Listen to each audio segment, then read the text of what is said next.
Chapter 655. The bearded doctor glared at him. If she's not alive, I'll call the police to arrest you right now. You're a murderer. Reinitz let out a sigh of relief. He looked up at the ceiling of the emergency room and let out a long sigh. Then he turned around and walked out. Hey! Where are you going? The bearded doctor panicked.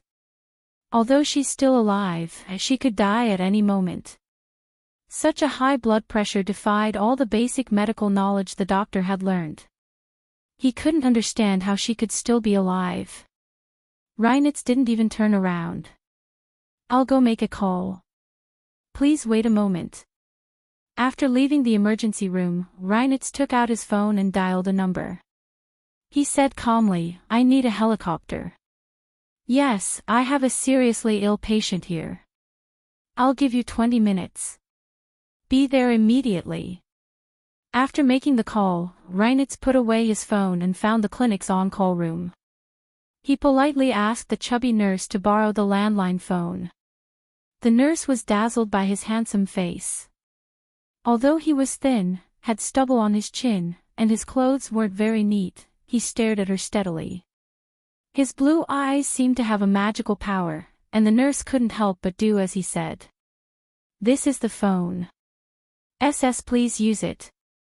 The nurse stuttered as her face flushed. Reinitz wasn't as gentle in front of the nurse as he was with Gunyanji. His attitude was indifferent and restrained. With a hint of alienation, he took the phone from the nurse and began dialing. May I ask if this is the Alps Ranger base? I want to ask if you guys managed to save Mother Hannah from the fire 2 days ago. Those forest rangers all knew Mother Hannah and had eaten her white sausages. The ranger's affirmative reply came through the phone. Mother Hannah. We rescued her as soon as we could, but she was in the basement for too long and fainted. There are signs of dehydration, so she's still in the hospital. Reinitz sighed again. Thank God.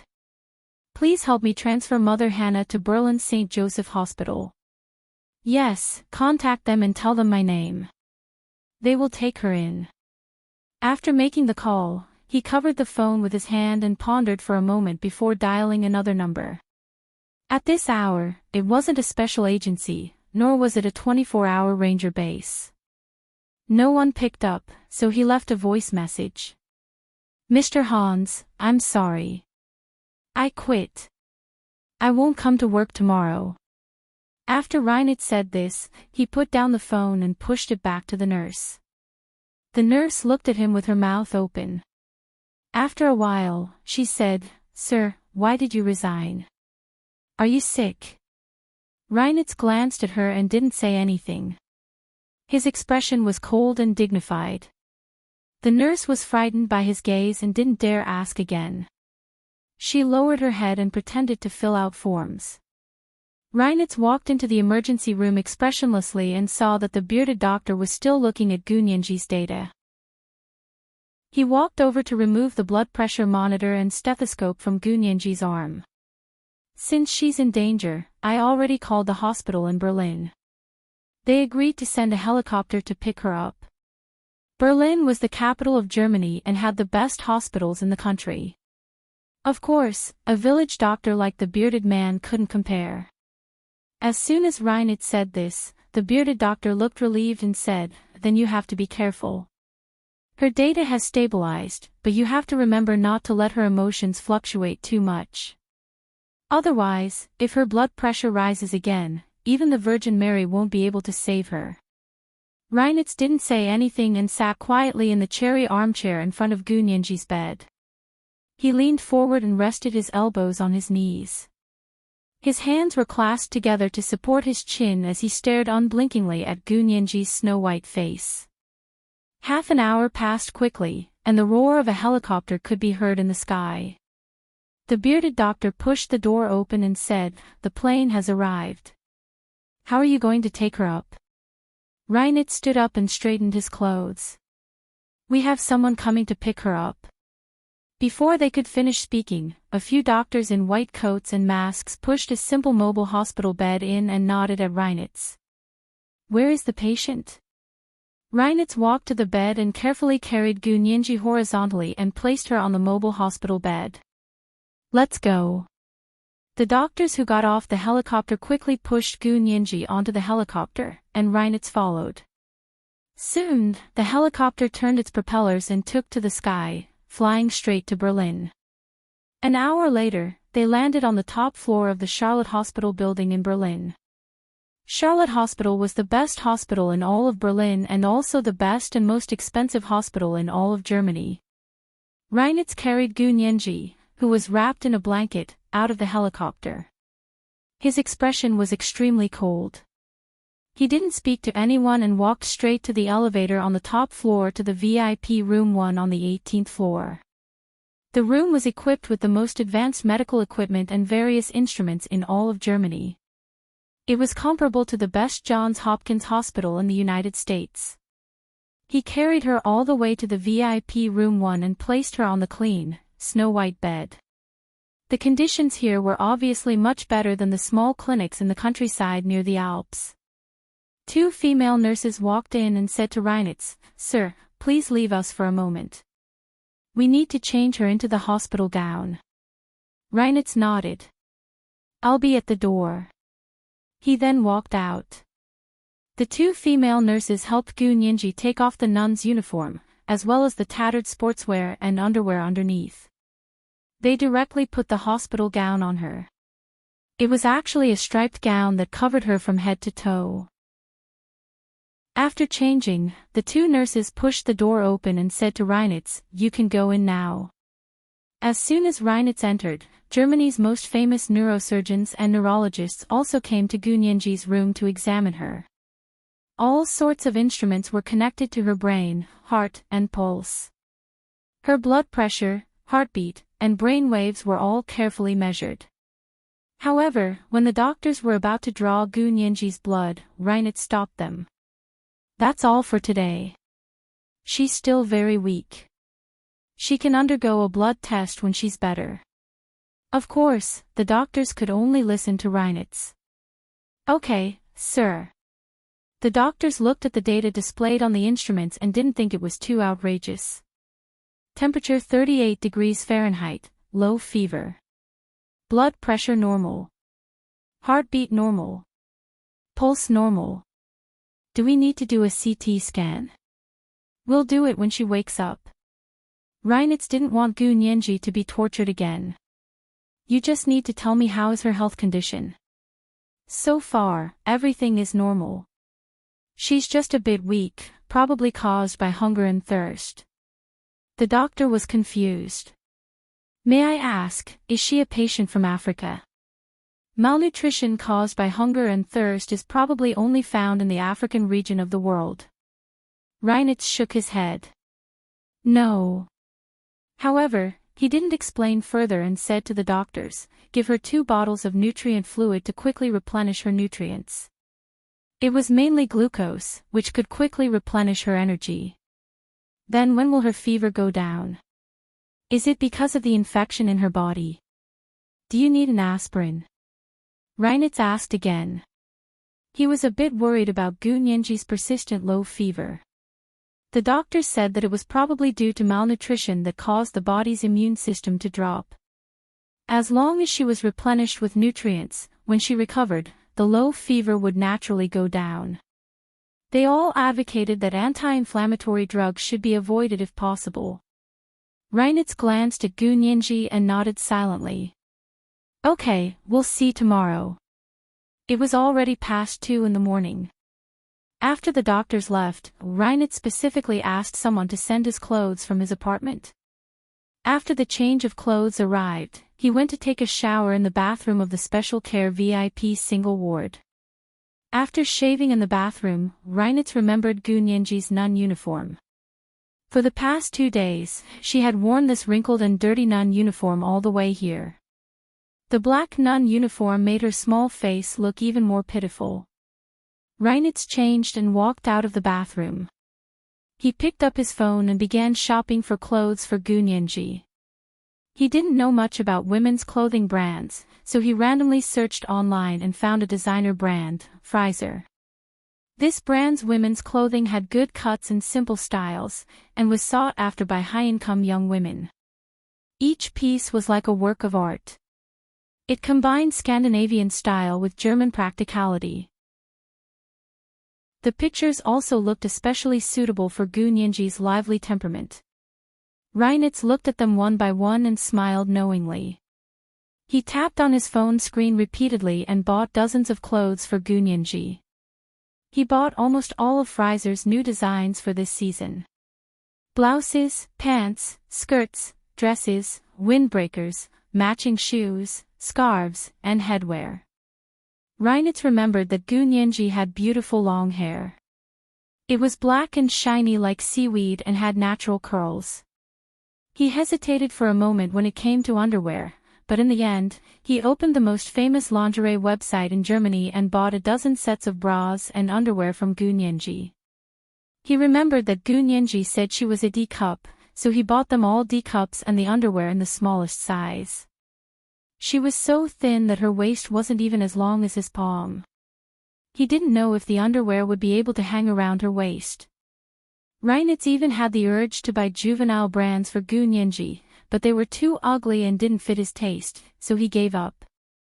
After buying clothes for Gu Nianji, Reinitz went to a skincare website to buy a set of LoveLore skincare products for Gu Nianji. Only then did he relax and fall asleep on the sofa. This time, it wasn't on a grassy rock in the Alps, but in the best hospital room in all of Germany. The long sofa there was custom-made by the best furniture manufacturer. It was more ergonomic than a normal mattress.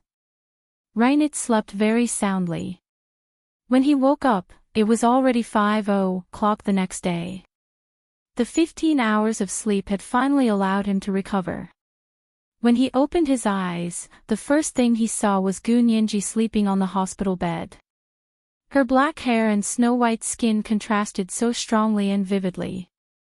It was clearly the simplest color, but it was like a flash of light. Reinitz looked away and took a deep breath.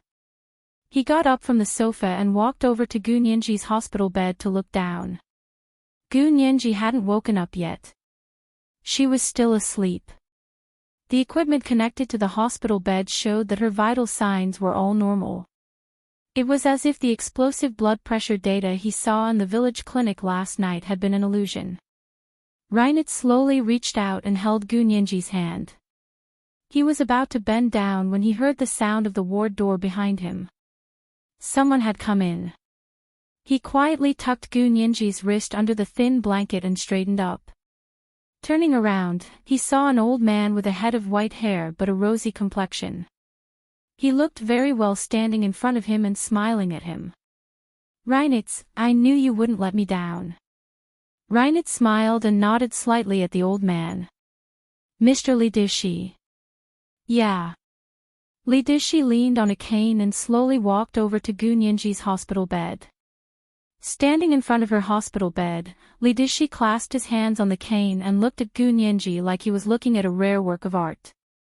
He exclaimed in English, "She's perfect, isn't she?" Reinitz stood behind him with his hands behind his back. His shoulders were straight, but he didn't respond. Lidishi didn't want to hear a response either. He was just sighing. "When will she wake up?" Lidishi looked at the various equipment next to Gu Nianji's hospital bed. "How did she get sick?" Reinitz finally said, "I don't know. I'm still observing." "Okay, you treat her well." Lidishi looked at Gu Nianji for a while, then patted Reinitz on the shoulder. "I'm leaving. Contact me if anything happens." Reinitz nodded and watched Lidishi leave. Shortly after Lidishi left, the clothes, shoes, socks, and skincare products that Reinitz had ordered for Gu Nianji arrived one after another. Because he had chosen express delivery and paid a high shipping fee, they were all delivered within a day. The armchair in front of Gu Nianji's bed was filled with boxes of all sizes. She would see them as soon as she woke up. However, Gu Nianji slept for 3 days and 3 nights. Fortunately, the best doctor in all of Germany was by her side to ensure that Gu Nianji was fine. Her condition had been very stable, and all her data indicators were steadily rising. The malnutrition has been resolved, and her body temperature is normal. There is no longer a low fever, which means that our previous diagnosis was correct. There is no need to give her penicillin or aspirin. As long as her nutrition keeps up, her low fever will subside on its own. The doctor was very satisfied with Gu Nianji's recovery. It was completely in line with his expectations. Reinert stood beside him with his arms crossed and frowned. But why hasn't she woken up yet? She hadn't woken up for 3 days and 3 nights. Wasn't it because she was sick? From the data, she isn't sick. The doctor carefully checked the equipment again to ensure that there was no malfunction. She's just asleep.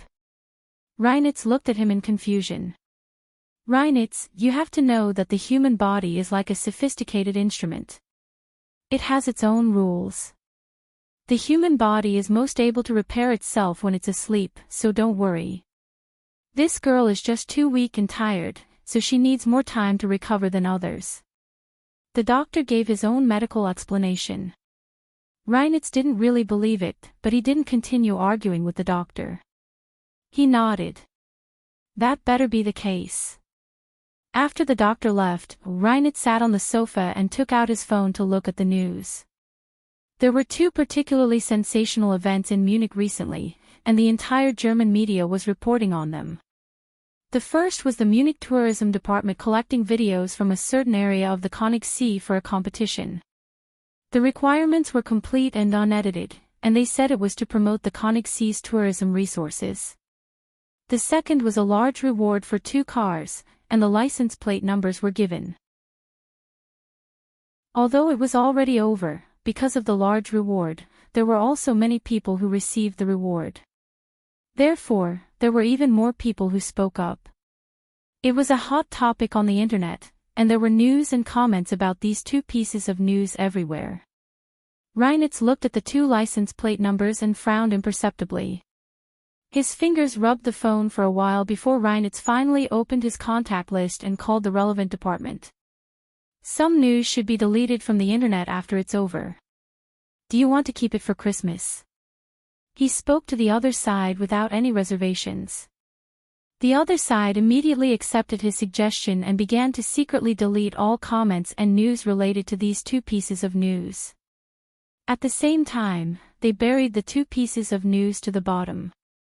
Soon, the 2 pieces of news could no longer be seen on the German website. For the public, news had a time limit. As long as no one intentionally set the pace, the new news would naturally suppress the old news. Reinert scrolled through his phone again and felt the internet was much more pleasing to the eye. On the morning of the 4th day, the sun had just risen, and the first rays of dawn shone into the hospital room, creating a golden glow. Gu Nianji finally woke up. When she opened her eyes, the first thing she saw was the snow-white ceiling and the modern shadowless lights on the ceiling. Gu Nianji blinked and moved her gaze from the ceiling to the side. She saw Reinert sleeping on the sofa across from the bed. He wore a handsome hunting jacket that revealed the crisp white collar of his shirt. His black trousers wrapped around his long legs as he lay on the sofa. His shirt and trousers were slightly wrinkled, but he didn't look dispirited. His cold facial features had a religious beauty to them, as if all the joy in the world had nothing to do with him. Gu Nianji looked at Reinert as if she was admiring a beautiful oil painting. Reinert abruptly woke up, and before his handsome face could soften, he saw Gu Nianji looking at him. Her large black eyes were naturally warm, and as soon as he saw them, the icy coldness immediately transformed into the warmth of spring. "You're awake." Reinert stood up and asked very gently. He walked to her bedside and reached out to touch her forehead. "You don't have a fever anymore." Gu Nianji tried to curl the corners of her mouth into a grateful smile. "Thank you, Reinert." Chapter 656. You've said it many times. Reinert didn't care and helped her sit up. "What do you want to eat? Do you want to shower?" Gu Nianji immediately felt uncomfortable and dirty all over. She looked down at herself and saw that she had already changed into a hospital gown, but there was nothing under it. Reinert sensed her gaze and said gently, "Two female nurses changed it for you. Can you move? I'll ask them to help you shower." Gu Nianji felt relieved when she heard the nurses had helped her change, but she shook her head to reject them. "I can shower myself. But..." She rubbed her stomach. "I'm a little hungry. I want to eat something before I shower." She knew she must look unkempt and dirty, but she didn't care about showing it in front of Reinert. Because Gu Nianji treated Reinert as a friend, she didn't need to think about showing her best side in front of him. If Hu Xiaoheng was here, Gu Nianji's first thought would be to immediately shower and change her clothes. Also, when they were escaping together in the Alps, they had seen each other's dirtiest and ugliest sides. Reinert smiled.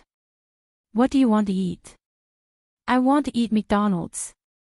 Gu Nianji licked her lips. She suddenly crazily wanted to eat junk food.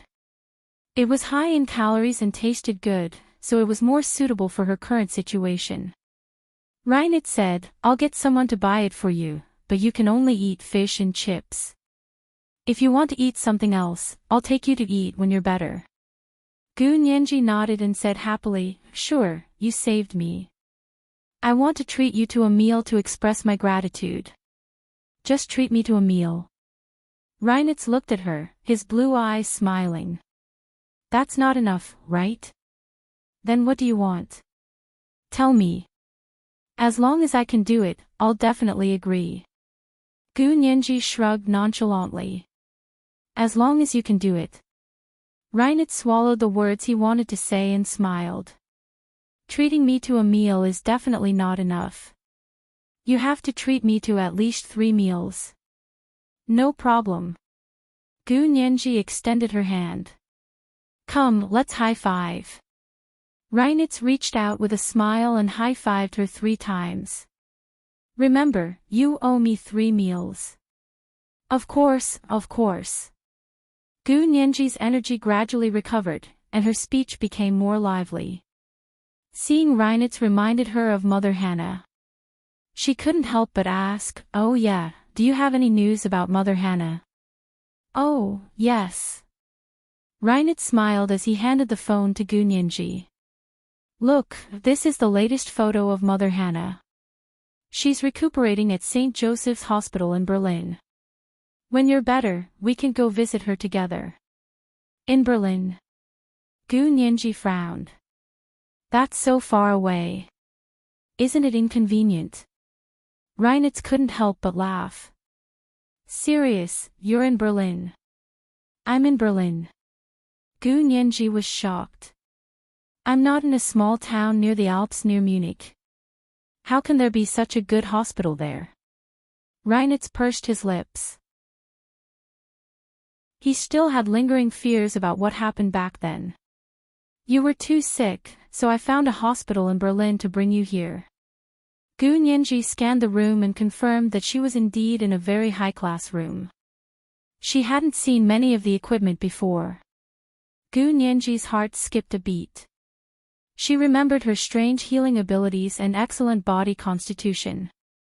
She had a sense of resistance toward the equipment here. Gu Nianji shifted uneasily on the bed. She looked down and murmured, "Reinert, I'm better now. Can I be discharged? I can't eat or sleep here." She knew she'd overdone it the moment she said it. As expected, Reinert laughed. "You can't sleep here." You slept for 3 days and 3 nights before waking up." Gu Nianji closed her eyes. She was extremely embarrassed, but she forced herself to calm down. "I wasn't sleeping. I passed out." Passing out for 3 days and 3 nights was better than saying she'd slept for 3 days and 3 nights. Reinert didn't correct her. He smiled as he listened to her continuously find all kinds of reasons to leave the hospital. Of course, he didn't agree, but he didn't reject her either. He listened to her act shamelessly, and his mood seemed to improve. Especially when she talked for a long time and he shook his head, she immediately pouted. He couldn't help but laugh. Gu Nianji couldn't help getting angry no matter what she said. She turned her head away angrily and said, "I'm going to shower. You can leave. Didn't you say you'd shower after eating something? You're not hungry anymore." Gu Nianji was speechless. The two of them were at a stalemate in the ward until someone knocked on the door and delivered the fish steak and fries that Reinitz had asked someone to buy for her. Gu Nianji couldn't help turning her head when she smelled the food. Her gaze fell on the red box with the letter M written on it in Reinitz's hand. McDonald's all over the world were the same. Reinitz took the fish steak and fries out of the box and placed them on a disposable hospital tray. He placed it in front of Gu Nianji. There was a food tray on the hospital bed where Gu Nianji was sitting. He opened it from the side of the bed and dragged it over. She looked down at the steaming golden fish steak. The aroma made her salivate. Gu Nianji finally failed and picked up the fish steak with her hands to eat. Reinitz didn't say anything. He poured her a glass of milk and heated it up in the microwave. He sat quietly to the side and watched her eat. Gu Nianji didn't look at him. She closed her eyes and drank the milk as she ate. When she finished, she threw the tray away. "I want to shower." "Okay." Reinitz slowly stood up. "I'll be outside. Call me when you're done." "Call you for what?" "I'll sleep after I shower." Gu Nianji continued to snort and turned her head to show that she was unhappy. Reinitz took out a cigarette from his pocket and played with it. His slender fingers were very nimble. "You don't want to see Mother Hannah. Fine, you win." Gu Nianji was instantly discouraged. She didn't argue with Reinitz anymore. She lifted the thin blanket with a red face and walked to the bathroom. "Wait." Reinitz stopped her. From the pile of exquisite packaging on the sofa, he picked out a light gray wide-sleeved sweater, a pure black wool skirt, and a set of underwear. He handed them to her. "Here, change them." Gu Nianji felt her empty body under the hospital gown. Although she was reluctant, she still took the clothes from him and asked, "Where are my own clothes?" "Take them to wash." "Oh. Where are my things?" Gu Nianji was nervous. The things inside were all her treasures. They had gone through fire and water with her on this trip. She already had feelings for them. "They're all here. I took them out for you and put them here." Reinitz handed her a black plastic bag with her Swiss Army knife key ring, a Zippo lighter, a pack of sanitary napkins, she blushed, and her wallet. Gu Nianji was relieved. She took the black plastic bag and the clothes Reinitz gave her into the bathroom. She was still a little weak and had difficulty sitting up. But after eating, she was able to get up and go to the bathroom soon. She recovered so quickly. Reinitz looked thoughtfully in the direction Gu Nianji disappeared to for a while before turning to leave. He closed the door to Gu Nianji's room. There were 2 German bodyguards standing on both sides. When they saw him come out, they quickly saluted him. Reinitz didn't look at them. "Watch the door. Don't let anyone in." As he spoke, he took the cigarette in his hand and walked to the smoking area. Most of the places in the hospital were non-smoking areas. If you wanted to smoke, you could only go downstairs to the designated smoking area in front of the building. Reinitz lit the cigarette and took a drag. His eyes stared blankly ahead. He didn't seem to be thinking about anything, but he also seemed to be thinking about a lot of things. From when he first met Gu Nianji, to the two of them relying on each other to escape in the Alps, and then thinking about Gu Nianji, Reinitz looked down and threw the cigarette butt in his hand into the trash can. He flicked his fingers and walked to the hospital. He felt like he was thinking too much and had almost forgotten what he did for a living. When he returned to Gu Nianji's room, she had already finished showering and was sitting on the sofa in a daze. Looking at her from behind, one could see that her dark, seaweed-like hair was draped over her light gray sweater. Her black tunic skirt made her slender waist look like a young willow tree that had just sprouted its tender branches in spring.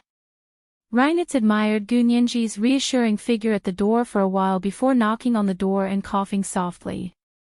Gu Nianji composed herself and looked back to see that Reinitz had indeed returned.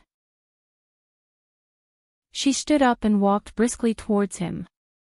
She looked up with a smile on her face. "Reinitz, didn't you say you were going to take me to see Mother Hannah?" Gu Nianji felt like she wouldn't be able to calm down until she saw with her own eyes that she was indeed safe and sound. Now. Reinitz looked at his watch. It was only 10 in the morning. "That's fine. But can your body handle it?"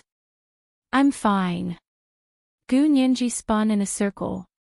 Her skirt fluttered naturally and revealed her long, slender calves with graceful lines. "I'm all better now." Reinitz looked away and said gently, "Good." It seemed like he couldn't bear to reject any of her requests. He walked out of the ward and called for a taxi on his phone. He also called St. Joseph's Hospital before coming in to tell Gu Nianji, "We can go now." Gu Nianji walked towards him with the black plastic bag. Reinitz was speechless. "Why are you carrying this?" Reinitz frowned. He felt that the black plastic bag in Gu Nianji's hands was very incongruous with her ladylike attire. It was a disaster for Reinitz's sense of beauty. Gu Nianji didn't want to give up on the plastic bag no matter what because it contained her things. She didn't want to let go of them for even a second. Since Gu Nianji was so insistent, Reinitz had no choice but to let her carry him out of the Charlotte hospital. They got into a taxi, but Reinitz didn't take her directly to St. Joseph's Hospital. Instead, he took her to the flagship store of Hermes in Berlin. Gu Nianji saw the store from the taxi and froze. She turned to look at Reinitz, her eyes sparkling. She didn't know what to think. Reinitz turned to look at her. His blue eyes seemed very deep, but also very empty. Gu Nianji had already returned to her usual cheerful self. She said to him, "Reinitz, why did you bring me here?" "To buy a bag, of course." "You'll only embarrass me in front of Mother Hannah if you carry this black plastic bag to the hospital." Reinitz opened the taxi door and got out first. He walked around to the other side of the car and opened the door for Gu Nianji. He was very polite and very gentlemanly. Gu Nianji didn't want to get out, but on second thought, what was the point of staying in the taxi? She still got out, but she didn't enter the Hermes store. She stood beside the taxi and squinted at the tall Hermes store door. She shook her head at Reinitz. "No, this bag is too expensive. I don't want it. I can't afford it." "I'll give it to you," Reinitz said gently as he reached out to take her hand. "I can't afford it." Gu Nianji tilted her head and rejected Reinitz's good intentions again. She wasn't someone who didn't know what was important. She accepted the luxury goods that Hu Xiaoheng bought for her without any qualms, but Reinitz couldn't. Reinitz looked at her deeply and said gently, "It's just a gift. What's wrong with not wanting it? Don't think too much about it." Gu Nianji was speechless. "Why do I feel like I'm being rebutted by someone else?" She blinked and was about to think of another excuse to reject him when she suddenly remembered that she still had her wallet with her bank and credit cards.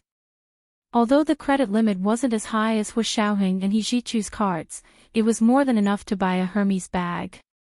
If she used her card to buy a bag here, it would leave some clues for the people who were looking for her. Gu Nianji immediately changed her mind and giggled. "Fine, I was thinking too much. How about this, I'll buy it myself." She then looked at Reinitz. "How did you know that I like Hermes bags the most?" "Really? I don't know. It's probably a coincidence." Reinitz laughed and held her hand as they walked into the Hermes flagship store. The clerks inside bowed to them, especially to Reinitz. Reinitz walked into the world's most famous luxury store with his back straight. He was as elegant as an old European aristocrat. He was a completely different person from the first time Gu Nianji saw him, when he was a bare-chested mountain man chopping firewood. Gu Nianji's eyes fell on the classic and new bags displayed in the store. Her eyes flashed and thought to herself that this person was really multifaceted. The gentle and honest Alpine mountain man, the elegant demeanor of a European aristocrat in the Hermes flagship store. She wondered how Reinitz grew up. Which one do you like? I'll let them show you. Reinitz bowed his head and spoke English to her. Gu Nianji snapped back to reality and immediately took a fancy to this spring's new Verichain bag. The bag wasn't big, but it was just enough to carry all of her belongings. The color was very bright blue, and it reminded her of the deep blue lake she saw in the Alps. The price was also very affordable. It was only $8,000. It was a bit more expensive than other bags, but compared to Hermes' own bags, it was a good price. Most importantly, it wouldn't exceed Gu Nianji's credit limit. She pointed to the Vera blue chain bag and said, "I'll take this one. It's more convenient to carry around. Small, exquisite, light, practical, and the color was bright and eye-catching." It met all of Gu Nianji's requirements for a bag of this size. Reinitz also took a fancy to the bag at first glance, and the price should be within Gu Nianji's acceptable range. It wouldn't be surprising to give it as a gift. He nodded and said to the employee, "I'll take this bag. Find a brand new one." The employee was a bit troubled and said, "This bag is the only one available for now. If you want it, we can." When Gu Nianji heard this, she knew that the Hermes employees were playing the hunger marketing game again. They were always unwilling to sell it to you smoothly. Instead, they would ask you to buy a bunch of other belts, accessories, scarves, and so on. They claimed that they were bonding with the staff. Only after they got familiar with them would they tell you that the bag you wanted was in stock. They were actually trying to cause trouble. If they had it, I would buy it if I could afford it. If I couldn't, I wouldn't buy it. Why would there be so much drama? Gu Nianji pouted and was about to say that she wouldn't sell it when Reinitz took out a card from his wallet and said dryly, "Do you have it in stock now?" The employee's eyes widened when she saw it. It was a Hermes VIP gold card. Members with this card could spend 7 figures a year at Hermes, calculated in US dollars. Of course, these members could buy whatever they wanted as long as Hermes had it in stock. Yes, yes. Absolutely. The employee immediately made a 180-degree change from arrogance to deference. The corners of Gu Nianji's mouth twitched as she looked down disapprovingly at her new shoes. It was a pair of Christian Louboutin's famous red-soled shoes. The upper was made of high-quality black calf leather, but the soles were bright red when they stepped on the ground. When they walked, only the bright red soles could be seen faintly, and there was a kind of ascetic coldness to it. Gu Nianji knew that Reinitz had also bought these shoes for her. It was one thing to buy a famous brand, but he had actually bought this brand. Reinitz's aesthetics were probably similar to his personality. Gu Nianji pondered in her heart and quickly glanced at Reinitz. Reinitz was looking at her, and their eyes met before looking away as if nothing had happened. Gu Nianji found her LV wallet from the black plastic bag and took out a black card to pass to the employee. The employee didn't take it and only smiled at Reinitz. Reinitz took the black credit card from Gu Nianji and passed it to the employee. "Take this to pay the bill." In the blink of an eye, he had already exchanged his black credit card for the employee and held Gu Nianji's card in his palm. Reinitz's movements were so fast it was like magic. Neither Gu Nianji nor the employee noticed that the credit card in the employee's hand had actually been exchanged. "Okay, thank you both." The employee took the black credit card and walked into the store. He found a brand new Verichain bag from the storeroom and took it out along with the dustproof bag. He then swiped his card at the counter to pay the bill and brought it over for Gunyanji to sign. The credit card number on the bill was replaced with XXXXX for safety reasons. Chapter 657. Therefore, Gunyanji didn't even realize it wasn't her card. She casually signed her name, and Reinitz didn't say a word and pretended nothing had happened. When the clerk returned the card, Reinitz took it and replaced it with Gunyanji's credit card before returning it to her. He took his own card back. As for Gunyanji's signature, no one would pursue it as long as Reinitz didn't object. The credit card company would only refuse to pay if the customer didn't approve of the signature. As soon as the bag was bought, Reinitz took it out of the dustproof bag and removed the label.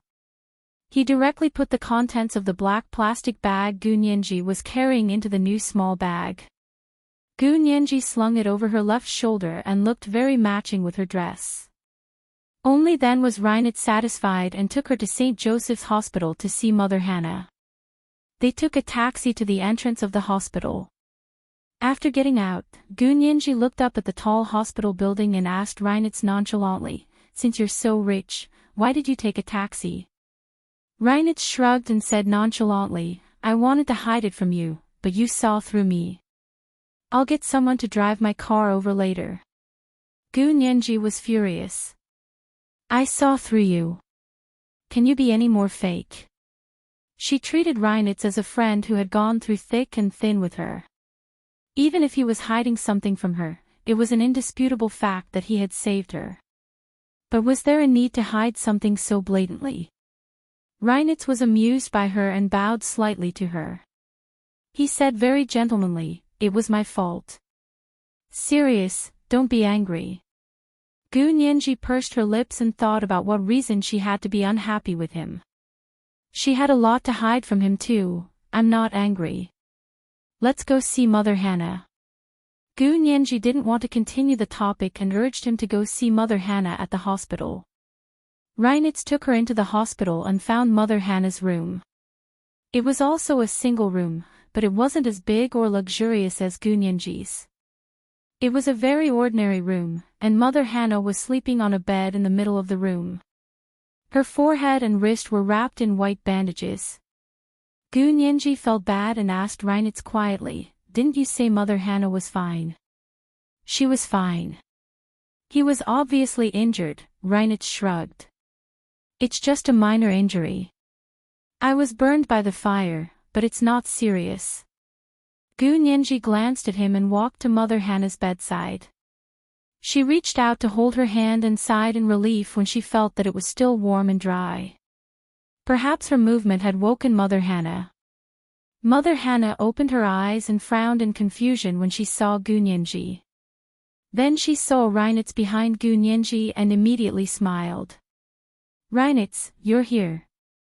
Reinitz walked over and casually placed a hand on Gunyanji's shoulder. "Mother Hannah, are you feeling better?"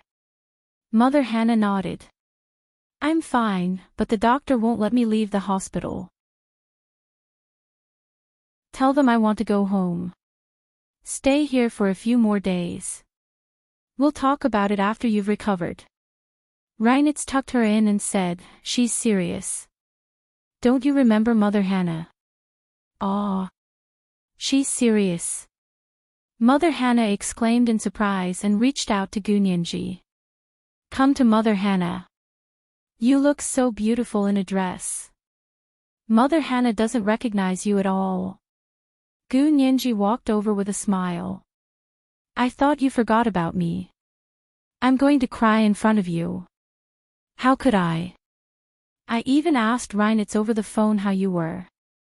Reinitz told me you were fine and that I was only reassured when you were with him." He winked at Gunyanji to say, "I understand." Gunyanji was speechless. "Mother Hannah, don't think too much." Reinitz smiled and removed his arm from Gunyanji's shoulder. He put his hands in his trouser pockets and said, "Sirius has been unconscious for the past few days. She said she wanted to see Mother Hannah as soon as she woke up today." "What a good girl." Mother Hannah was overjoyed. She grabbed Gu Nianji's hand and refused to let go. Serious, are you feeling better? You have to take care of yourself.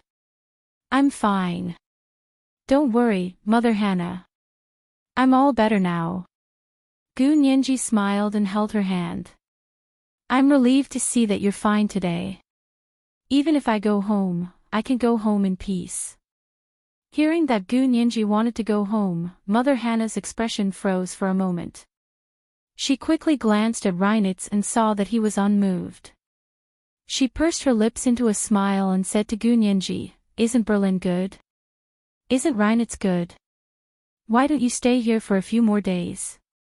When Mother Hannah recovers, I'll be able to play with you in Berlin." Gu Nianji smiled and thanked her, but tactfully said, "Mother Hannah, I've already been out for a long time. If I don't go back soon, my family will be worried." I see. Mother Hannah's eyes were very disappointed, but she still let go of Gu Nianji's hand and nodded. I know. Home is indeed very important. Gu Nianji didn't know what to say. At that moment, the nurse opened the door and came in to help. The patient is about to have an injection. Please leave for now. Reinitz took Gu Nianji's hand and walked out of Mother Hannah's room. They waited in the hallway. The two of them looked at the scenery outside the window and didn't speak. After a long time, Reinitz finally said, "You really want to leave?" Gu Nianji nodded and tactfully said, "Yes, I've been away from home for a long time. If I don't go back soon, my family will be worried." Really? Reinitz's smile disappeared from his face. He looked at her from the corner of his eye, and the expression in his dark blue eyes was extremely complicated. "Then we'll talk about it when you're fully recovered. If you go out like this, aren't you afraid that the people who want to kill you will find you again?" Of course Gu Nianji was afraid, but was she going to hide here and not go back? Absolutely not. However, what Reinitz said made some sense. She couldn't be too stubborn and leave here, only to be caught again. No matter what, Reinitz was still considered a gentleman. He was 100 times better than that B*TCH Seth. Gu Nianji narrowed her eyes and thought about it for a while before saying hesitantly, "Then what should I do? But I really want to go home. How about this, you stay here and recuperate first. When you're fully recovered, I'll take you home, okay?" Reinitz's expression softened, and his features weren't as cold as they had been. Gu Nianji sensibly knew that she couldn't go against Reinitz, so she nodded obediently. "Okay, thank you, Reinitz. Good girl." Reinitz patted her head and suddenly heard the door behind him open. He let go and turned to see the nurse who had given Mother Hannah the injection come out. Reinitz took Gu Nianji back to Mother Hannah's room. Mother Hannah looked very tired and almost fell asleep on the hospital bed. Seeing Reinitz bring Gu Nianji in, Mother Hannah nodded slightly at them and mumbled, "You guys get along well. I'm going to sleep for a while." Then she fell asleep. After Gu Nianji and Reinitz said goodbye to Mother Hannah, they took her back to Charlotte Hospital. When they left the hospital, Reinitz didn't call someone to drive him over. He still called a taxi, and Gu Nianji didn't say anything. It was just a joke, so she wouldn't pursue such a small matter. When they returned to Charlotte Hospital, Gu Nianji obediently went back to her room and slept. She waited for the specialists to come over 3 times a day to examine her. All of her data was perfect. After 2 days, the specialists once again requested a blood test for Gu Nianji. Reinitz wasn't in the room this time, so Gu Nianji faced the 3 excited doctors alone. They looked at her like she was a lab rat. Gu Nianji was extremely unhappy. She wrapped herself tightly in the blanket and only revealed her head. She yelled, "Go away. I'm all cured. I don't want to draw blood. It's just a routine blood test. It won't hurt. If you're afraid of pain, I'll give you anesthesia." A male doctor in his 40s looked at her almost greedily. He held a thick syringe in his hand, just like the kind used to give anesthesia to animals. He reached over to lift her blanket. Gu Nianji was furious. She kicked the blanket up and wrapped it around the doctor's left hand. Then she grabbed the doctor's right hand that was holding the large syringe and stabbed it into his body. The doctor screamed as he was stabbed by the anesthetic needle in his hand. The pain made his fingers instinctively shrink back, and he injected most of the anesthetic into his body. His screams stopped abruptly. His entire body shrunk to the ground and lay there motionless. The other two doctors were older. When they saw Gu Nianji and the male doctor fighting, they hid far away and didn't dare come over to help. Gu Nianji took advantage of this opportunity to jump off the bed barefooted and run to the window sill. She held the window frame with one hand and supported herself with the other. One leg was already hanging outside the window sill. Gu Nianji looked out the window and immediately felt dizzy. Her room was on the 18th floor. If you come any closer, I'll jump. I mean what I say. Gu Nianji's stubbornness surfaced. She wouldn't compromise at all. She clung to the window frame, her long hair draped over her back and fluttering in the wind outside. Her small face was whiter than the white hospital gown she wore. The two older doctors were terrified. They quickly waved their hands and blurted out a series of German words for her to come down. Gu Nianji understood a few words, but still insisted on saying in English, "Get out. Get out now." The two bodyguards outside the door heard the commotion in the room. They pushed the door open and immediately pulled out their guns to aim at Gu Nianji. Gu Nianji was so angry that she laughed. She simply stood on the window sill and shouted, "Come on. Shoot here.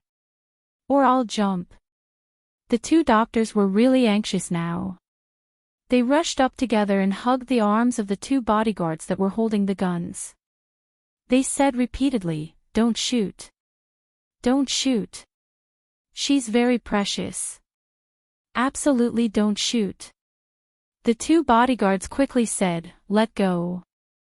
It's very easy to misfire like this." Bang! As they spoke, one of the bodyguards accidentally fired his gun and hit the leg of the doctor who was lying on the ground. But even with such a gunshot wound, the doctor lay motionless on the ground. Gu Nianji was secretly shocked. This anesthetic was too powerful. If they really injected it into her body, she shuddered and felt that it would be better to die. As soon as the gunshots rang out, more people rushed in from outside. Reinitz was the last to come in. He had only gone out for a meeting. When he came back, he went to a 4-star Michelin restaurant in Berlin to buy some delicious white sausages. When he came back, he found Gu Nianji's room in a mess. He looked up and saw Gu Nianji standing on the large window sill in the room. The window was very high as half the wall. Gu Nianji stood on it, her white hospital gown puffed up in the wind. Her long hair was flying in the wind, and her bare feet were like white jade. She stepped on the black marble window sill, like a blooming epiphyllum on a black base. It made people's hearts tighten. "Get out!" Reinitz didn't even have time to put down the lunchbox in his hand and yelled. As soon as they heard his voice, the bodyguards left in an instant. Only the two older doctors and the middle-aged male doctor who was lying motionless on the ground were left. "You guys get out too." Reinitz spoke German to them and even kicked the middle-aged male doctor who was lying unconscious on the ground. "Take him away." The two older doctors looked at each other and didn't seem to dare disobey Reinitz. They walked over and carried the middle-aged male doctor who had accidentally injected himself with the anesthetic away. Reinitz put down the lunchbox in his hand and kicked the door shut with a loud bang. He walked steadily to the window sill and extended his hands to Gu Nianji. His voice was extremely gentle. "Come, Sirius, come to me." Gu Nianji refused and leaned against the window. Tears welled up in her dark eyes, but she still stubbornly raised her head and said to Reinitz, if you want to take my blood again, I'll jump down from here. Reinert stared into Gu Nianji's eyes and continued to walk steadily towards her. He extended his left hand and said in an even more gentle voice, "Don't be afraid. I promise no one will take your blood." When has Reinert ever lied to you? Gu Nianji was speechless. She looked at Reinert in a daze and opened her mouth, but didn't dare to speak. In this place, the only person she could rely on was Reinert. Although he wasn't much better than those people, as long as he was a little better, she could only listen to him.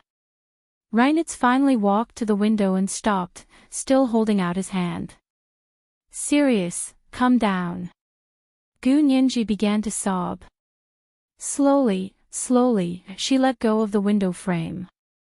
Reinert took a step forward and directly hugged her waist to pull her down from the window sill. Gu Nianji was held tightly in his arms. He gently patted her back to slowly calm her nerves. He carried her to the bed and covered her with the blanket. He said, "I'm going to close the window. The weather is already getting cold. You'll catch a cold if the wind blows." Gu Nianji watched him walk to the window sill and lock the window with a click. She closed her eyes. She knew that Reinert had locked the window as well. Reinert gently stroked her long hair. His dark blue eyes stared intently at her large, dark eyes. His expression was gentle and affectionate, but his voice was a little tense. "Promise me that you won't do such a dangerous thing again." Gu Nianji leaned against the pillow, her face full of despair. "No, I can't promise you unless you let me go." Reinert's hand paused for a moment, then he gently moved it away. His voice calmed down. "Of course you can go, but you have to wait until you're better." "I'm already better," Gu Nianji said anxiously. "Reinert, I beg you. Let me go. I'll try my best." Reinert looked at her with a complicated expression. He stood up and turned to leave Gu Nianji's ward.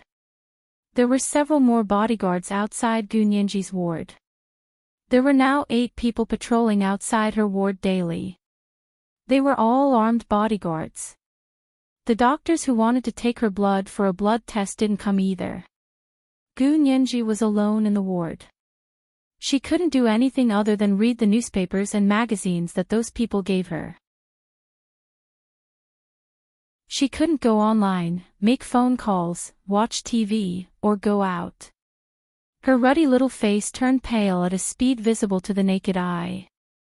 She ate less and became even thinner. Even the smallest size of the hospital gown was empty on her body, as if it could be blown away by the wind. Gu Nianji racked her brains to think of a way to escape the ward, but the windows were sealed shut. There were 8 bodyguards outside the door 24 hours a day. No one came to see her except Reinert. Gu Nianji saw that Reinert came to accompany her every day. She asked him curiously, "Reinert, don't you have to go to work?" Reinert shook the newspaper in his hand. "I resigned." Gu Nianji was speechless. "Resigned? Really?" she asked doubtfully. "What do you do for a living?" But Reinert accompanied her every day. How could he have time to go to work? "I used to be a computer software engineer. Now I'm..." Reinert looked at her with a smile. "Serious full-time caregiver." Gu Nianji pursed her lips and muttered, "Who would believe that?" But she didn't continue to argue with Reinert. It wasn't that she didn't have doubts, but she was unfamiliar with this place. At least Reinert had saved her, so it was much safer to be with him than with anyone else. And with Reinert around, at least she didn't have to worry about someone injecting her with the large syringe that was used to administer anesthesia to animals. That day, after Gu Nianji finished breakfast, she picked up a German dictionary and compared it to a large German law textbook. Reinert said he was going to accompany Mother Hannah to complete the discharge procedures and probably send her home. He didn't come back all night. The door to the ward was suddenly pushed open, and several people wearing black German military uniforms walked in. The last person to walk in was wearing knee-high boots. He was tall and had long legs. His face was cold and handsome. He was much more treacherous than Reinitz and had a sinister look on his face. The epaulets on this person's shoulders were silver-white with 3 four-pointed stars and a silver-white corolla decoration. The other people's epaulets were golden with 2 silver-white arrowheads in the middle. The person with 3 stars on his shoulder was definitely their leader.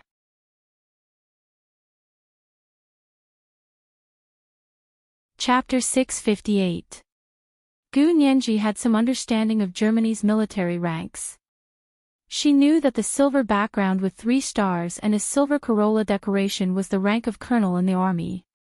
09 small say net, the other epaulets were just golden bands with 2 silver arrows in the middle. They were the rank of staff sergeant. They were probably the soldiers under the colonel's command. Gu Nianji glanced at them and looked away. She continued to sit on the sofa and read. The colonel walked in front of her with his hands behind his back. He extended his hand and introduced himself in English. I am ALS, the director of the German Federal Intelligence Agency. I have the rank of colonel. Gu Nianji slowly looked up and glanced at the man's outstretched hand. She had no intention of shaking it and replied in English, I don't know you.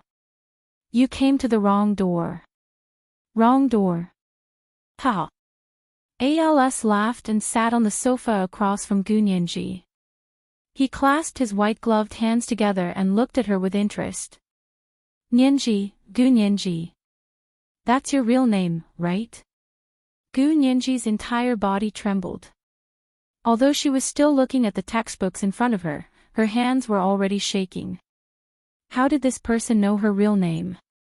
She had always told the nuns at the convent, as well as Reinitz and Mother Hannah, that her name was Sirius. The man saw Gu Nianji's expression suddenly change and smiled even more sinisterly. He bent forward slightly and reached out with his white-gloved hand to lift Gu Nianji's chin and force her to look up at him. Miss Gu, didn't your family teach you to look people in the eyes when talking to them? Is that considered polite? Gu Nianji forcefully moved her chin away from the man's hand and closed her eyes. She said angrily, my family only taught me to be polite to polite people. There's no need to be polite to people without manners. Oh. You're saying I have no manners? How dare you? The man didn't seem angry and enjoyed the game of cat and mouse. His hand clamped down on Gu Nianji's chin again. Be a good girl and come with us. Otherwise. Before he finished speaking, the door to the room was slammed open again. Reinitz rushed in, panting. His slightly brown face was flushed from running, and his blue eyes narrowed. His gaze moved from Al's hand to Gu Nianji's face. Let her go. Reinitz spoke in German as he slowly walked over and pushed the man's hand away. He pulled Gu Nianji up from the sofa and hid her behind him. ALS, what are you doing here? What am I doing here? You hid her here and made me look for a long time. Reinitz, even though we're friends, this is business. Please don't stop me. I'm going to take her to my department and interrogate her. ALS raised his head. Reinitz, you're not from our department. Don't get involved. Gu Nianji pricked up her ears to listen to them speak German. Thanks to her crazy learning these past few days, she could understand most of it, but she still pretended that she didn't understand. His dark eyes looked back and forth between ALS and Reinitz. Reinitz looked at Gu Nianji and changed to English. No, ALS, you can't take her to your place. You're not going to my place. But she doesn't want to follow you. She looks like she wants to run away at any moment. Can you bear it? ALS folded his hands behind his back and walked around Gu Nianji. He said in English, Miss Gu, what do you say? Gu Nianji put down her book and asked calmly, say what? I don't understand. 09 small say net, Reinitz looked at her with a complicated expression. The hospital said you've completely recovered and don't need to stay in the hospital anymore. So you have two choices now. One is to go back to the Federal Intelligence Agency with me. The other is to go with Reinitz to his house, but he can guarantee that you won't run away. ALS pouted at Reinitz. Gu Nianji's mind was a mess. What the hell was this German Federal Intelligence Agency? How did they know her true identity? Or did they want to capture her to threaten Huashao? She guessed that the Federal Intelligence Agency was similar to the Xia Empire's Special Task Force or Huashao's Special Operations Forces. That would be Huashao's old enemy.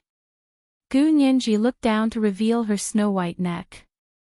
Going to the Federal Intelligence Agency or going to Reinitz's house? Was there even a need to choose? Were they really not forcing her to go to Reinitz's house? Gu Nianji pursed her lips. When she looked up again, her expression was already timid. She tugged at the corner of Reinitz's shirt. Reinitz, I'll go with you. Reinitz slowly pulled his hand back and held the hand Gu Nianji was using to tug at his shirt. That hand was soft and smooth. His heart gradually calmed down, and his heart was filled with peace and joy. He wanted to hold her hand.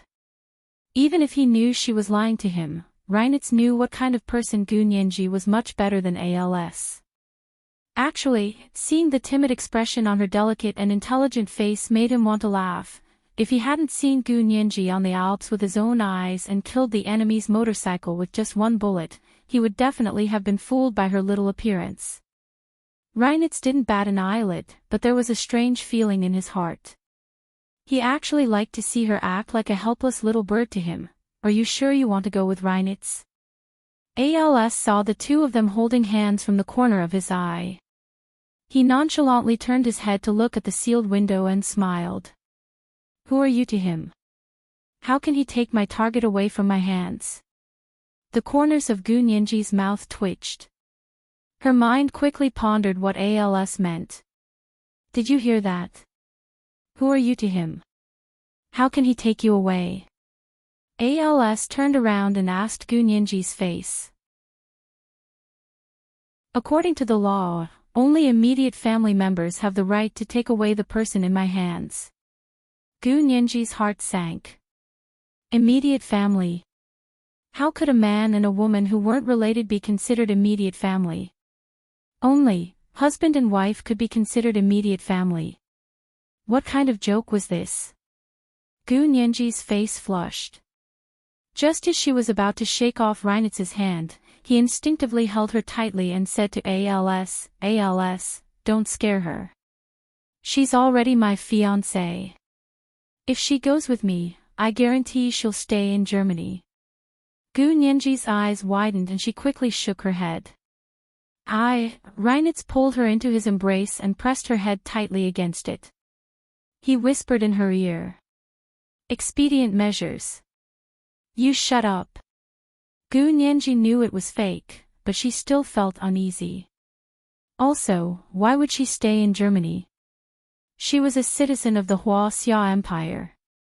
She had to go back. She still had things to do.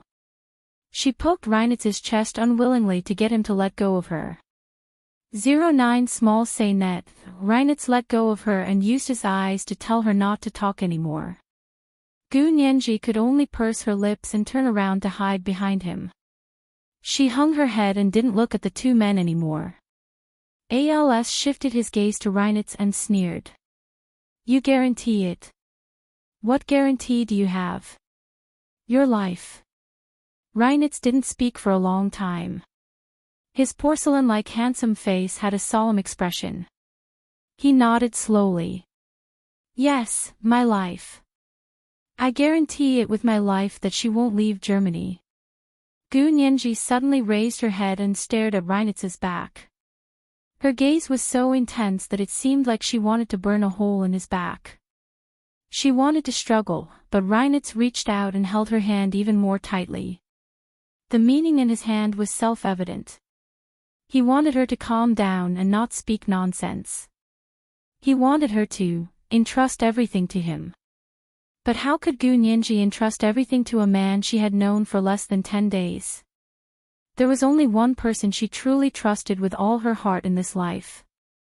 There was no second person.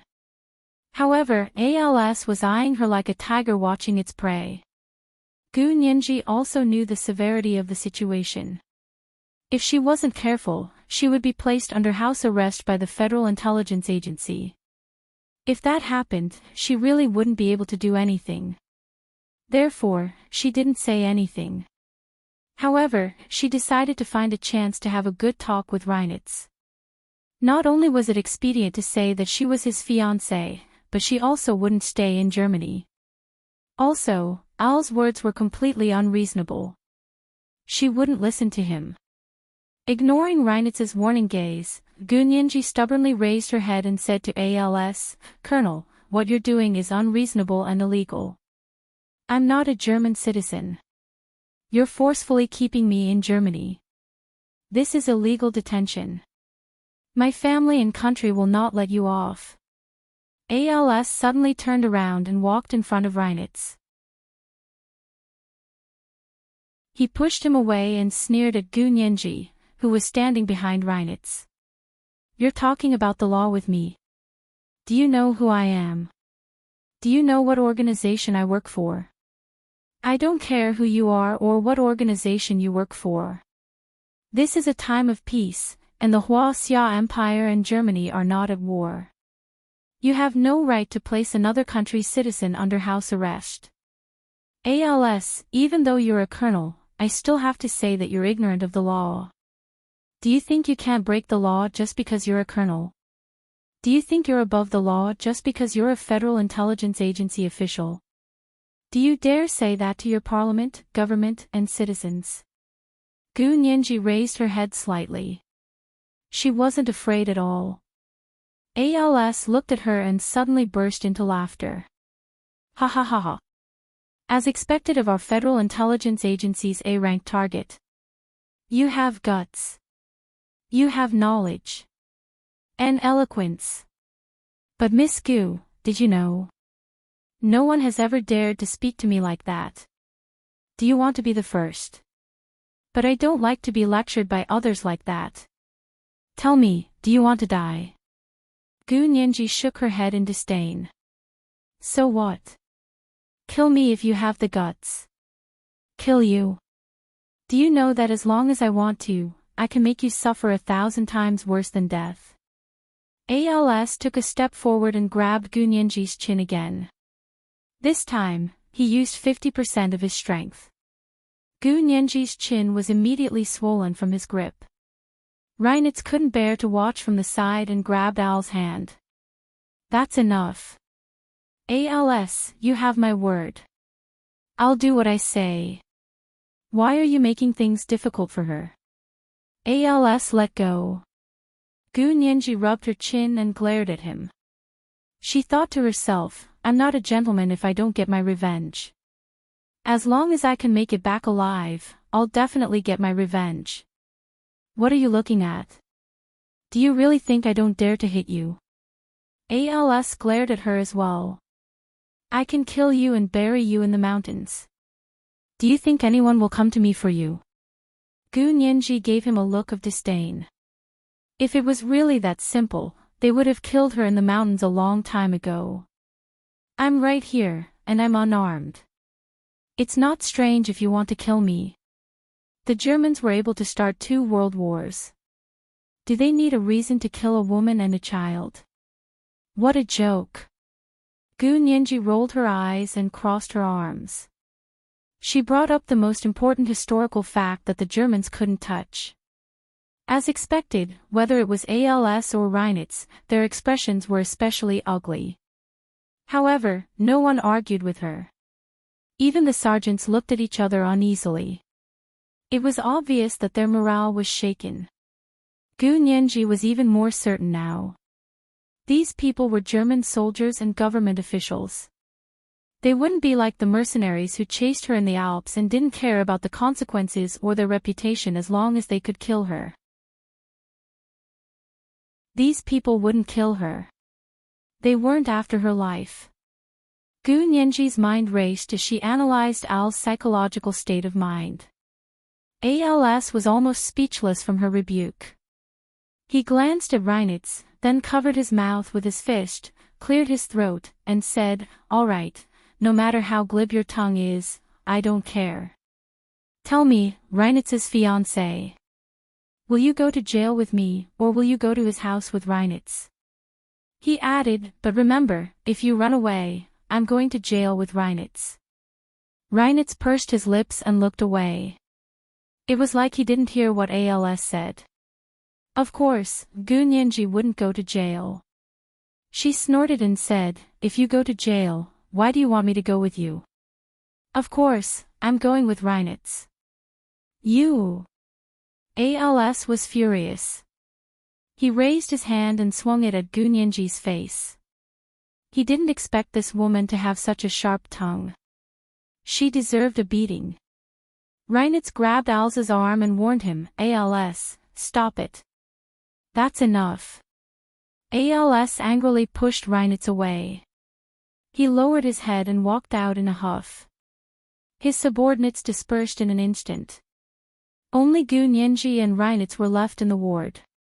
The bodyguards at the door retracted their necks and closed the door for them. Gunyanji closed her eyes and felt her legs go weak. She fell onto the sofa and couldn't speak for a long time. When Reinitz saw it, he realized that the young girl was just putting on a strong front. She was just putting on a strong front. However, her words had indeed given him a great shock. In the face of power, most people would choose to submit, and some would choose to resist. Only she chose to follow the law. Reinitz looked at her with a complicated expression.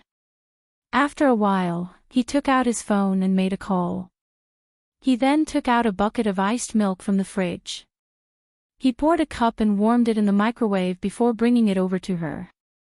"Drink some milk." Gunyanji took it and finished it in one gulp. She held the empty cup and still didn't speak. Reinitz stood beside her with a cup of coffee in one hand and looked at the scenery outside the window. His voice was very gentle. "Serious, come with me to my house. I will protect you." Gunyanji's lips twitched. She wanted to say that she didn't need his protection. She just wanted him to let her go home. But if she left Reinitz now, what awaited her was ALS bringing her back to the Federal Intelligence Agency. She would never see the light of day again. Gunyanji looked up at Reinitz's religiously handsome profile and his expression as if all the happiness in the world had nothing to do with him. She sighed softly and said, "Reinitz, thank you." Reinitz nodded slightly and began packing Gunyanji's things in the ward. She had been here for 7 to 8 days and had accumulated a lot of things. Of course, Reinitz had bought them for her. Soon after, someone knocked on the door. Reinitz opened the door. Gunyanji turned to see that someone had delivered 2 large suitcases. The LV brand was sturdy and durable. It was a must-have for home travel. Gunyanji said to Reinitz, "Do you have that many things? Do you really need 2 suitcases?" Reinitz didn't say anything. He pursed his thin lips and helped her pack everything into the suitcases. They really did pack 2 large suitcases. Gunyanji was speechless. How embarrassing. She actually misjudged him. Reinitz held Gunyanji's hand as they walked out of the ward. A bodyguard came in at the door and followed them with the 2 suitcases. Gunyanji asked Reinitz, "Have you paid for the hospital fees?" Reinitz glanced at her.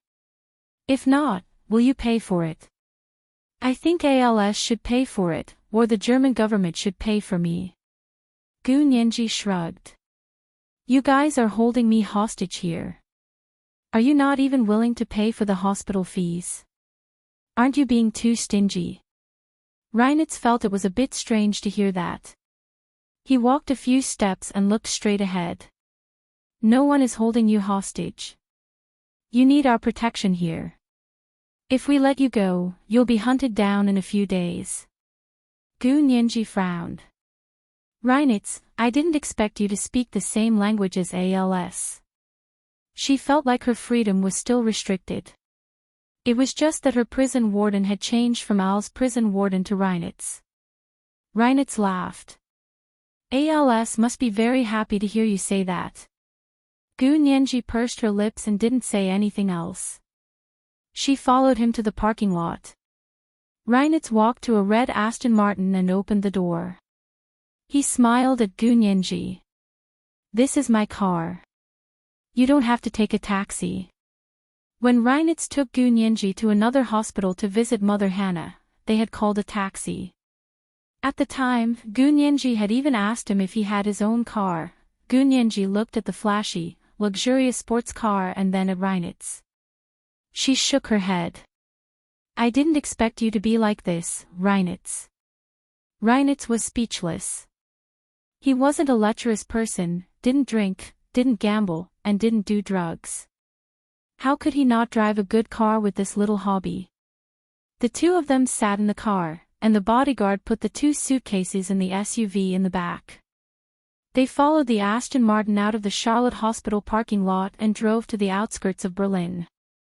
The 2 cars turned onto the highway out of the city and arrived in front of a beautiful country villa in half an hour. The house wasn't very big, but it was much bigger than Mother Hannah's house. Chapter 659. Gu Nianji couldn't help but ask Reinitz, "You look like you're rich. Why did you let Mother Hannah live alone in a place like that?" Reinitz parked the car and turned to look at her with a smile. "What kind of place? You don't think it's a good place?" Gu Nianji pouted. "It's too remote. There's no phone, no internet. How can you survive?" Reinitz found it even more hilarious. "The internet only appeared in the last 20 years. You think you can't survive without it? Then were the people from 20 years ago all dead?" His words made sense, and Gu Nianji was speechless. It was rare for someone to make her speechless, so she was a bit annoyed. She silently followed Reinitz into his home. The house looked like a small castle from the outside, but the interior was surprisingly modern. French glass doors faced the backyard, and the living room had a white leather sofa against the wall. A geometric pattern carpet was spread in the middle of the living room, and the rest of the place revealed the dark red cherry wood floorboards. A large grand piano stood next to the French latticework door. The lights in the house were all built in, and only the dining room had a large paper lotus lantern. The petals overlapped, and the white light leaked out from the petals and projected onto the dining table. Reinitz took Gu Nianji up the stairs. "Your bedroom is on the 2nd floor." Gu Nianji followed him into the bedroom and realized it was probably the master bedroom of the house. The room had been redecorated, but it still had a puritanical clean style.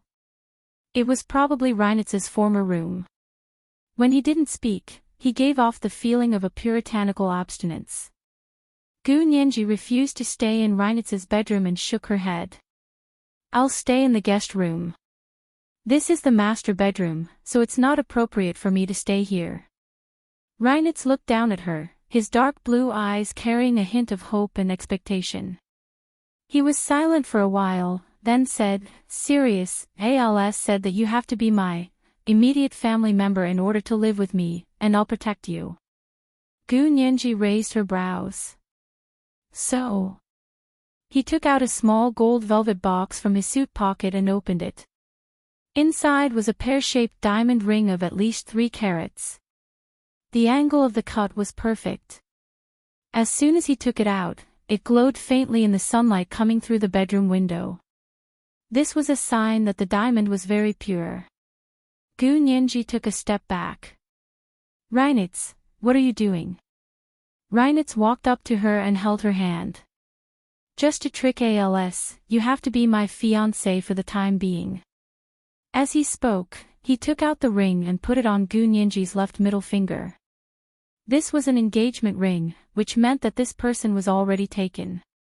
Gu Nianji quickly took off the ring and said, "Didn't you say it was a stopgap measure?" How could he be serious? "I won't keep you company." Reinitz stared at her and shook his head. Who told you it was true? Then this ring. Gu Nianji opened her palm. The sparkling pear-shaped diamond ring almost blended in with her fair palm. Reinitz looked down calmly and took the ring from her hand. His warm fingertips gently swept over Gu Nianji's palm. Gu Nianji didn't feel anything, but Reinitz felt like his fingers had been electrocuted and were about to go numb. He put the ring on her again and said gently, "It's just a prop." Gu Nianji finally said, "Oh." She looked at him suspiciously but didn't take it off. Anyway, it was just a stopgap measure. When these people stopped paying so much attention to her, she could find a way to contact the Xia Empire. But then again, when would Brothers Xiong and the others return from their mission? What about Hua Xiao? And Professor He should be back from home by now, right? Gu Nianji remembered that Professor He said he would be back for 2 weeks at most. Now that she thought about it, it had only been 2 weeks. He Zhichu had returned home because of his father's illness. Gu Nianji had tried to call him but couldn't get through. But his father should be fine now, right? Even if he had to undergo surgery, he should be back by now, right? She could call him, right? But she didn't even have a phone right now, so how could she call him? At most, Professor He would find out that her phone wasn't in the service area and get anxious, right? With that thought in mind, Gu Nianji's first night at Reinitz's house was a very restless sleep. She seemed to have had a nightmare, but she didn't scream or cry. She calmly ran and hid in the dark alone, and someone kept chasing her like a shadow. She couldn't escape or shake them off. Later, she ran too fast and fell on the ground, then woke up. After waking up and looking at the unfamiliar room, she immediately forgot what dream she had just had. Raising her hand to look at the watch on her wrist, she saw that it was only 4 in the morning, so she fell asleep again. When she woke up the next day, it was almost noon. Reinitz didn't wake her up and asked the cook to prepare lunch for her. Gu Nianji sat at the dining table and pretended to be nonchalant. "Reinitz, do you have internet at home? I'm very bored. Can you let me go online?" Reinitz opened a newspaper and shook his head. "No, I don't have a computer at home either." Gu Nianji was speechless. "Isn't that too much? It's not like you can't go online in prison." Gu Nianji didn't like it and threw her knife and fork away. "I might as well go to prison. Go find ALS and tell him I'm willing to be locked up in prison as long as there's internet." Reinitz closed the newspaper and looked at her with confusion. "Having internet is that important to you? Are you trying to kill time, or are you trying to take the opportunity to contact someone?" Don't take Al's words lightly. Of course, it was both, but Gu Nianji wouldn't admit the second possibility. She frowned. "Even if I contact someone, wouldn't you guys know? There are no secrets on the internet. Would I be that stupid?" Reinitz thought about it and smiled. "Then what do you want to see?" "I have a phone and can go online. I can read it to you." Gu Nianji was speechless. She rolled her eyes and sat down next to Reinitz. She said attentively, "Reinitz, have you tried this white sausage? It's very delicious. It's the taste of Mother Hannah's house." As she spoke, she forked a piece of white sausage and fed it to Reinitz's mouth. Reinitz had never received such good treatment from Gu Nianji. He knew she had other intentions, but he couldn't help opening his mouth and finishing the white sausage she fed him. Gu Nianji was very happy and fed him a few more mouthfuls of food. She even fed him mouthful by mouthful of bread. There was only bread and sausage, but Reinitz was drunk on it. His blue eyes stared at Gu Nianji's face and couldn't move away. Gu Nianji looked away uncomfortably and tugged at the corner of his shirt. "Hey, Reinitz, can you lend me your phone? I'm only looking at the news online, especially the case I'm in charge of. I told you before, I'm a lawyer. I'm helping someone with a lawsuit, so I can't give up halfway. I swore to bring the B*TCH to justice. Reinitz took out his phone and swiped it open. What lawsuit are you fighting? Can I find it online? After a moment of silence, he asked her again, is your real name Gu Nianji? He pronounced the 3 words Gu Nianji in Mandarin. His pronunciation was perfect, as if he had practiced it many times. There was no accent at all. Gu Nianji blinked. Oh, right. Didn't you already know? Didn't ALS tell you? I want to hear it from you. Reinitz looked at her deeply. I don't believe what he said, but as long as you say it, I'll believe it. Gu Nianji blushed with shame and looked away helplessly. She said, yes, but my English name is indeed Sirius. Reinitz raised his eyebrows in surprise. This was indeed something they didn't know. He thought she had made up the name Sirius to coax him, but it turned out to be true. All right, don't be like that. I don't believe ALS didn't tell you about the case I'm in charge of. Gu Nianji propped her head on her hand and leaned against the dining table as she studied Reinitz. I really want to finish this. It's the case related to Seth. He's also the person who's after my life this time. Reinitz looked at her and thought she really wasn't lying to him. This little girl was too smart. He searched for Li Haiqing's case on his phone and picked out some news to read to her. Because Seth escaped, the court hasn't announced the results of the first trial yet. He then said, this case has a team of plaintiff's lawyers, and you're only one of them. You're not there right now, so your colleagues will finish the case. I'm also suing Seth's family for civil compensation, Gu Nianji said gloomily. If I don't go, I'm afraid that family will escape civil punishment. Reinitz continued to watch the news and laughed. Compensation of 1 billion euros. Yes, that's bold and impressive. Gu Nianji returned to her seat. She could tell that Reinitz had no intention of showing his phone to her, so it didn't matter how much she tried to please him. Picking up her knife and fork for her lunch, Gu Nianji changed her angle to attack Reinitz. As she ate, she analyzed the relationship between Reinitz and ALS. Reinitz, why do you listen to ALS so much? What right does he have to order you around? You're not a government official or a soldier. What he did is against the law. I'm a foreigner. If my country doesn't stand up for me no matter what he does to me, I won't be able to sue anyone. But you're different. You're a German citizen.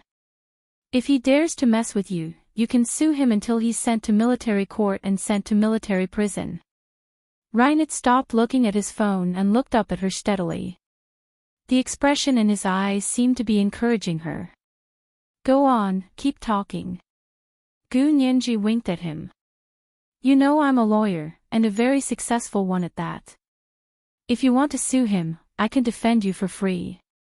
I guarantee that you'll be able to sue him until he loses his pants. Reinitz couldn't help but laugh as he shook his head. He leaned forward and whispered, Sirius, I like the way you lie to everyone. It's very charming. Gu Nianji was speechless. Damn. She was being looked down upon. Gu Nianji rolled her eyes. She knew she couldn't incite Reinitz to turn against ALS. Sirius, do you know which organization AL's Federal Intelligence Agency's Bureau 1 used to be? Reinitz felt the need to explain it to Gu Nianji.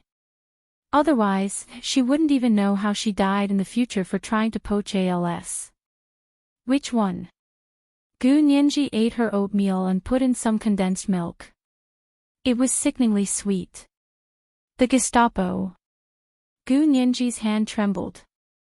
She looked at Reinitz in disbelief. Really? The Gestapo was a German transliteration of the Mandarin term. It translated to National Secret Police. It was a notorious secret service organization during the Nazi Germany era. It was also the most biting dog under the SS. That organization still exists. Of course the Gestapo doesn't exist anymore.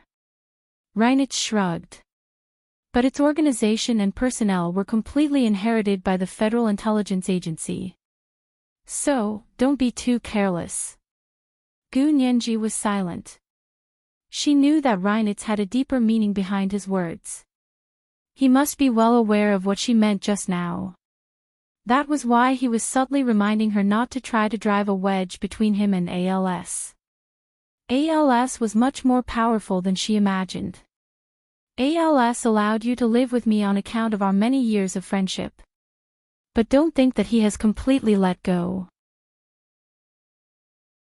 Reinitz was almost scaring her because he was worried that this unusually courageous little girl would do many unimaginable things. If she angered them, it would be terrible if they took harsh measures against her. Gu Nianji's face paled. She couldn't help but look around. So, ALS also had eyes and ears here. Who was it? The bodyguards outside the door. The kitchen maids who came to cook. The cleaners. Or the gardeners who trimmed the flowers outside. As soon as Reinitz said that, Gu Nianji immediately dismissed the idea of getting the service staff to help her pass messages. The only person she could trust here was herself. She didn't even dare to guarantee Reinitz's safety. He obviously had a better relationship with ALS. But if she sat here all day and did nothing, she might as well die. She lowered her head gloomily. Her nose felt sour, and 2 drops of tears slid down her face and landed on the dining table. Gu Nianji quickly wiped them with a tissue. Reinitz was slightly taken aback, but he finally gave in. I'll ask ALS tomorrow. If he agrees, I'll install internet at home. Gu Nianji almost fainted when she heard that. So his house really didn't have internet. Who didn't have internet at home in this day and age? Gu Nianji hugged her knees as she sat on the window sill in the living room. The 2 sparkling diamond earrings on her perfectly shaped earlobes shone in the sunlight. It was like 2 miniature suns were glued to her earlobes. She looked at the neatly trimmed garden beds in the yard and kept thinking of opportunities in her mind. Reinitz brought a cup of coffee and sat not far from her reading the newspaper. Gu Nianji's eyes swept over and looked him up and down. She tried to find something to talk about. Reinitz, how did you and ALS meet? Did you tell him I was here? From his tone, the 2 of them seemed to be friends, and very close friends. How could someone who was good friends with the director of the German Federal Intelligence Service be a normal person? You must be kidding me. Gu Nianji felt disdain in her heart, but she didn't dare say it out loud. Reinitz didn't look up and didn't avoid her question. If I said it was a coincidence, would you believe me? Their department was looking for you, and they found you. That's how they knew I was with you. ALS was also an orphan, and we grew up in the same orphanage. Weren't you adopted by Mother Hannah later on? Yes, but I was only adopted by her when I was 12, and ALS was adopted when he was 10. We were all grown up at that time, and we were best friends. Later, we met in university and became classmates. Reinitz explained in detail. Gu Nianji could imagine 2 boys who were familiar with each other in the orphanage reuniting in university after a few years. As long as they were normal people, their relationship would definitely be better than before. Later on, he joined the army and made a lot of contributions. His rank and position kept rising. After I graduated from university, I became a software engineer and started a few small companies. After I sold them, I made some money. Reinitz finished speaking and looked up from the newspaper. His blue eyes danced with laughter. Curious girl, what else do you want to ask? Gu Nianji was speechless. She turned her head and continued to look out the window. Then hurry up and install an internet connection. I'm so bored I'm going to grow mushrooms. Reinitz looked at her thoughtfully. She had been very obedient these past few days and didn't do anything out of line. However, she sat on the windowsill every day and looked out the window. It wasn't that he didn't understand how she felt. Who could be happy when their freedom was restricted?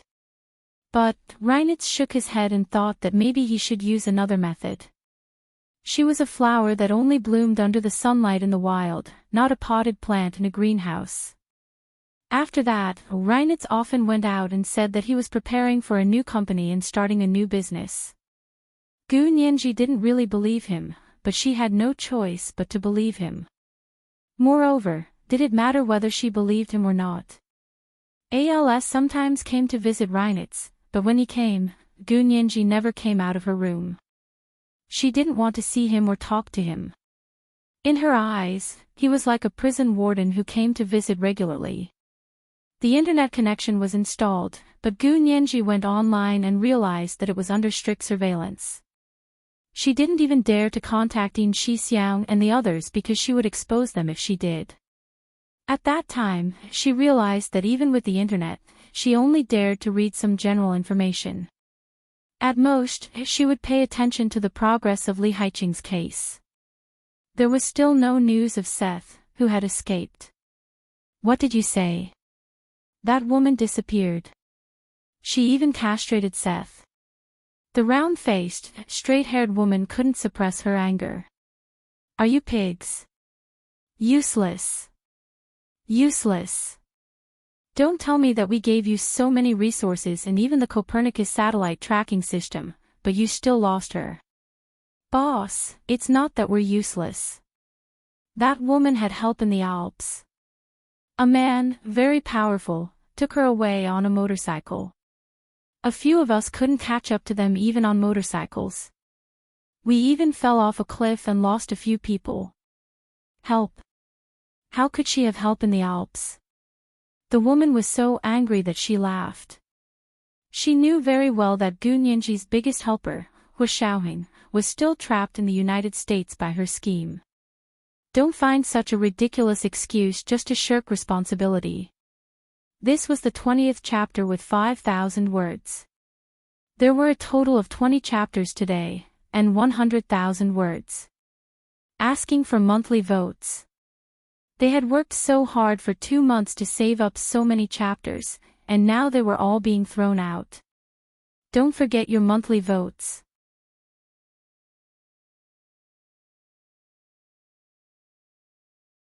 Chapter 660.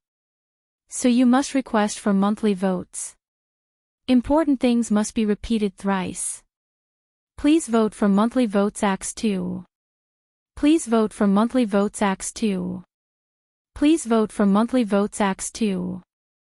If you have already filled up your 5 monthly votes, remember to vote for recommendation every day. Vote for full votes. Moi, everyone. Good night.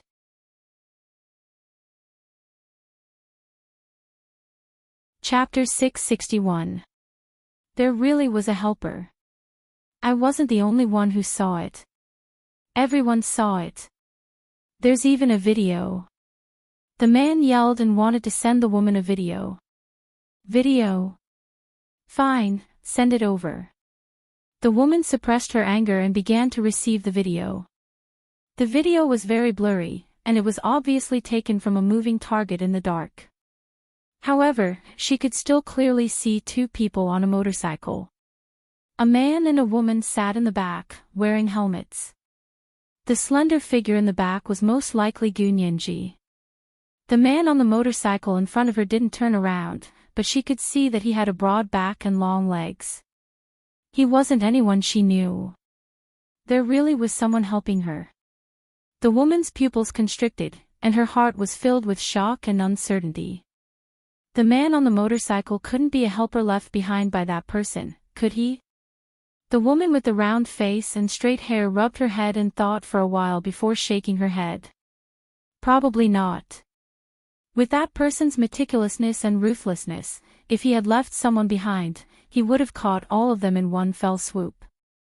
There was no way he would have met Gu Nianji in that godforsaken place. The woman hung up and sat in her chair to think. York probably wouldn't be able to help much in Germany. Hu Xiaoheng had already been tied up in the United States, so he still didn't know what had happened to Gu Nianji. After thinking about it, the only person she could still use was the Huaxia Empire. That was almost her final trump card. If she still couldn't kill Gu Nianji, then she could only say that this person was extremely cunning and stubborn. Good people don't live long, but bad people live for thousands of years. Ever since He Zhichu returned, he had been searching non-stop for 4 to 5 days, but there was still no news of Gu Nianji. It seemed like all the clues were cut off as soon as they entered the Alps. He decided to stop looking for Gu Nianji and went straight to Seth in York. From the bloodstains he found in the car, Seth seemed to have suffered a great loss and needed to find a place to recuperate. He Zhichu was in the Hilton hotel room looking at the information he had gathered over the past few days. Picking up his phone, he ordered his people, remember that small clinic. Find the name and address of everyone in the clinic. If we find him, we should be able to find out where Seth is. Seth was a fugitive and seriously injured, so he definitely wouldn't go to a proper hospital for treatment. These small clinics were the most likely places for him to appear. Also, the fact that the other party had abandoned the car in the clinic's parking lot meant that the owner of the clinic had a close relationship with the people who were after Gu Nianji. With this clue, it would be easy to find someone. These people thought that they wouldn't be discovered if they moved. Therefore, when a few masked men with semi-automatic submachine guns dragged the doctor out of his hiding place, he still didn't know what was going on. He thought that it was a normal robbery or extortion, or that someone who had committed a crime was looking for him for treatment. He hurriedly said, "Sirs, do you want money or medicine? My clinic isn't here, but it has everything." The men didn't say anything. They sealed his mouth with tape and brought him to He Zhichu's place. He Zhichu didn't appear personally. Instead, he sat behind a screen and listened to his people interrogate the doctor. The doctor had never been tortured like this before. His wrist was broken, and his scalpel-holding hand was crippled. He bawled and confessed everything. "Seth is useless now. I performed a cavernous and testicular resection on his lower body. He's currently recuperating in a villa. I don't know. I don't know anything. The female lawyer they were after ran away. They're still looking for her. I don't know where that female lawyer is." The doctor hugged his broken hand and cried bitterly. "It had nothing to do with me. I was only treating their injuries. I've never done anything bad. People who help the wicked say they've never done anything bad. Me too. I only do charity." The mercenary who broke his wrist made a rare joke. He was truly disgusted by such a hypocritical person. "You say you've never done anything bad, but all these years, you treated these people no matter what injuries they suffered. How much did they give you in private? As a doctor, you covered up gunshot wounds and knife wounds. You say you've never done anything bad. How many murderers and robbers have you covered up? Don't you know that there are accomplices in the law?" The doctor was rendered speechless and sobbed a little less loudly. He Zhichu finally sighed deeply when he heard this. He slowly stood up with the help of the chair. Knowing that Nianji hadn't fallen into the hands of those cheese, he was finally half relieved. She had always been a smart girl. This time, he hoped she could hold on. He would definitely find her and bring her home personally. He Zhichu came out of the room where the doctor was locked up and ordered his men, "Go catch Seth." According to the doctor's confession, the villa Seth was hiding in was actually a private property owned by the Yorks. The property was so secluded that basically no one knew it belonged to them. There were no other homes within a 5-mile radius except for them. Seth lay on the bed in the villa, feeling like he was dying. He couldn't sleep at all. Staying here alone every day to recuperate was like waiting for death.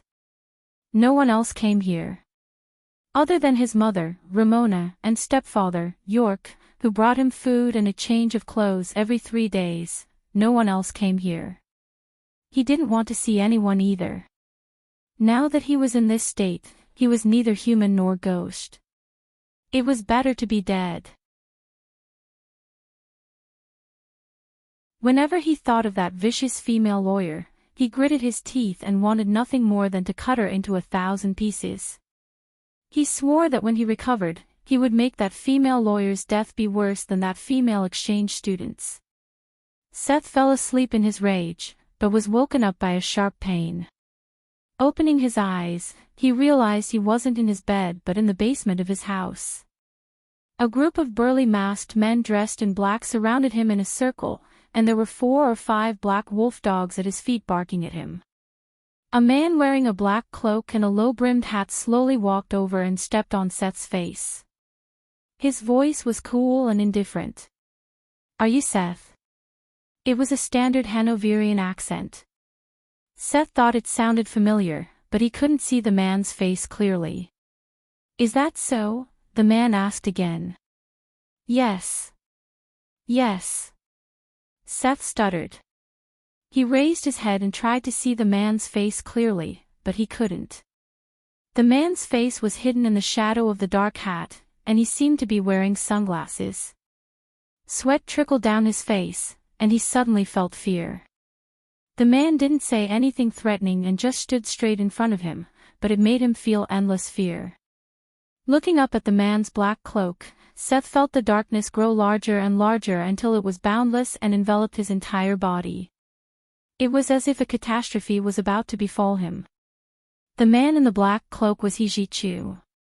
He looked down at Seth, who was crawling at his feet, and retracted his feet as if he thought Seth was dirty. Rubbing his feet on the carpet, he turned around and said, "Kill him." Seth's pupils dilated as he watched the man's black cloak sweep across the threshold like the Grim Reaper had arrived. Rip! Seth's clothes were ripped off by several bodyguards, and then the wolf dogs glared at him hungrily. One by one, they pounced on him. He-Ji-Chu stood at the basement door and listened to the wolf dogs' excited howls as well as Seth's screams, each louder than the last.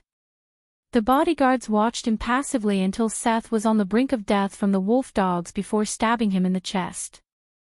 The person who did it wore a thin, transparent glove that had clear fingerprints on it. However, the fingerprints were only faint marks on the handle of the knife. "Is this the knife York used?" a bodyguard asked quietly. "Yes, the fingerprints are all there. I found a thief and paid a lot of money to get it." One of the bodyguards adjusted the knife with a grin. After everything was cleaned up, Seth's body was decomposed to bring forward the time of death. Finally, Seth's decomposed body was placed in the freezer to be frozen. "Mr. He, it's all done," the captain of the bodyguards reported to He-Ji-Chu. "Okay. Clean up this place and don't leave any clues." He-Ji-Chu glanced back before turning to leave. They had come prepared with thick plastic bags on their feet and thick plastic gloves on their hands, so they wouldn't leave any footprints or fingerprints. After leaving York's villa, the 2 cars sped into the mountains under the cover of night and made a large detour before returning to the Hilton Hotel in Munich. It was already midnight, and He-Ji-Chu was wide awake when he returned to his room. Turning on his laptop, he searched the internet and found the target's computer. He hacked into it and obtained a series of evidence and information. Then he used the target's email to send it to many people and organizations, including Germany's most famous social media and the 3 major TV stations.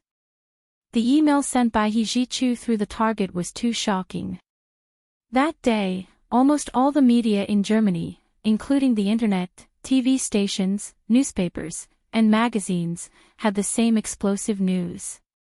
This was the mistake of Andrea, a very famous member of Germany's parliament and a popular candidate for the next chancellor. He had sent a private email to everyone. This private email wasn't just any private email.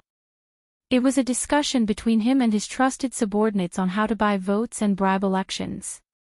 Also, he had once made a deal with a gang to assassinate a member of parliament who had competed with him for a seat in parliament. The evidence was too heavy, and most importantly, it was all sent from this person's own email.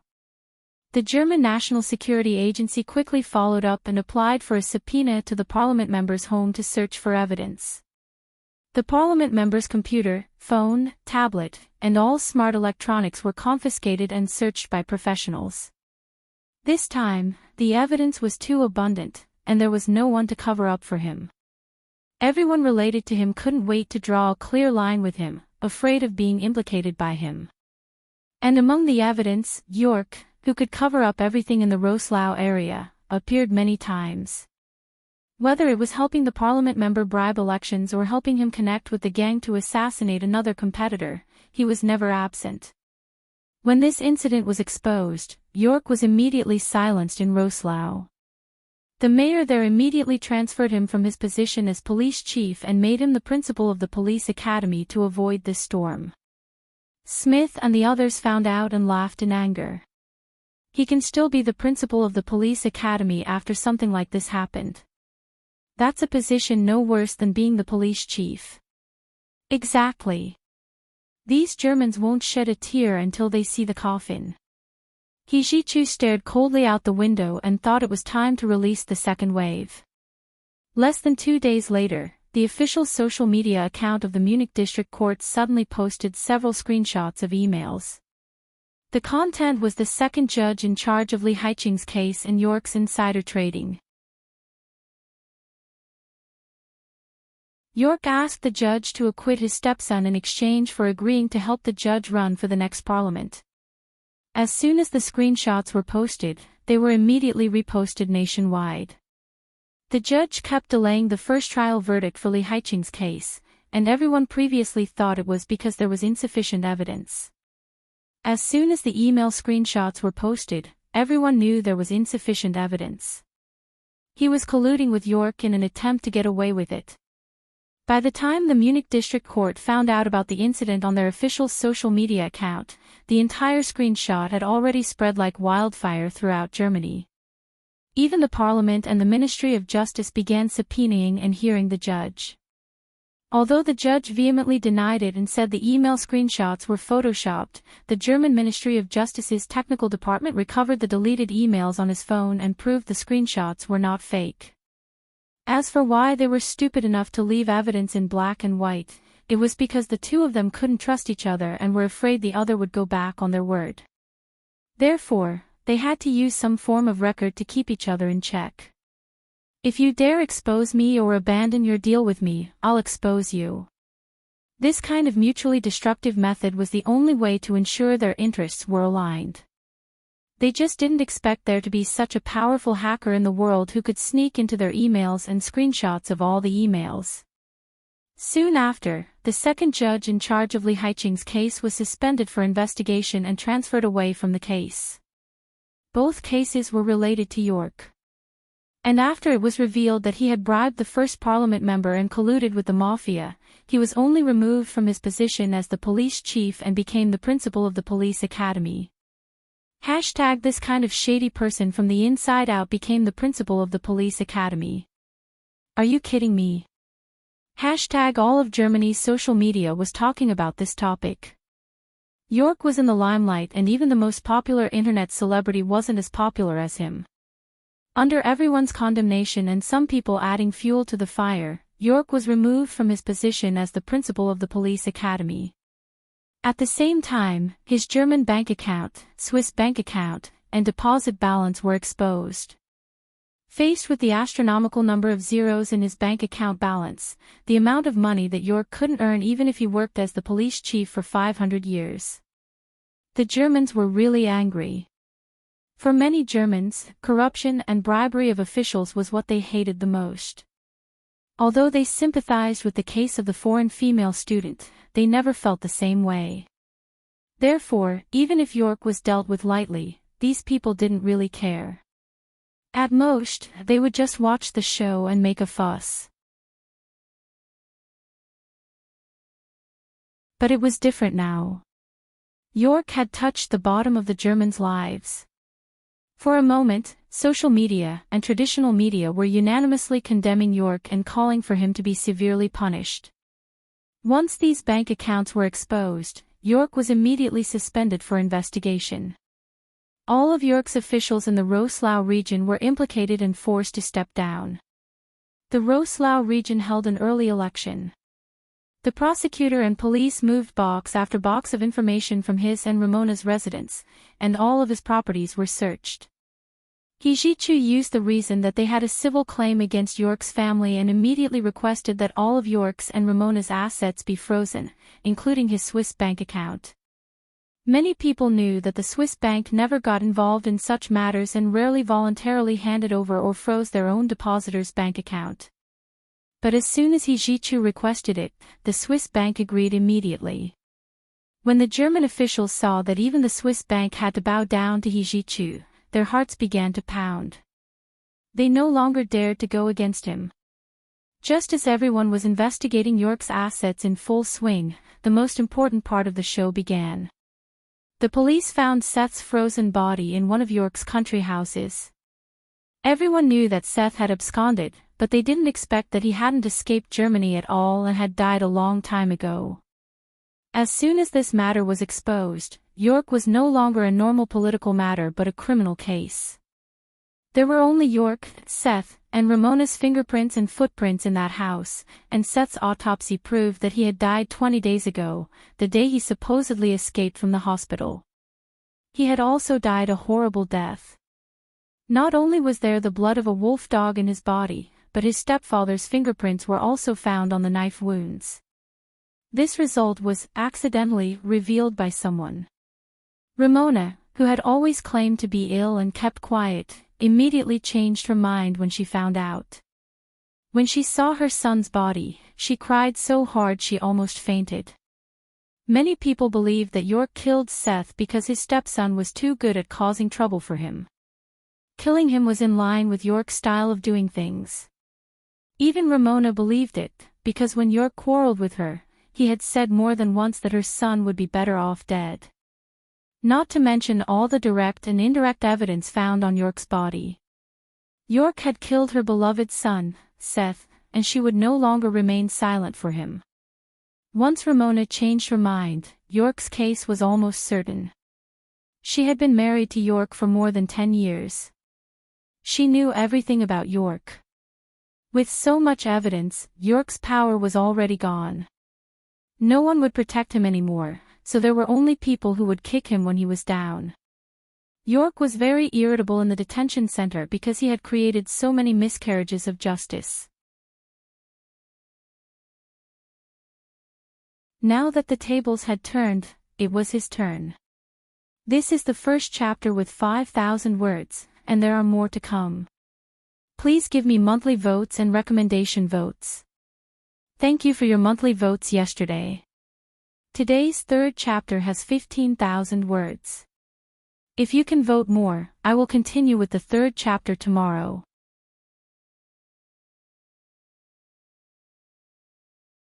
Chapter 662. The direct and indirect evidence that left York unable to defend himself looked so familiar. Hadn't he framed others like this back then? He refused to accept it. All of this was fake.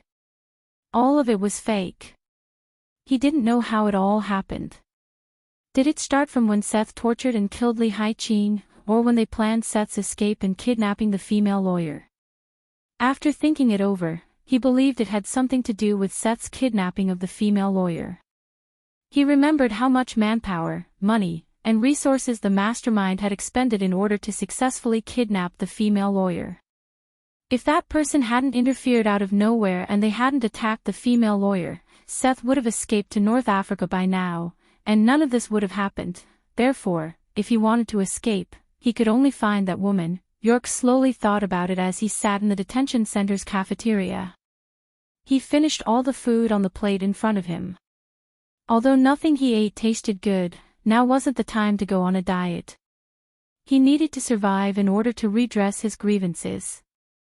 Just as he was about to leave the cafeteria, a guard came over and said, "York, someone wants to see you." York froze. Someone still wanted to see him at a time like this. Even Ramona didn't want to talk to him, so someone still wanted to see him. York followed the guard to the reception room. To his surprise, the person didn't take him to the standard reception room specially prepared for suspects in the detention center.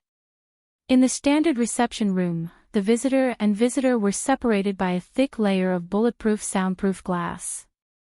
They could only look at each other and talk on the phone. This person brought him to a meeting room that looked like a normal meeting room. There was no bulletproof soundproof glass between the visitor and visitor. As soon as he walked in, he saw a tall man in a dark suit standing in front of the conference room window with his hands behind his back. The dark suit was perfectly pressed on the man's body, and it was obvious that it was handmade, high-end fashion and not bought. York coughed twice as a greeting. The man turned around and looked at York expressionlessly, a murderous glint flashing in his shimmering, sultry eyes. York froze. The person who came to see him was actually He Ji-chu. He was no stranger to this person. He was the lawyer for the plaintiff's team in Li Haiqing's case. Although he had never argued in court, York believed that the youngest partner of the largest law firm in the United States had single-handedly organized all the arguments for the plaintiff's team. This person was definitely standing opposite him. Why would he come to visit him?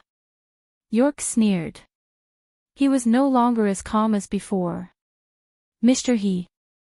I'm so surprised that Mr. He actually came to see me. York sat down in the conference room without any trace of awkwardness. He Ji-chu also sat down across from him. He rested one hand on the conference table between them and put the other in his trouser pocket. He sat leisurely, his attitude cold and aloof as always. York, I've already applied to freeze your Swiss bank account. He Ji-chu leaned forward and said casually. York's expression immediately changed. Impossible. This is impossible. He roared loudly and glared at He Ji-chu. He wanted nothing more than to tear him to pieces. He Ji-chu smiled and leaned back in his chair. He raised his hand. If you don't believe me, can't you just call your bank representative? As he spoke, he took out his phone and slid it in front of York. Without another word, York picked up his phone and opened the call. Just as he was about to make the call, he suddenly realized something and put the phone down. He pushed it back and sneered, "You're trying to trick me." If he used He Ji-chu's phone to make a call, then He Ji-chu would have all the information on the caller. He Ji-chu sneered and shook his head. He caught the phone. Why would I need to trick you? I even know your Swiss bank account password. Why would I need to trick you? York's eyes narrowed in fear. His face twitched as he slowly sat down and glared at He Ji-chu. After a while, he asked. What do you mean? Since you already know everything, why are you still looking for me? He Ji-chu played with his phone and looked at York lazily. I'm bored. Can't I? York was speechless. He didn't want to talk anymore. He stood up. If you don't have anything else, then I'm leaving. York turned to leave. Stop right there, He Ji-chu said dryly behind him and stood up as well. York stopped and didn't turn around. What's wrong? Does Mr. He still have something to say? Of course He Ji-chu had something to ask him. Otherwise, why would he talk to someone he hated? However, for the sake of Gu Nianji's whereabouts and to know who was behind all this, He Ji-chu had no choice but to feign civility with this person he hated. Yes, you know your current situation, right? The civil compensation case, the corruption and bribery case, and the stepson's murder case, all three major cases are on you. A life sentence is a light sentence, and you can never be released from prison early. Also, how many enemies do you have in prison waiting to take revenge on you? Do I need to remind you? When He Ji-chu finished speaking, York's back froze.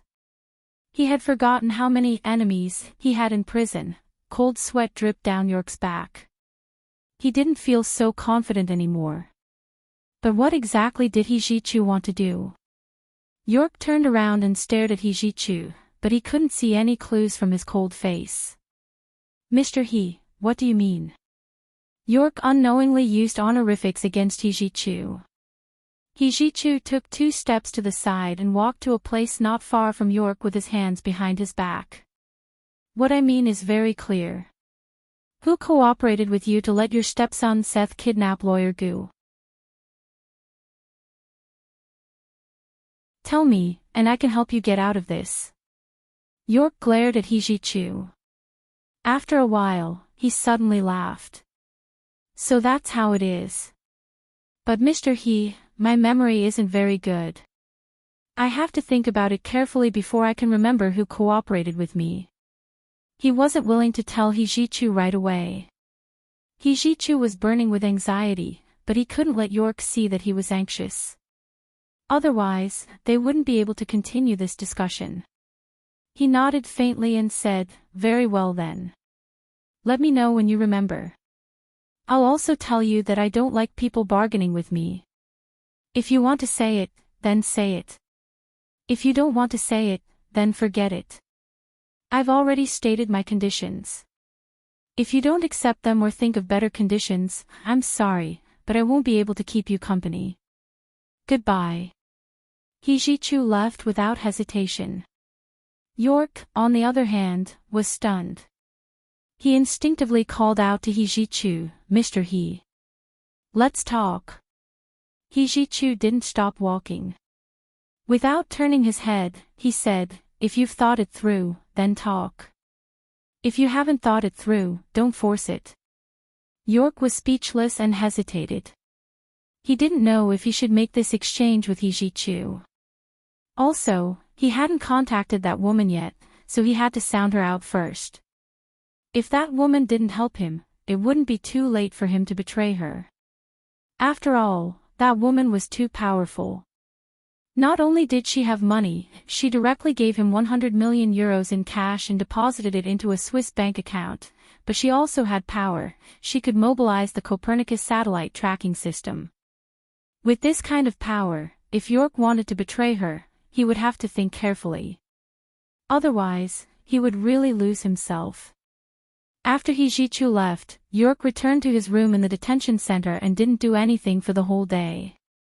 But the next day, when it was time for him to go to Seattle, he sent a letter to a strange email address and said, "Miss Yamaguchi, let's talk. What do you think about this?" This letter was intercepted by He-ji-chu, who had been monitoring him, but the strange thing was that the email address that had received York's mail couldn't be found at all. No matter what method he used to track it, he couldn't find the address. It was like a stone sinking into the ocean. He-ji-chu's heart sank when he saw this result. Even with his computer network skills, he couldn't track this email address.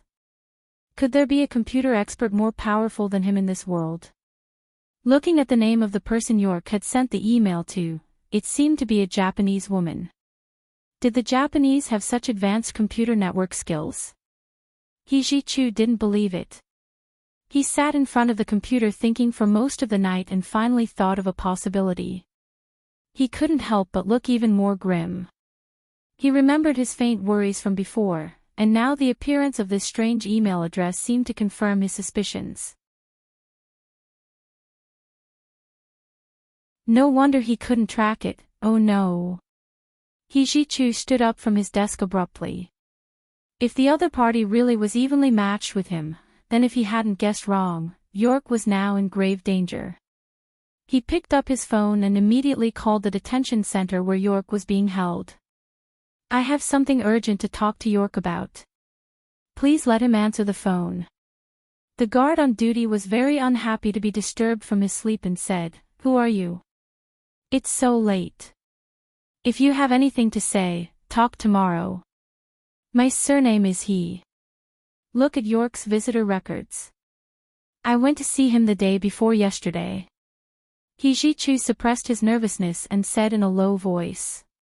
The guard on duty at the detention center flipped through the visitor records impatiently. When he saw the note next to He-ji-chu's name, he immediately turned 180 degrees and said quickly, "Mr. He. It's Mr. He.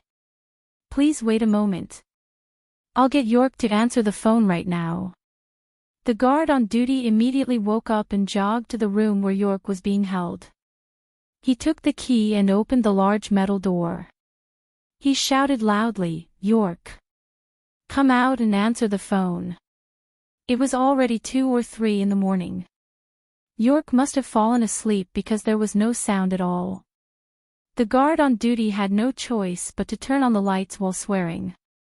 He walked in and yanked the blanket off York's bed. He ended up seeing York bleeding from all 7 orifices on the bed. Ah! He was so scared that he fell back on his butt. He then scrambled out and screamed, "Murder! Murder! Someone killed someone in the detention center." When Hijichu received the news that York had died in the detention center, he immediately understood that he was still one step too late. The other party had probably acted as soon as they received York's blackmail email. Although he didn't find out who was behind this, the fact that the other party had cut off this lead so quickly meant that the mastermind didn't want Hijichu to know. Why didn't they want him to know? It was probably possible that this person was someone Hijichu knew, or someone who was on opposing sides of Hijichu.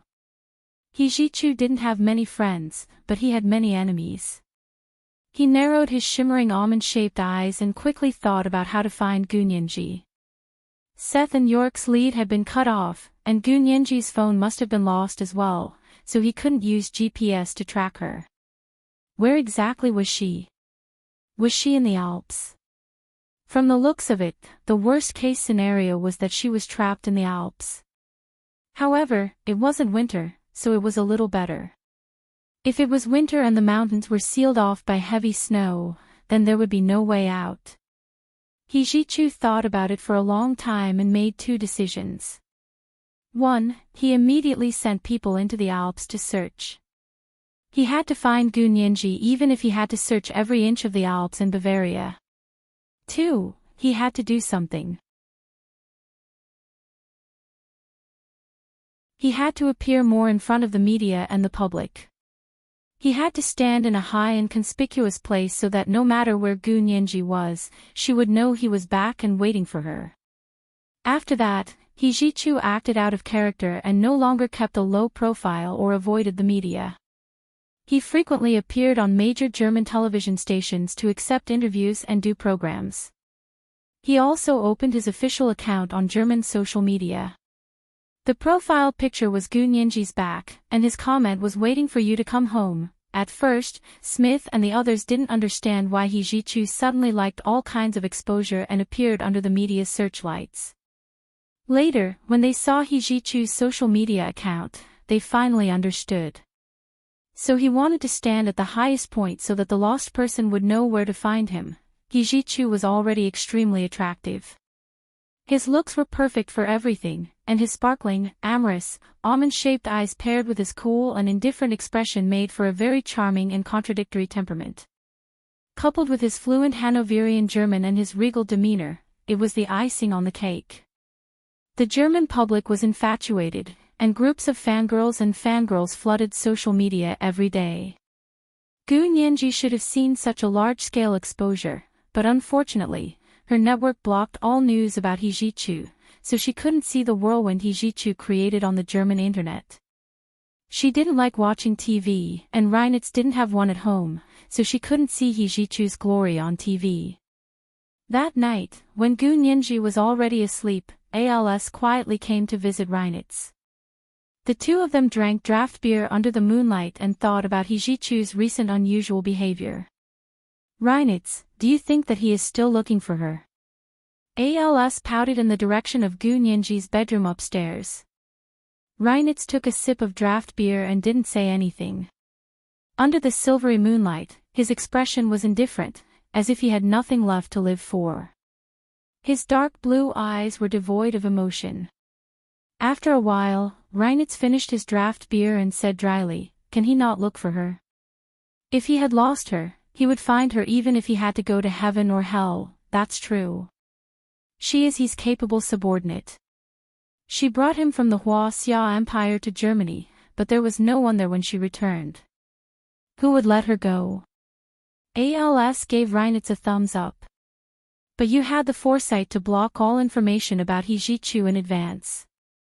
Otherwise, if she found out that He Jichu had already returned, who knows how much trouble she would cause.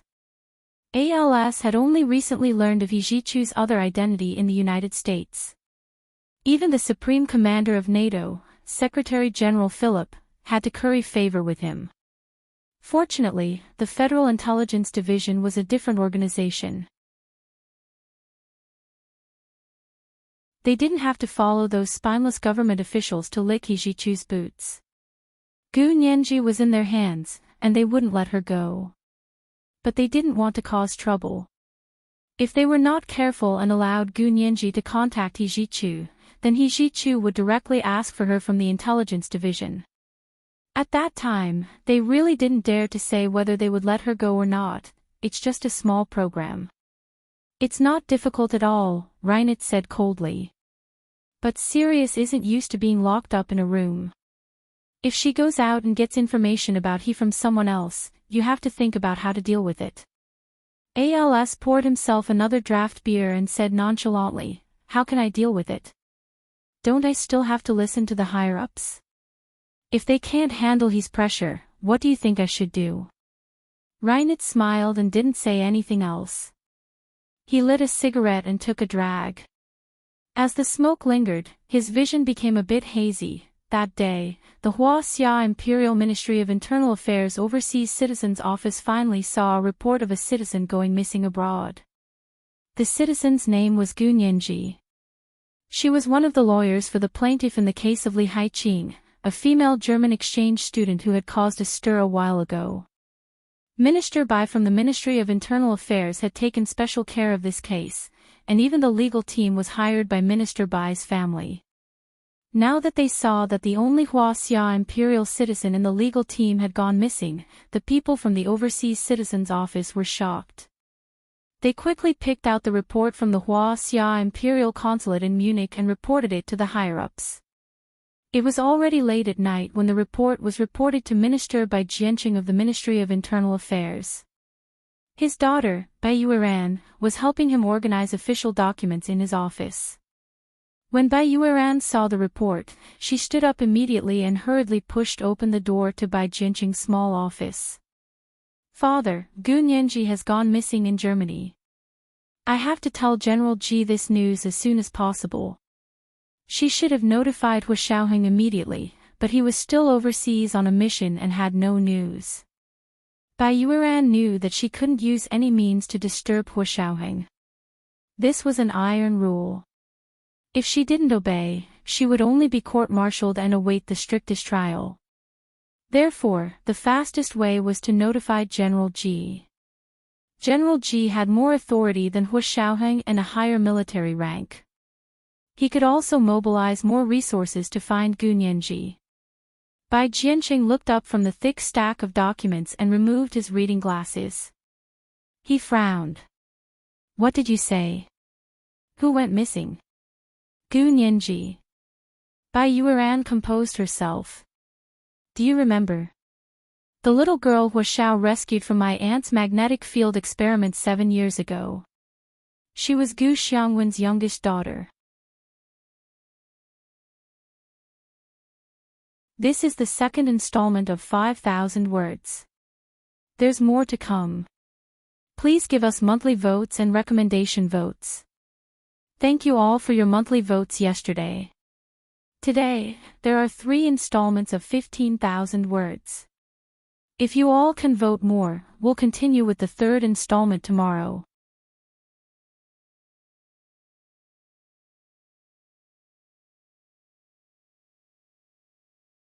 Chapter 663.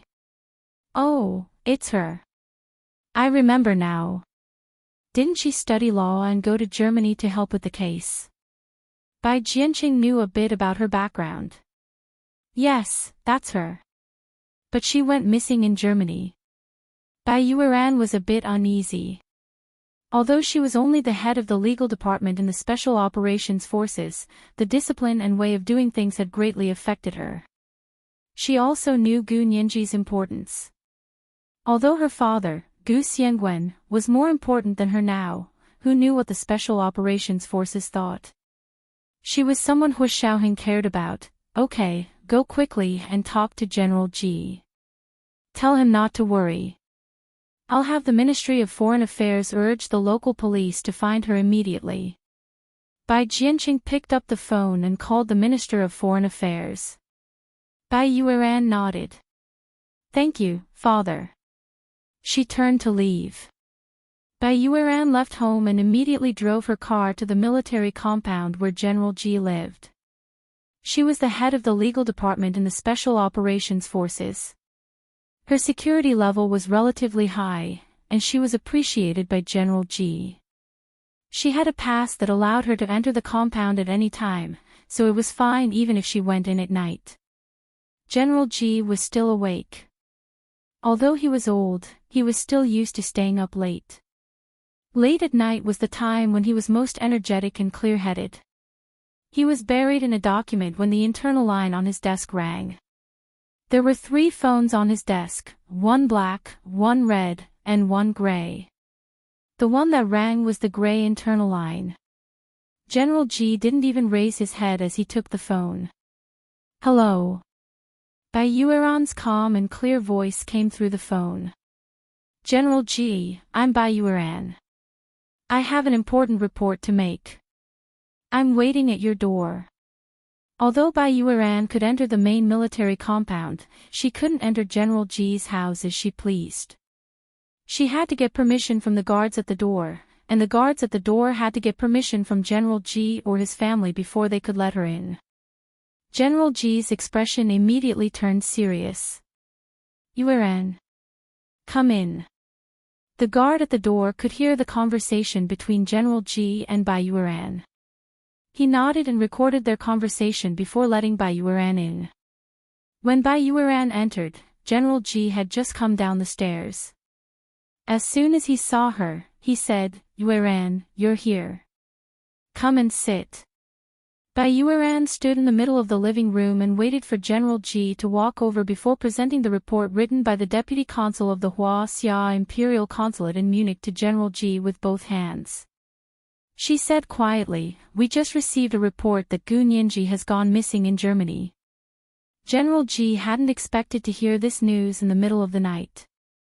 The muscles on his face twitched uncontrollably, but he wasn't agitated.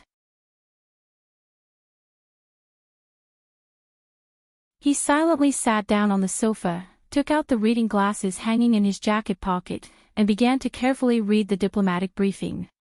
It took General Ji half an hour to read a diplomatic briefing of less than 500 words. Bai Yueran didn't even dare to breathe. She could only stare at the sofa next to General Ji in a daze. After a while, General Ji finally said slowly, it's been more than 20 days since Gu Nianji disappeared until we received the news.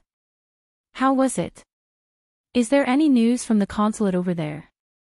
Bai Yueran was taken aback. She was very impressed by General Ji. Indeed, the older the ginger, the spicier it was. General Ji's first words were out of the ordinary. Even she forgot to look at the time on the briefing. However, she said, seriously, the Ministry of Foreign Affairs is too inefficient. It took 7 to 8 days for a briefing like this to be sent to my father. We must get them to be more efficient. She didn't know where she had been delayed, but this was a critical period for her father, Bai Jianqing, to run for Prime Minister. She couldn't afford to make any mistakes, so she didn't want to pursue this responsibility for now. General Ji didn't comment. Regardless of whether it was the Ministry of Foreign Affairs or the Ministry of Internal Affairs, they were all government departments. Bai Jianqing could manage them, but as the head of the military, he couldn't say a word. One shouldn't meddle in politics if one wasn't in a position. The biggest taboo in politics was to stick their hands into things that didn't belong to them. Seeing General Ji remain silent, Bai Yueran could only say, then what should we do? Should we send someone to Germany? General Ji thought that Gu Nianji was Gu Xiangwen's daughter and Xiaoheng's fiancé. They couldn't just sit back and do nothing if something happened to her. However, Hu Xiaoheng was currently out on a mission, so he couldn't be informed about this or know about it. Although he knew Hu Xiaoheng wouldn't ignore the severity of the situation and ignore the public for personal reasons, who knew? He had only fallen for one girl in all these years. General Ji didn't dare take the risk. After thinking for a while, General Ji said, "Go back and ask your father to ask the Ministry of Foreign Affairs again to see if they have any new developments on this matter. I'll accept this for now and see how to proceed." Bai Yueran stood up and quickly said, "I'll go back and ask my father right now." General Ji also stood up and smiled. "Thank you, Yueran. You're too kind, General Ji. I'm also from the Special Operations Forces, so I treat Nianji as one of us." Bai Yueran was very straightforward and turned to leave. After Bai Yueran left, General Ji returned to his study with the briefing. He read it again and picked up the black phone to call the Special Operations Forces. "Switchboard, connect me to Yin Shixiang or Zhao Liangze." General Ji thought that since Hu Xiaoheng wasn't in the Hua Xia Empire, it was fine to have his two personal secretaries take charge. Hu Xiaoheng, Yin Shixiang, and Zhao Liangze could be said to have watched Gu Nianji grow up. They had a sense of responsibility and affection for her. If the two of them were in charge, they would definitely be more dedicated than others. General Ji felt a bit uneasy, but he thought that Gu Nianji was also an adult and the Special Operations Forces had special protection for her, so it should be easy to find her. In the end, the switchboard replied, "Reporting to Chief, Lieutenant Colonel Yin and Lieutenant Colonel Zhao are both out on a mission and can't answer the phone for now."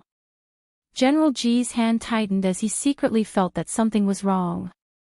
Gu Nianji was missing, and Hu Xiaoheng, Yin Shixiang, and Zhao Liangze were all on a mission at the same time. He asked in a low voice, "What mission did Yin Shixiang and Zhao Liangze go on? Who sent them?"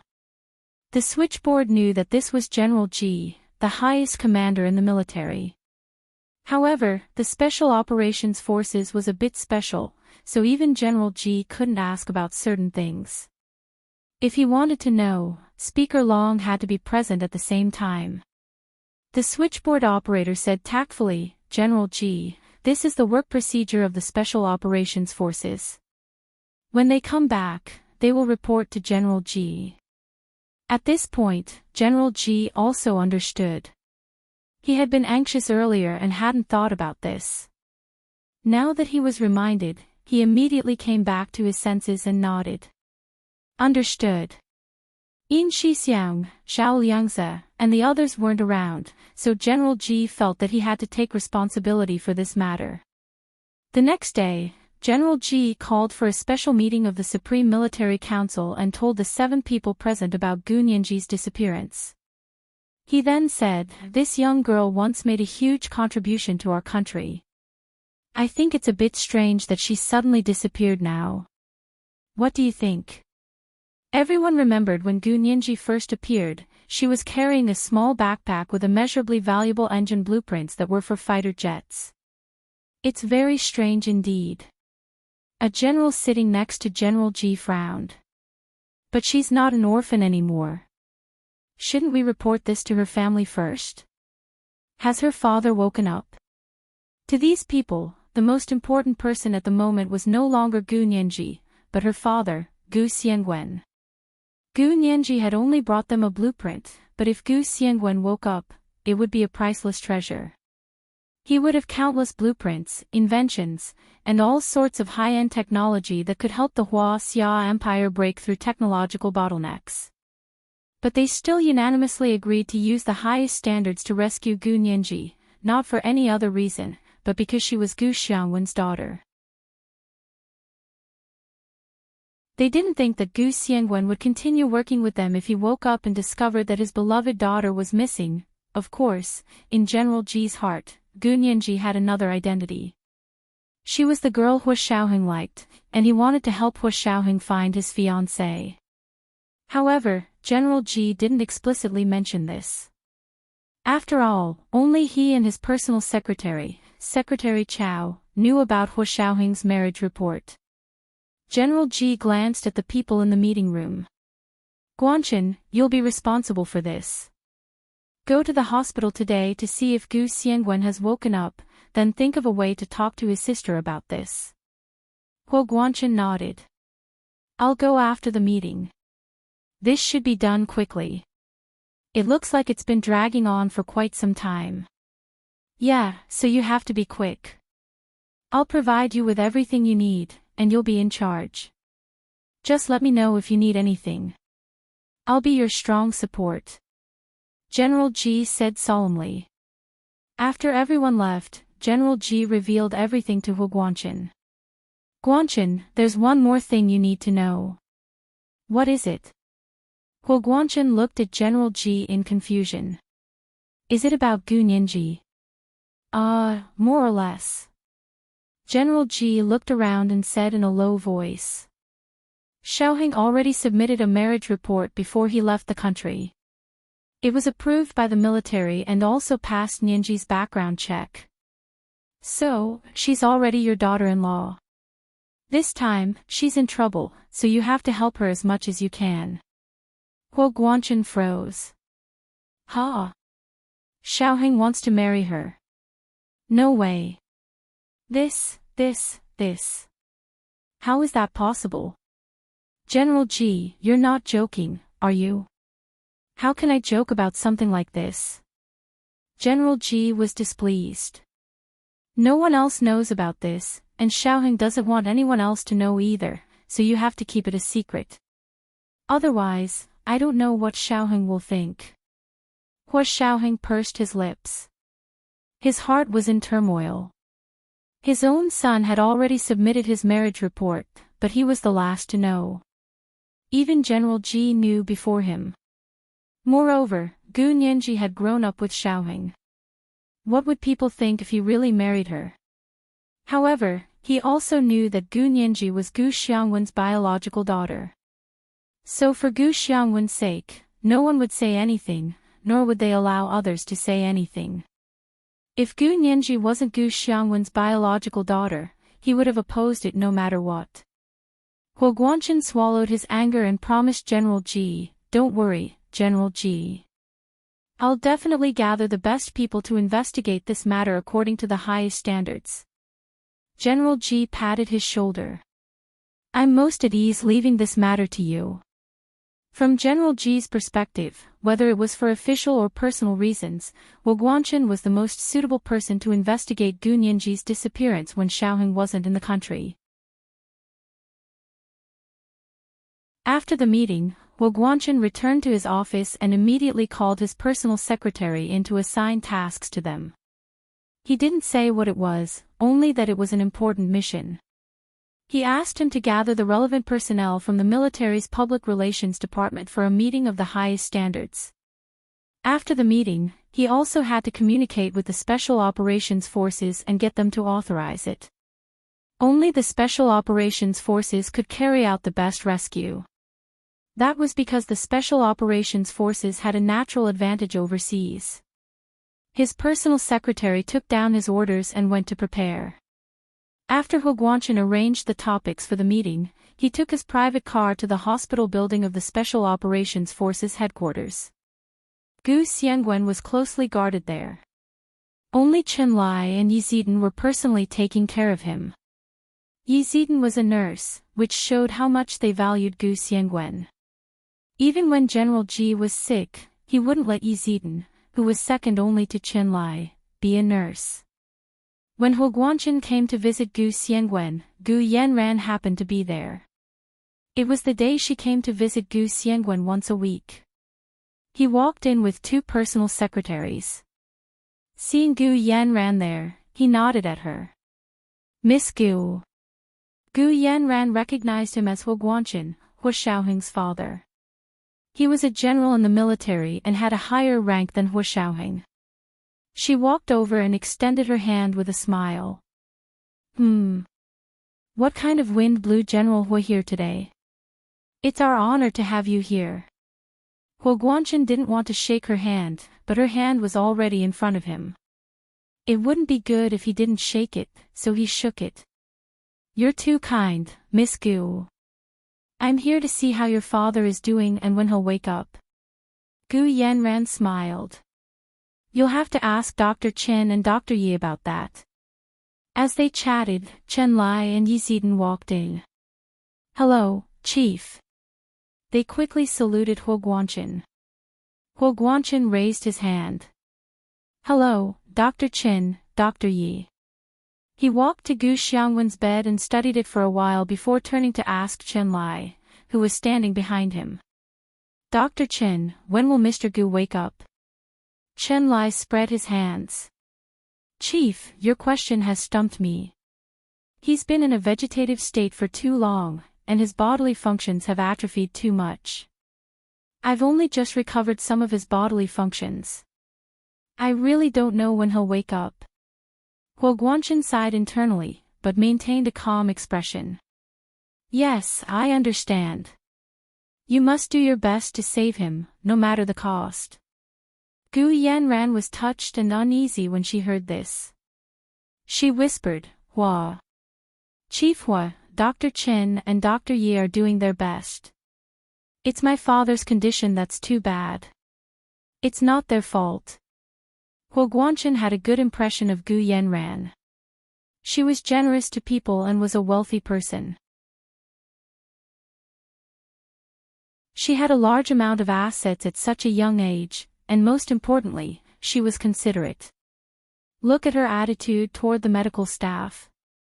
We should be ashamed that Miss Gu thinks that way. Huo Guanchen nodded slightly and remembered Gu Nianji.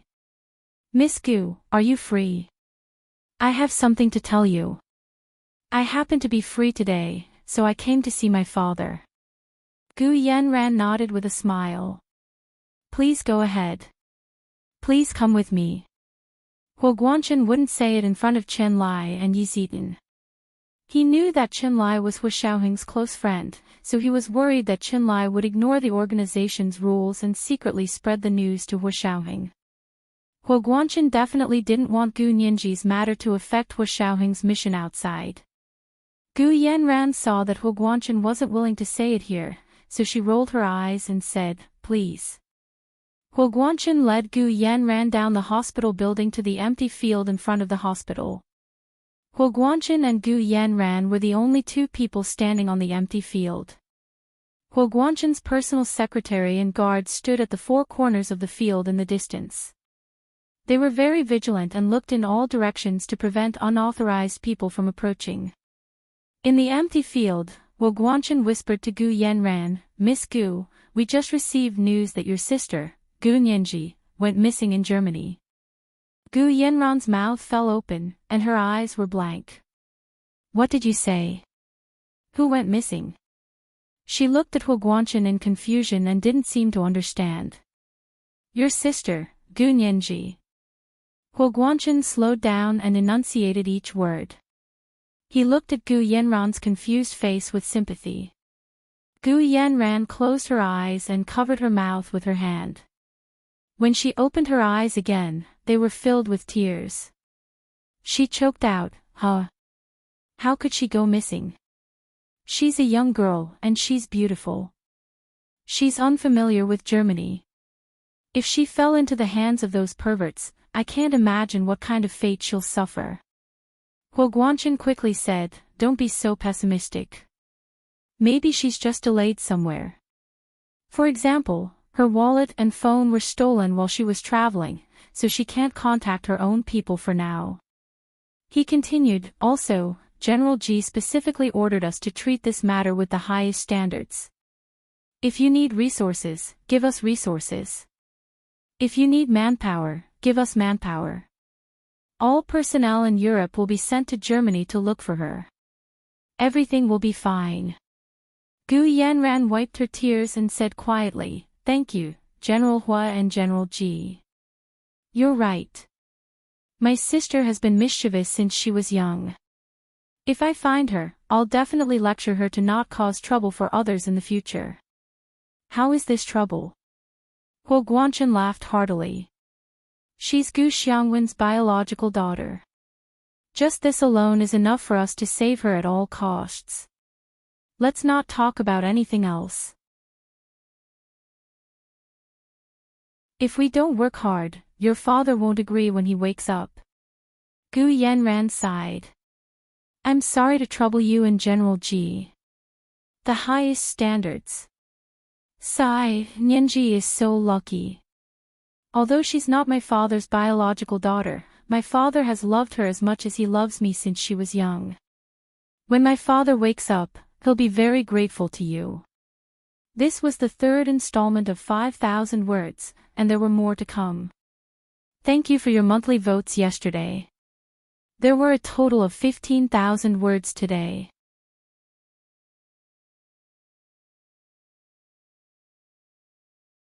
Chapter 664.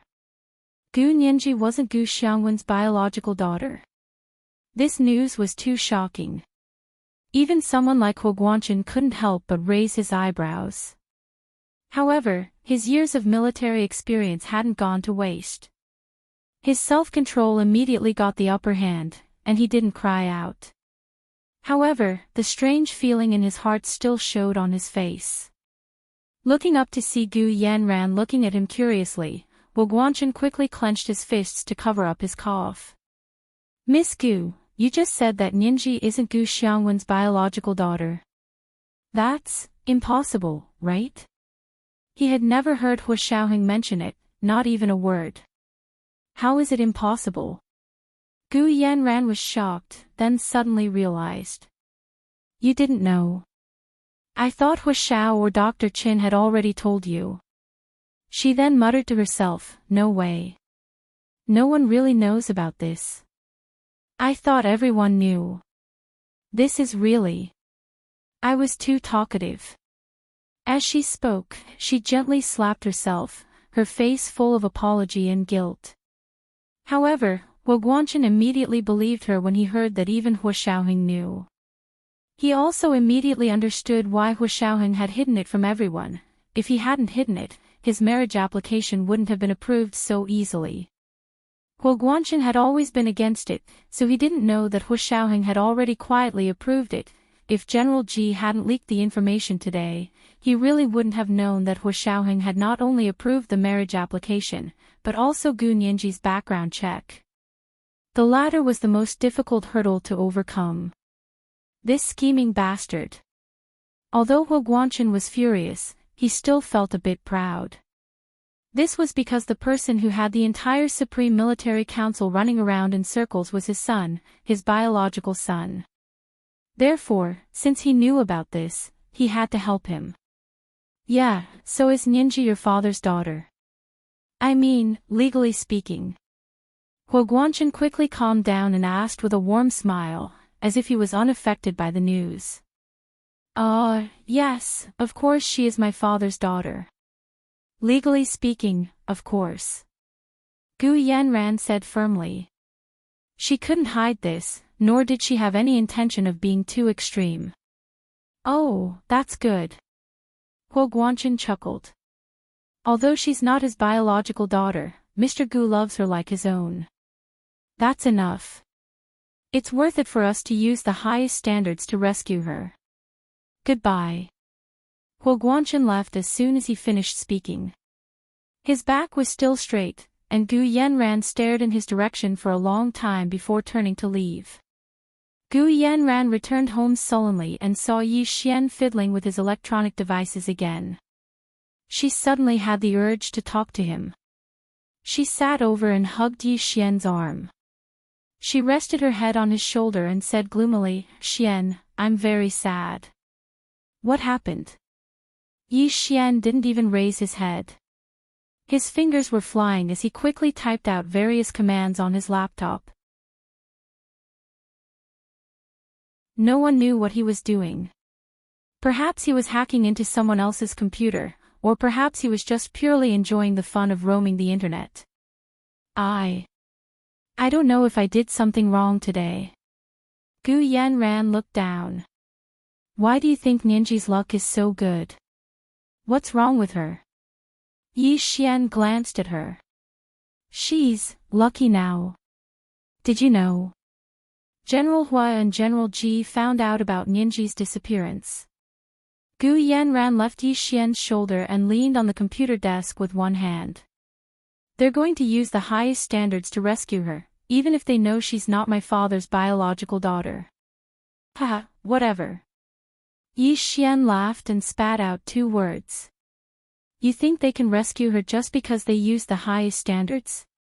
But why did you tell them that Nianji isn't Uncle Gu's biological daughter? Do they need you to tell them that? Don't they know? I was careless. Gu Yanran was very upset. I really was careless. Also, General Huas said that even if she wasn't, they would still do everything they could to rescue her. He also said that Nianji isn't my father's biological daughter, but my father loves her like his own. That explains everything.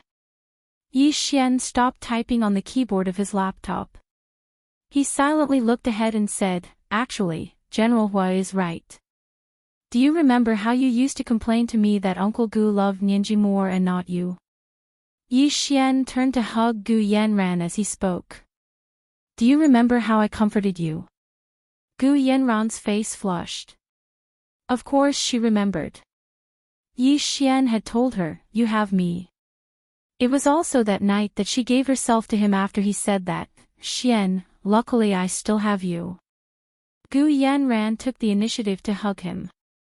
Huo Guanchen returned to his office and thought about the entire incident from beginning to end. Finally, he picked up the phone and called General Ji. General Ji, there's something that I don't know if you know. Huo Guanchen sighed. Nianji isn't Gu Xiangwen's biological daughter. Oh. She isn't. General Ji's heart also sank. Who told you that? You can't say something like that. What era are we in now? How can you say she isn't? Have you tested for DNA? Huo Guanchen smiled bitterly. Yes, it's precisely because of the era that we're in. With DNA verification, it's definitely impossible to slander someone casually, so they won't lie. Oh. But when they went to Barbados to bring Gu Xiangwen back, they also said that they had detailed evidence to prove that Nianji is Gu Xiangwen's biological daughter. General Ji stood up. What exactly is going on?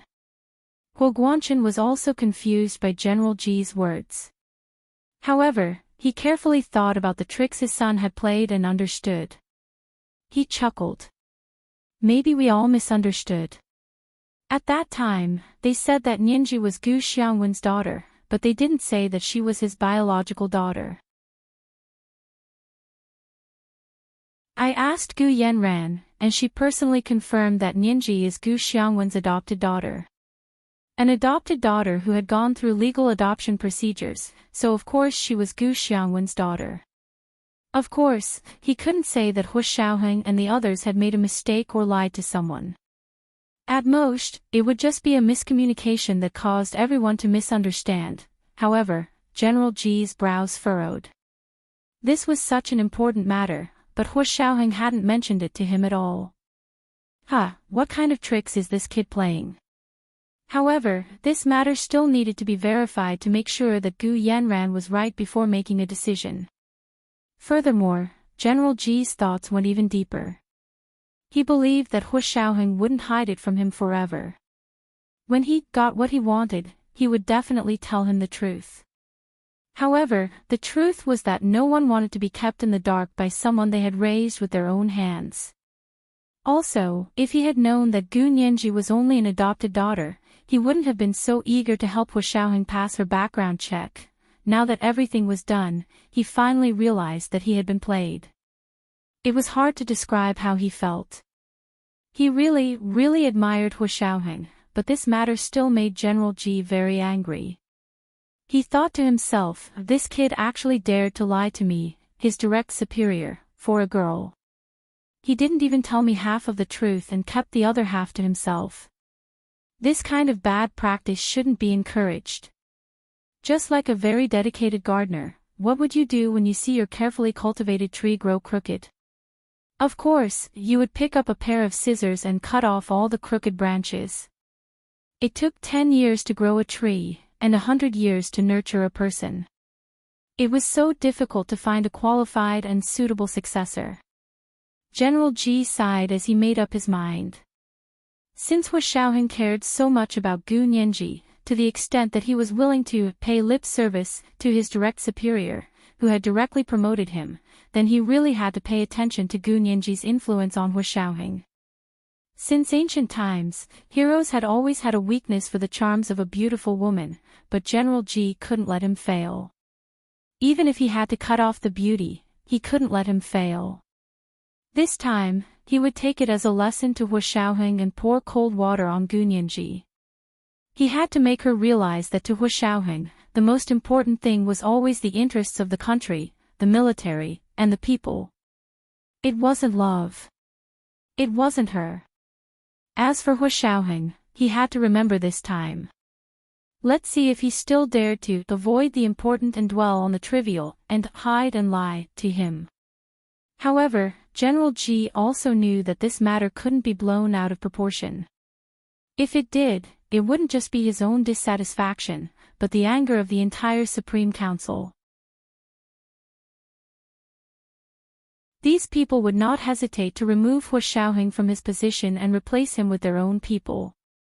Hu Xiaoheng was very capable, but without the opportunities General Ji had given him, he wouldn't have been able to achieve these results no matter how capable he was, because he wouldn't have had the opportunity to go on missions and achieve results.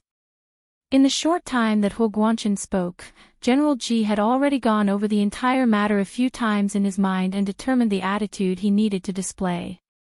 When Hu Guanchen finished speaking, General Ji smiled calmly and said, "I see. To love Nianji more than his own daughter, that's not normal. When it comes to Nianji, the person who raised her dotes on her more than the person who gave birth to her." Ha ha ha ha. Oh, I have a call. I'll take it first. Guanchen, hold on, I'll call you back. Seeing that General Ji didn't seem to mind, Hu Guanchen breathed a sigh of relief. He was also worried that General Ji would hold a grudge against Hu Xiaoheng because of this matter. After all, this matter could be big or small in nature. But now that General Ji obviously wanted to keep the peace, Hu Guanchen couldn't be happier. However, he and General Ji had the same thought. They were both secretly shocked that Gu Nianji had such a great influence on Hu Xiaoheng. They couldn't tell normally. They originally thought that Hu Xiaoheng was willing to marry Gu Nianji purely for the benefit of the country and the military. Now it seemed that it wasn't that simple.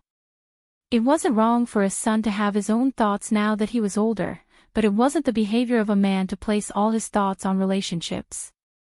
Hu Guanchen put down the phone and looked at the rescue plan he had come up with. After some thought, he crossed out highest standard and wrote medium standard.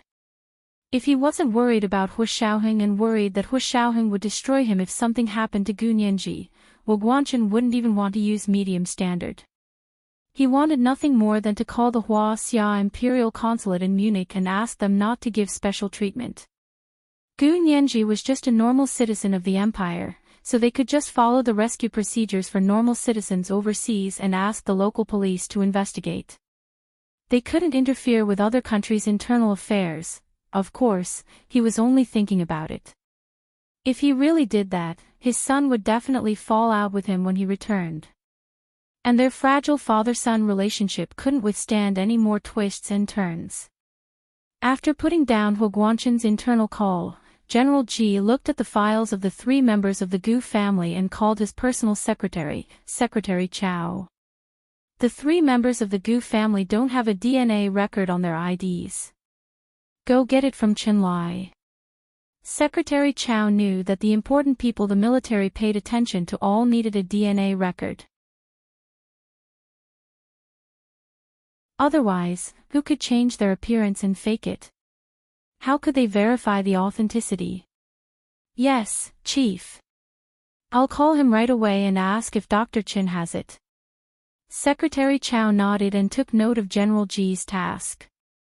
After Secretary Chao left, he picked up the black phone on his desk and called the Special Operations Forces. No one had called him just now, so General Ji had only found an excuse to hang up on Hu Guanchen so he could get someone to investigate the truth. Secretary Chao picked up the phone and said politely, operator, I'm Secretary Chow from the first office of the military office. Please connect me to Dr. Chen Lai.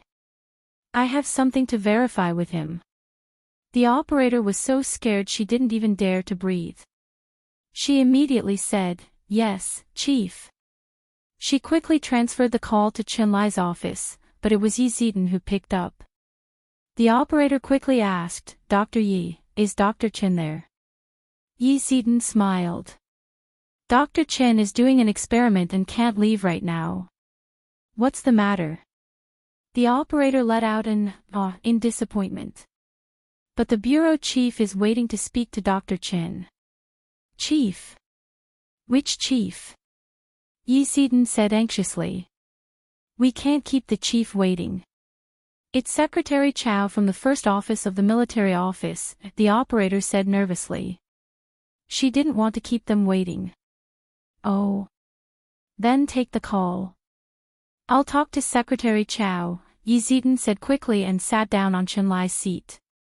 "Okay, please wait." The operator's job was to take the call. Of course, it was up to Secretary Chow whether or not to speak to Yi Zidan. She took the call back and asked Secretary Chow, "Chief, Dr. Chen is doing an experiment and can't leave right now. Dr. Yi Zidan asked if you have any questions, you can ask her." The chief's secretary was also the chief to them. Secretary Chow thought about it. Yi Zidan was like Chen Lai's assistant and was also one of the medical staff who took care of Gu Xiangwen. He nodded and said, "Okay, Dr. Yi, it will be." The operator quickly connected the calls to Secretary Chow and Chen Lai's office. Of course, Yi Zidan was on the other end. This was the first update of 4,000 words. There was a second update to follow. Today, it was still the third update asking for monthly votes and recommendation votes. Thanks to Chidian's Du Rua Hanxiang lost her account, Molly 0707, Heaven's Beggar, and The Goddess is Here, for the 10,000 Chidian coins each.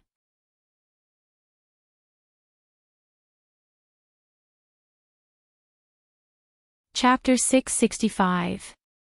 Hello.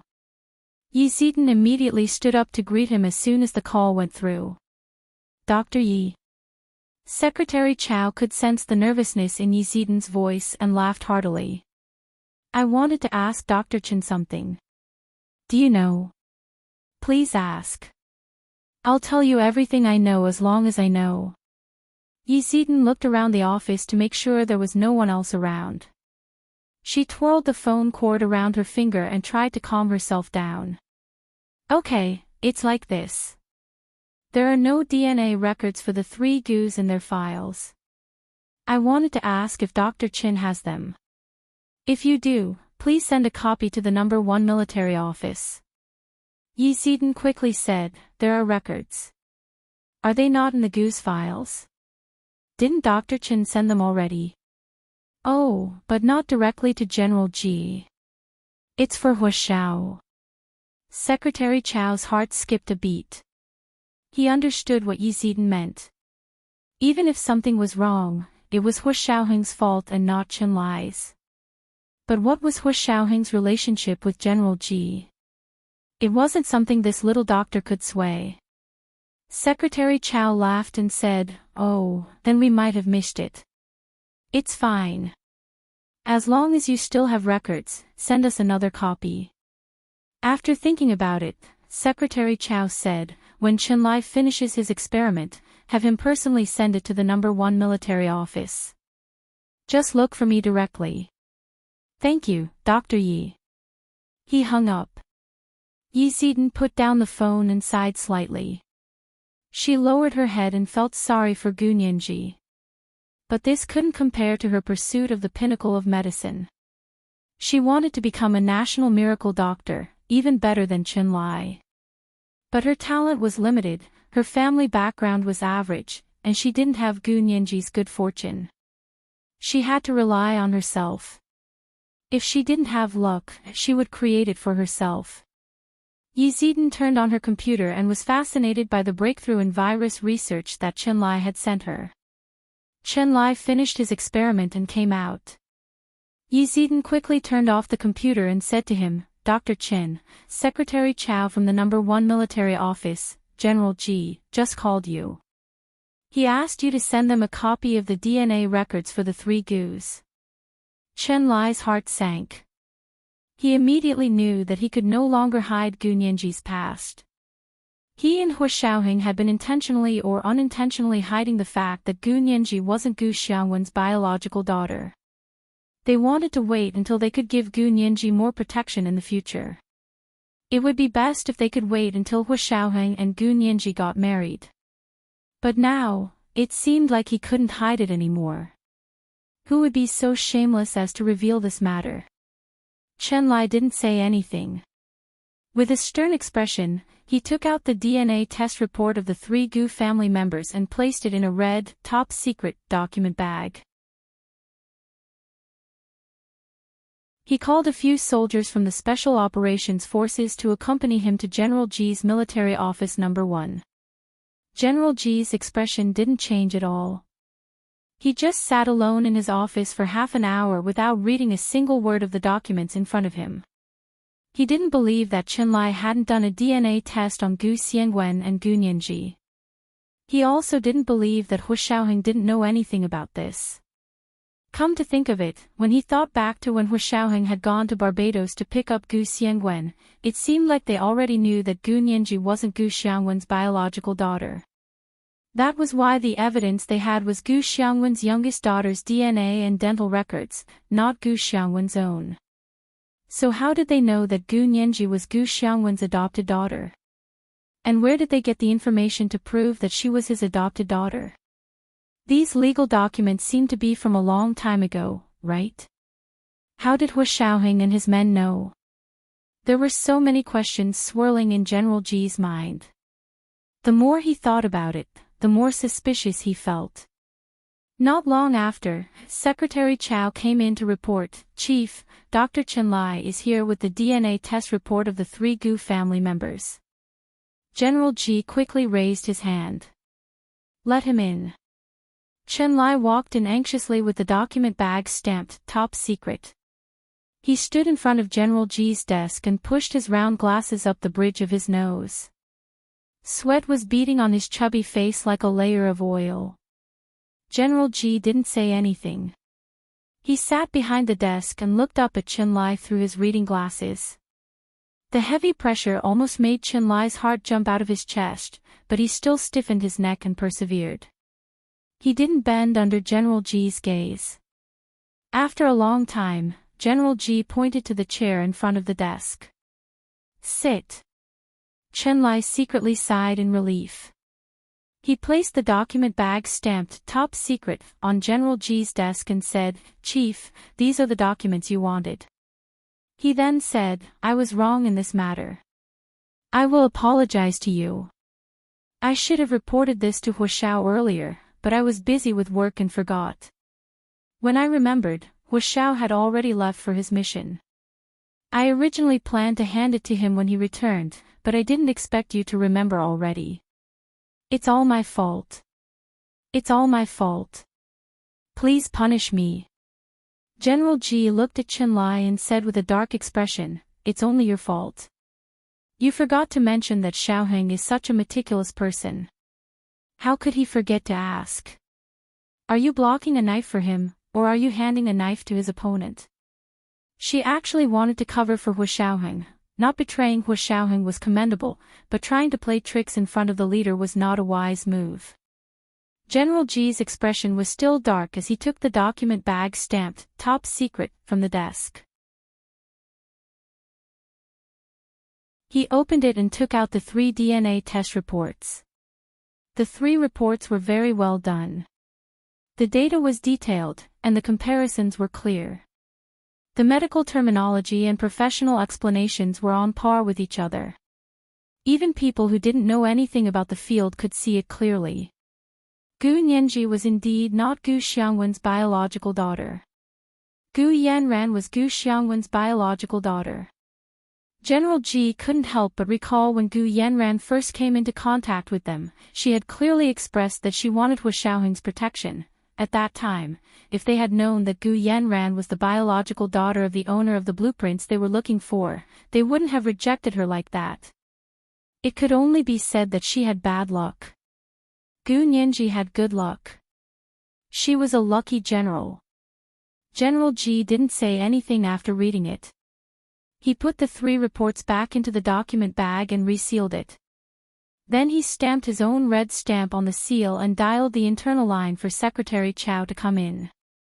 He handed the document bag to him. "Take it and file it. Top secret." Secretary Chow took it with both hands and smiled as he took it out. General Ji finally asked Chen Lai, "Where did you get the evidence when you went to Barbados to look for Gu Xiangwen?" Chen Lai choked and mumbled, "You'll have to ask Hu Xiao about that. I really don't know. I went when Hu Xiao told me to go. I investigated whatever he told me to investigate. The only thing I forgot was to remind him to file these 3 reports." "Ha, fine. You can go back first. Let Secretary Chow come in." General Ji took off his reading glasses and rubbed his eyes. "I still have something to do. I'll call you for a meeting when Xiaoheng comes back." This kind of disorganized and undisciplined behavior had to be stopped. Chen Lai walked out with his head down and met Secretary Chow at the door. Secretary Chow smiled and greeted him before entering General Ji's office. "Chief, Dr. Chen was very upset just now." Secretary Chow sat down with a smile. "Did you scold him?" "Actually, it wasn't Dr. Chen's fault. I heard from Dr. Yi that Dr. Chen gave the records to Hu Xiao. Hu Xiao was probably too busy and in a hurry to go on a mission, so he didn't hand it in time." "Humph. Young people don't learn from their mistakes. We have to teach them a lesson."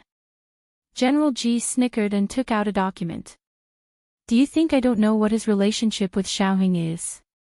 Go, take these down. Keep an eye on the Special Operations Forces and don't let them show any signs of forming another faction. Now that Xiaoheng isn't here, we have to be wary of people causing trouble. Someone dared to insult Hu Xiaoheng in front of him. When the tiger wasn't home, the monkeys were going to cause trouble." Secretary Chow quickly stood up. "Chief is right. The Special Operations Forces can't fall into chaos without Hu Xiao here." He picked up the document General Ji had given him and went to assign work. General Ji finally picked up the phone from earlier and called Hu Guanchen. "Guanchen, this isn't a big deal, but it's not a small deal either. Let's do this for now. We have to find Nianji at all costs. We have to find her as soon as possible. If necessary, we can use all our resources in Germany to rescue her." Hu Guanchen froze. He had just lowered the requirements, but General Ji still insisted on the highest. He thought that their only target was Gu Xiangwen from the beginning. Gu Nianji used to be the closest shortcut to Gu Xiangwen. Now that Gu Xiangwen had been brought back, and his biological daughter, Gu Yanran, had also come to the Hua Xia Empire, Gu Nianji wasn't that important anymore. To be honest, if it weren't for Hu Xiaoheng, Hu Guanchen wouldn't have wanted to send people from the Hua Xia Empire to Germany to search. He would have only asked the consulate to urge the local police to search. However, he didn't expect General Ji to still insist on using the highest standards to find Gu Nianji.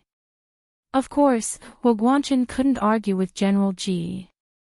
He could only obey his superior's orders. General Ji said sternly, "This must be kept a secret. I'll kill whoever dares to let Xiaoheng know." Hu Guanchen finally breathed a sigh of relief. Although he was still unhappy, it was much better than before. As long as it didn't affect his son, to be honest, who cared if Gu Nianji lived or died? She wasn't Gu Xiangwen's biological daughter. Putting himself in their shoes, Hu Guanchen felt that Gu Yanran was simply being polite when she said she was closer to her adopted daughter than her biological daughter. Anyone who took it seriously would be an idiot. Huo Guanchen put down the phone and changed the plan of action he had come up with for his subordinates to execute. They still had to rely on the Special Operations Forces to actually execute this plan.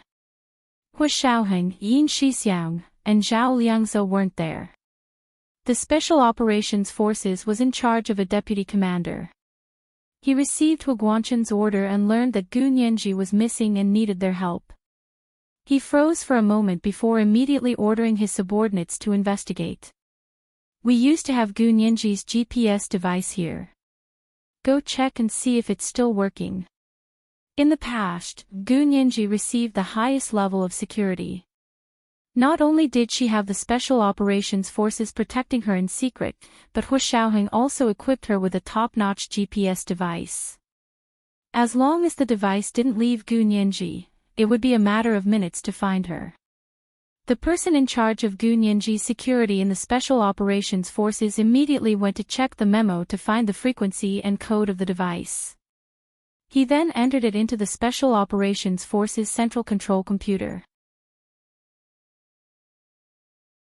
Through this computer, they could communicate with the Hua Xia Empire's self-developed Nandus satellite positioning system. The Nandus satellite positioning system was twice as accurate as Europe's Copernicus and America's GPS. For the next day and night, the colleagues in the Special Operations Forces Central Control Team were busy using the Nandus satellite positioning system special channel to change the orbit of the satellite above Europe. They targeted the area around Munich, Germany, because that was the last place they knew Gu Nianji had appeared. Then, with that location as a base, they expanded their search in all directions to find her whereabouts. After the orbit change was successful, they still had to perform a lot of calculations to analyze and simulate the data that was sent back. Finally, on the second night, which was in the afternoon in Germany, a small red dot finally appeared on their search map. It was very weak at first, but as soon as it appeared, the operators quickly increased the power of the satellite signal to that area, so the red dot became brighter and brighter. Leader, look at this location. Why isn't it in Munich, but near Berlin? The researcher in charge of data analysis was confused. He looked left and right, but wasn't this location a bit too far from Munich? The information they received was that Gu Nianji had disappeared near Munich. Could Gu Nianji have gone to Berlin? Also, was her device still on her? The leader of the Central Data Control Team looked at the data coordinates obtained by the researcher and said in a low voice, "Give this location to our field personnel in Germany. Let them go take a look. We'll send 2 people to receive them." As usual, people going on missions had to go to the Special Operations Forces infirmary for a physical examination. Everyone knew they were going on missions and knew these things weren't to be asked, so no one asked anything they weren't supposed to. Yi Zidong came over with a list of vaccines and asked, according to the rules, you need to check if these vaccines have been administered before going on missions. Take a look. If you have, put a tick on the side. If you haven't. She paused. Every place has different vaccine requirements. I don't know where you're going, so you'll have to rely on yourselves. This was the second installment of 4,000 words, and there were more to come. I'm begging for monthly votes and recommendation votes. Thank you for your monthly votes yesterday. It's still the 3rd installment today. If you can still cast more monthly votes, I'll continue with the 3rd installment tomorrow. Also, it's the last 2 days, so please cast your monthly votes. Monthly votes are directly related to my updates.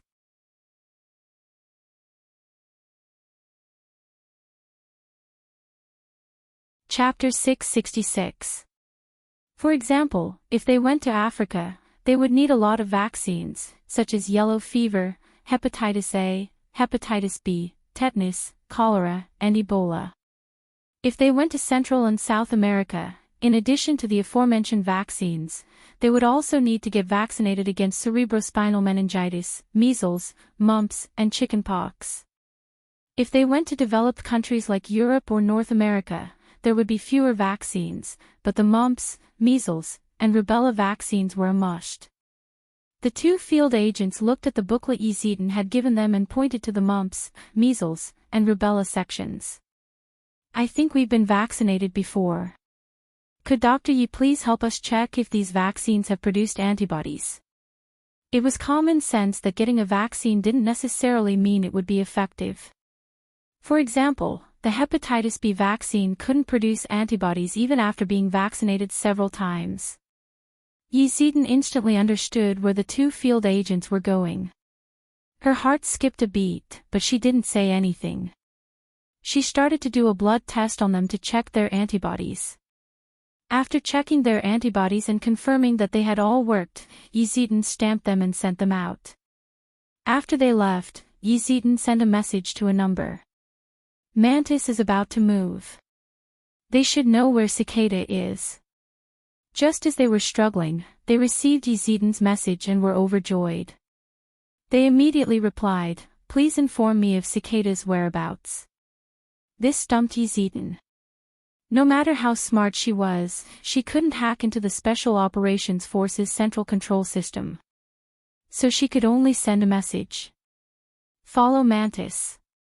Then she sent the photos of the two field agents to the other side. Following these two was equivalent to following the Huaxia Empire's Nandus satellite positioning and tracking system. In Chen Lai's office, he was smoking alone.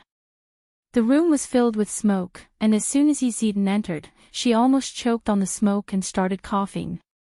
She waved her hand to get rid of the smoke. "Dr. Chen, you're smoking like this, and the smoke detector isn't even beeping. Is it malfunctioning?" "I turned it off," Chen Lai said sullenly. He glanced at Yezidan's concerned expression and his mood instantly improved.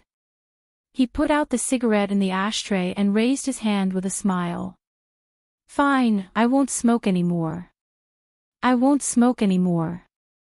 Yezidan gently walked over to clean up the ashtray and said softly, "Dr. Chen, this isn't your fault.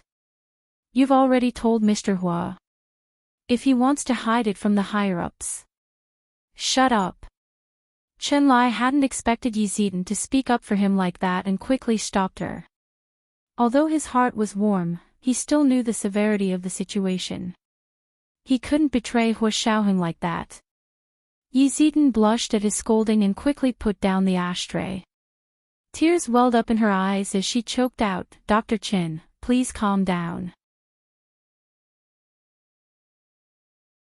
I'm leaving." She walked quickly out of Chen Lai's office, still wiping away her tears. Chen Lai was extremely anxious, but after a few steps, he saw that Yezidan was walking even faster. He was too embarrassed to continue chasing, so he could only sigh and come back, locking himself in his office. Moreover, he and Hua Xiaoheng had more important things to hide from the higher-ups. This was what he was most worried about. Thinking about this, Chen Lai's mood worsened. He picked up the phone and called Yezidan. Yezidan answered after a while. "Dr. Chen, it was my fault. You're right to scold me." Her voice was still sobbing and hoarse. Chen Lai felt even more apologetic. He lowered his voice and said, Dr. Yi, it was my fault just now. I shouldn't have lost my temper with you. Please don't be angry, I'm not angry." Yezidan sighed. "Dr. Chen, I'm going to look at the documents. Is there anything else?" Although Chen Lai had a crush on Yezidan for a long time, he still didn't know how to get along with her in order to move her heart. Chen Lai put down the phone dejectedly and closed his eyes. He pushed his own matters to the back of his mind and began to ponder about Gu Nianji's past. This was related to Gu Nianji, so he had to let her know in advance. At least he had to know how much Hua Xiaoheng had sacrificed for her. How could he not let her know how much his good brother had done for Gu Nianji? However, Chen Lai dialed Gu Nianji's number for a long time and only got the message, "The number you are trying to call is not in the service area." Chen Lai stared at his phone with a burning gaze. He wanted nothing more than to see through it. But no matter what, he couldn't get through to Gu Nianji. That was strange. Hua Xiaoheng was on a mission. Yin Shixiang and Zhao Liangzi were also on a mission. Who should he call? It seemed like Gu Yanran and Gu Nianji didn't have a good relationship. Should he ask Gu Yanran? He might as well wait a little longer. He put away his phone and stopped dialing Gu Nianji's number. He returned to his medical research. Gu Nianji had been living with Reinitz in a small villa near the German capital, Berlin, for over 10 days. September was almost over, and October was coming. In the golden autumn, the red maple trees on the outskirts of Berlin began to turn red. Little daisies of all colors bloomed in the flower beds. There were sky blue, purple, pink, snow white, and even emerald green. The small flower beds were decorated with bees and butterflies. It was extremely moving. The weather was neither hot nor cold. It was practically the best season of the year. However, Gu Nianji was visibly thinning out. She ate a lot every day and didn't exercise much. Logically speaking, she should be gaining weight, but in reality, she was very thin. Reinitz saw the 2 dark circles under Gu Nianji's big black eyes every morning and knew that she hadn't slept well at night. She was here, but her heart wasn't, so her mental state was very poor. She was like a walking corpse, and her body was even showing signs of anorexia. Reinitz was very worried about her health and would find a doctor to check on her every week.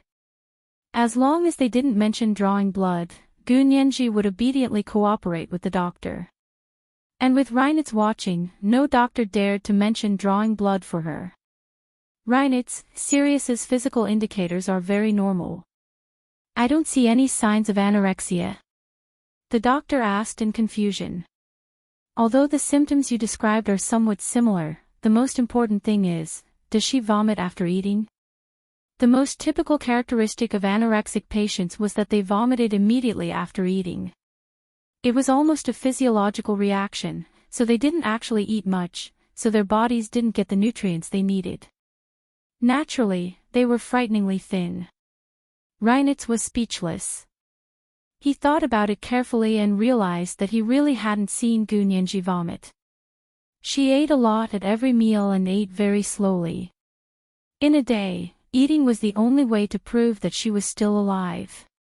But her body didn't show signs of vomiting, which meant that the signs of anorexia weren't obvious. Or perhaps there was another reason for her thinness. As for what the reason was, Reinitz was very clear. That evening, ALS came to visit again. Reinitz took him for a walk in the neighborhood. The 2 of them walked slowly on the yellow maple path as they talked about Gu Nianji. ALS wore a Bluetooth headset and kept in contact with his subordinates as he walked. After walking for a while, he suddenly stopped and leaned in to ask. What does she want to do? Miss Gu is trying to leave the house from the fence in the backyard. The voice of the subordinate who was watching Gu Nianji came from his headset. ALS was speechless. Reinitz turned to look at him. What's wrong? ALS looked at him with a smile. Your sweetheart is trying to escape. Reinitz didn't speak for a long time. After a while, he said quietly. You have so many people watching. How can she escape? ALS laughed and shook his head proudly. He whistled and was in an extremely good mood. Gu Nianji's little tricks were only funny to him. He didn't care about them at all. Reinitz looked at ALS calmly and said dryly, actually, she will die if you lock her up like this. Can't you see that? Even if you don't kill her, her life is gradually withering away. Is this the kind of person you want? ALS was stunned. What do you mean? I'm telling you. Reinitz interrupted him and turned to look in the direction of his little villa. Don't you think? She's getting thinner and weaker. When he first saw her, she was also very thin, but she could still tell him that she had a D cup in high spirits, and now? She sat there every day like the most beautiful statue and didn't even move her eyes. So what? Didn't the doctor say she doesn't have anorexia? ALS didn't understand. Is there something wrong with your brain? Don't tell me what you want to do. Reinitz smiled, but his smile didn't feel happy at all. It was like a faint scratch on a porcelain statue that had cracked open, revealing the dark bottom layer inside. The two of them spoke very quietly. On the maple path in the evening, ALS had a confused expression on his face. Reinitz's face was cold and emotionless, revealing a kind of indifferent handsomeness like a religion. After a while, the two of them continued walking. Reinitz looked at him and said, "All right, what can I do?" "You're thinking too much.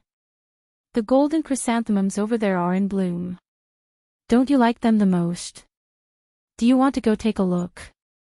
The wild golden chrysanthemums were as gorgeous as little suns and looked even more dazzling under the setting sun. There were large patches of wild golden chrysanthemums growing on the small hill near his house. ALS really liked the view. "Really? Then we must go take a look. I went a few days ago and they still haven't bloomed." ALS chuckled as he followed Reinitz to the valley he liked. Walking into the valley full of golden chrysanthemums and looking at the large patches of golden chrysanthemums on the hill, ALS smiled like a child. There was no sign of the sly and cunning man he used to be. Gu Nianji had long discovered a pattern. In the past 2 weeks, ALS had come to see Reinitz more and more often. Every time he came, the two of them had to go out for a walk for anywhere from half an hour to an hour. When they left, there would be a lot less people around Reinitz's house. That was because they had all left with ALS. Al's position was very high, so he had a lot of bodyguards with him. Gu Nianji felt that this was an opportunity she could use. That evening, ALS came again and looked very depressed. Seeing that he was in a bad mood, Reinitz offered to drink with him. The two of them went to the dining room. Reinitz prepared some sausages and pork knuckles. First, he pulled ALS to drink beer, then red wine, and finally vodka. Both of them were a bit drunk, and their eyes were sparkling. When ALS was drunk, he would constantly talk. Gu Nianji didn't know what he was saying, but his mouth never stopped. When Reinitz was drunk, he would smile at people. His smile was very gentle, especially when he looked at Gu Nianji. His gaze moved slightly, and it was as gentle as a feather gently caressing her heart. It didn't use any force, but his presence couldn't be ignored. It was like he was using his gaze to caress her. Unfortunately, Gu Nianji was distracted and didn't notice Reinitz's gaze. She kept wondering if Reinitz was really drunk or just pretending to be drunk. After living with him for so many days, they both understood each other. Also, she wasn't an idiot. Reinitz was a very capable person. Gu Nianji didn't dare to underestimate Reinitz even if she looked down on ALS. Also, she could tell that even though ALS said that if she ran away, Reinitz would be implicated, she didn't believe it at all. Based on the friendship between ALS and Reinitz, even if Reinitz really committed a heinous crime, ALS would only help him cover it up. He definitely wasn't a person who would put family before righteousness. Of course, this was only Gu Nianji's speculation. As for the truth, it still needed time and facts to prove it. She had planned this for a long time. She wanted to use her own escape to prove whether or not ALS would implicate Reinitz. If he wouldn't, then she could leave with peace of mind. If ALS was really that deranged, then she couldn't just watch as Reinitz was implicated and his future ruined because of her. Gu Nianji had read a lot about how terrifying the Gestapo had been in the past. Hu Xiaoheng had given her a lot of information about it. Today seemed to be a good opportunity. Gu Nianji sat next to Reinitz and continuously poured him wine. Reinitz's dark blue eyes were as clear as the lake. He looked at her as if there was no tomorrow for him. Gu Nianji finally felt that her left ear was burning from his gaze. She instinctively raised her arm and tilted her head to rub her earlobe. The diamond stud on her earlobe reflected the double-petaled lotus chandelier in the dining room and emitted a bright red glow. There seemed to be a very faint red light flashing inside. Of course, Gu Nianji didn't see it, but Reinitz did. His dark blue eyes slowly narrowed, although he was still looking at her gently. He slowly reached out and pinched her earlobe. Gu Nianji quickly dodged to the side and covered her ear. "Why are you pinching my ear?" Gu Nianji's earlobe was very sensitive, and Reinitz's hand was very strong. Although it seemed like he only rubbed it a little, Gu Nianji's earlobe was already red from his fingers. Reinitz put his hand down and couldn't get rid of the smooth and soft texture between his fingers. He felt suffocated and desperately wiped his hand on his pants over and over again. He was really drunk. Only when he was really drunk would he dare to do something he had always wanted to do, which was to pinch her earlobe. This is the third installment of 4,000 words. Asking for monthly votes and recommendation votes. Thank you all for your monthly votes yesterday. Today is still the third installment. If all of you can still vote, we will continue with the third installment tomorrow. Also, it's the last 2 days. Everyone who can vote has already voted. Monthly votes are directly related to my updates.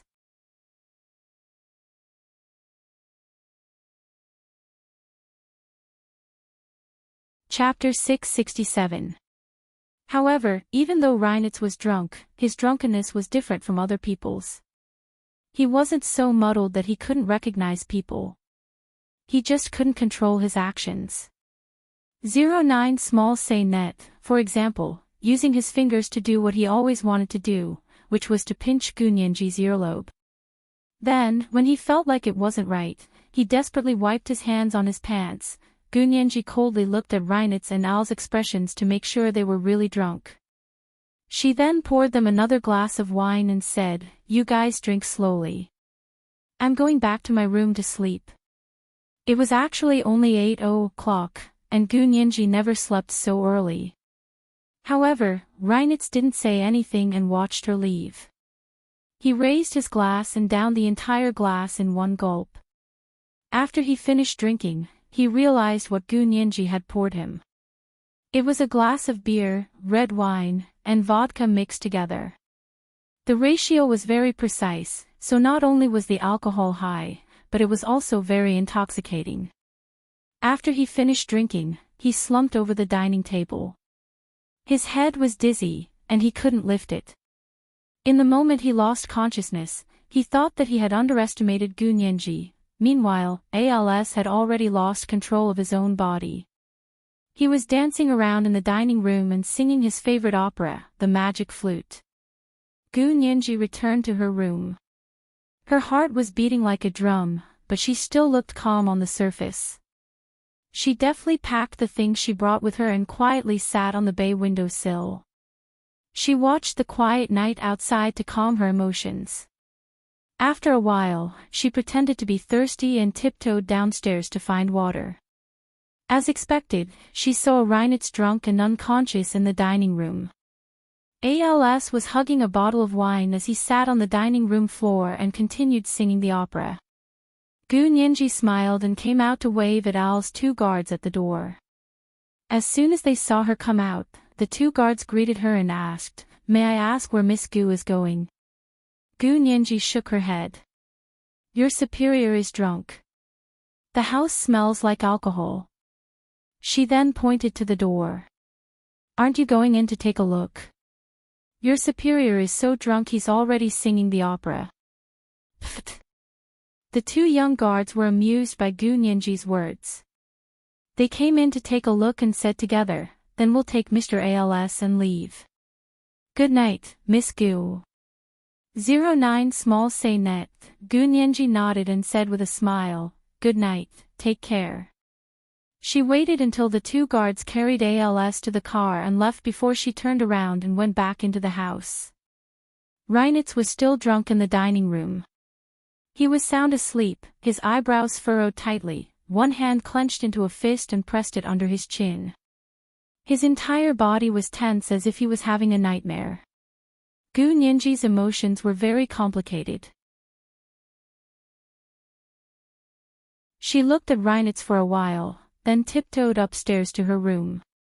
She carried her Hermes Vera bag and wrapped the nun's habit into a bundle. She used plastic wrap to wrap some bread and muffin to eat on the road. She looked back at the room she had stayed in for more than 10 days, then carried a thin woolen blanket on the bed downstairs. When they arrived at the dining room, Gu Nianji gently covered Reinitz with a thin blanket. It was already late September, and the nights in Berlin were chilly. Gu Nianji didn't want Reinitz to sleep like this all night. He might get sick. Straightening up, she looked back at the room one more time before turning to leave quickly. Coming out of the main door, she gently closed it and walked briskly towards the maple path outside the door. She slowly walked alone on the maple path at night. She thought to herself that if she wasn't under house arrest, she would actually quite like it here. Unfortunately, she couldn't stand days like this.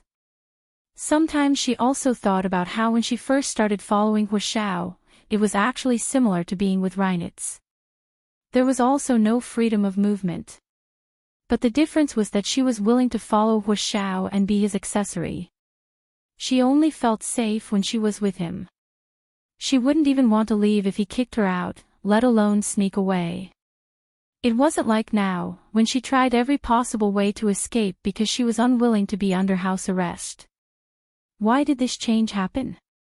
Was it because she had already grown up? As Gu Nianji thought about it, she keenly sensed that someone was still following her. 09 Small Say Net, this was also expected. She didn't think that she would be able to successfully escape by relying on a few bottles of wine to knock out those two people. Also, there were so many guards and stalkers. How could she hide by herself? So she actually had another brilliant plan. She just had to turn another corner to reach an intersection. This intersection was a fork in the road. Usually, there was no traffic at all because Reinitz's small villa was in a very remote location. It would take more than an hour to reach the nearest bar. However, there was a place at this fork in the road that was a blind spot for the people following her. As long as she hid in it, the people behind her wouldn't be able to see how she disappeared. They would only think that she had walked to the corner ahead and immediately chase after her. She had discovered this place once when she followed Reinitz out for a walk. At the time, she didn't say anything and only silently memorized this place. This time, it was exactly as she had imagined. Not long after she hid in it, two handsome white men in civilian clothes had already hurriedly run past the intersection in front of her. The two stood at the fork in the road and quickly made a phone call. Then, one went left and the other right to chase after her. Gu Nianji waited for them to leave before coming out of that place and sprinting in the direction of the bar. She hadn't run for many days, and her body hadn't been able to absorb all the food she had eaten recently. After running for a while, she began to pant with stomach pain. She held her stomach and sat under the tree for a long time before it subsided. She looked up and saw the moonlight and stars through the gaps in the leaves. She was so moved that she wanted to cry. She was finally out. Finally free. As long as she could run to the bar, she could find a place to surf the internet or borrow a phone or cell phone. As long as she could contact the outside world, she had nothing to fear. She rested for a while and stood up when she felt that her legs were strong enough to continue running to the bar. The bar was considered a relatively large public place in this area. As long as she got there, everything should be better. Gu Nianji only discovered that her body was much weaker than before after escaping this time. She had originally thought that she had a special constitution, but now it seemed that other than her healing speed being slightly faster than normal people, she wasn't invulnerable. She would get sick and weak. If she was in a bad mood, she would be more easily frustrated than normal people. Thinking of this, Gu Nianji felt much better. Sure enough, there were gains and losses. She wasn't a monster. She looked around to make sure no one was following her before slowly walking to the bar. Normally, it would only take an hour to walk, but because she was weak, it took her nearly 2 hours to reach the bar. What scared her even more was that as soon as she reached the bar's entrance, she heard the piercing sound of sirens coming from the road behind her. A black vehicle and motorcycle carrying soldiers and police in black uniforms headed to the other side of the small road. That was the direction that Gu Nianji had come from, which was also the direction of Reinitz's small villa. Gu Nianji shivered when she saw the sinister logo on the vehicles.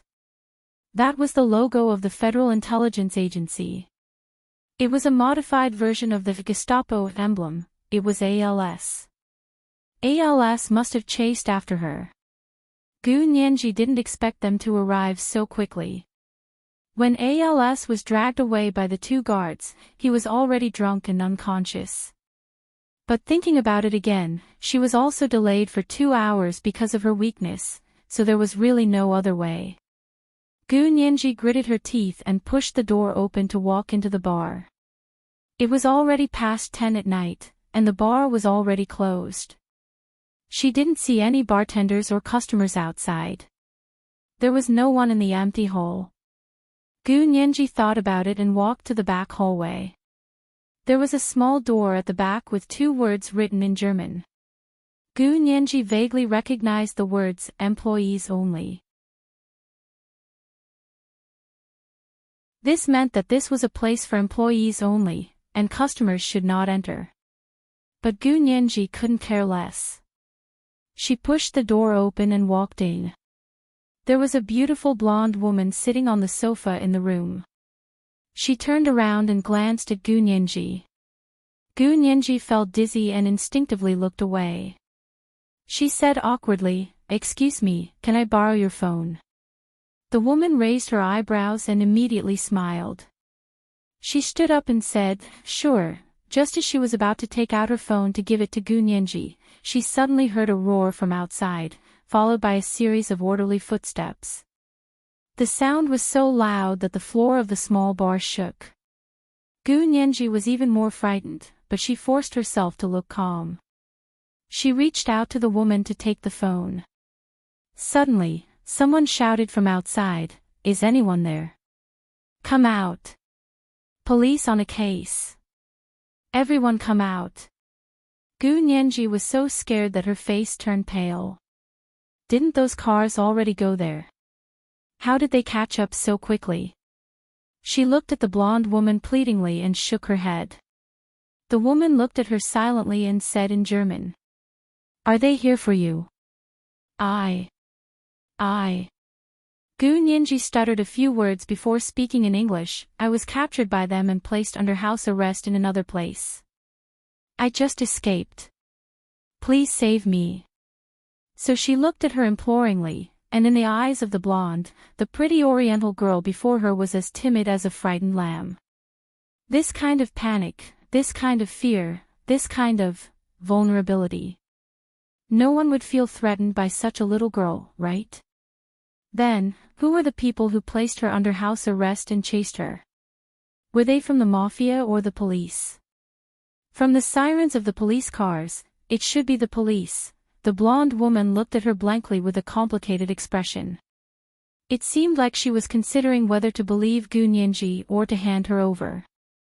This was the first night watch. Today was still the third night watch, asking for monthly votes and recommendation votes. The second night watch was 12 noon, and the third night watch was 7 p.m. Thank you to Chidian's _Sing for the 20,000 Chidian coins yesterday. Mwah. Today was the last day of March. If you don't vote, your monthly votes will be invalid.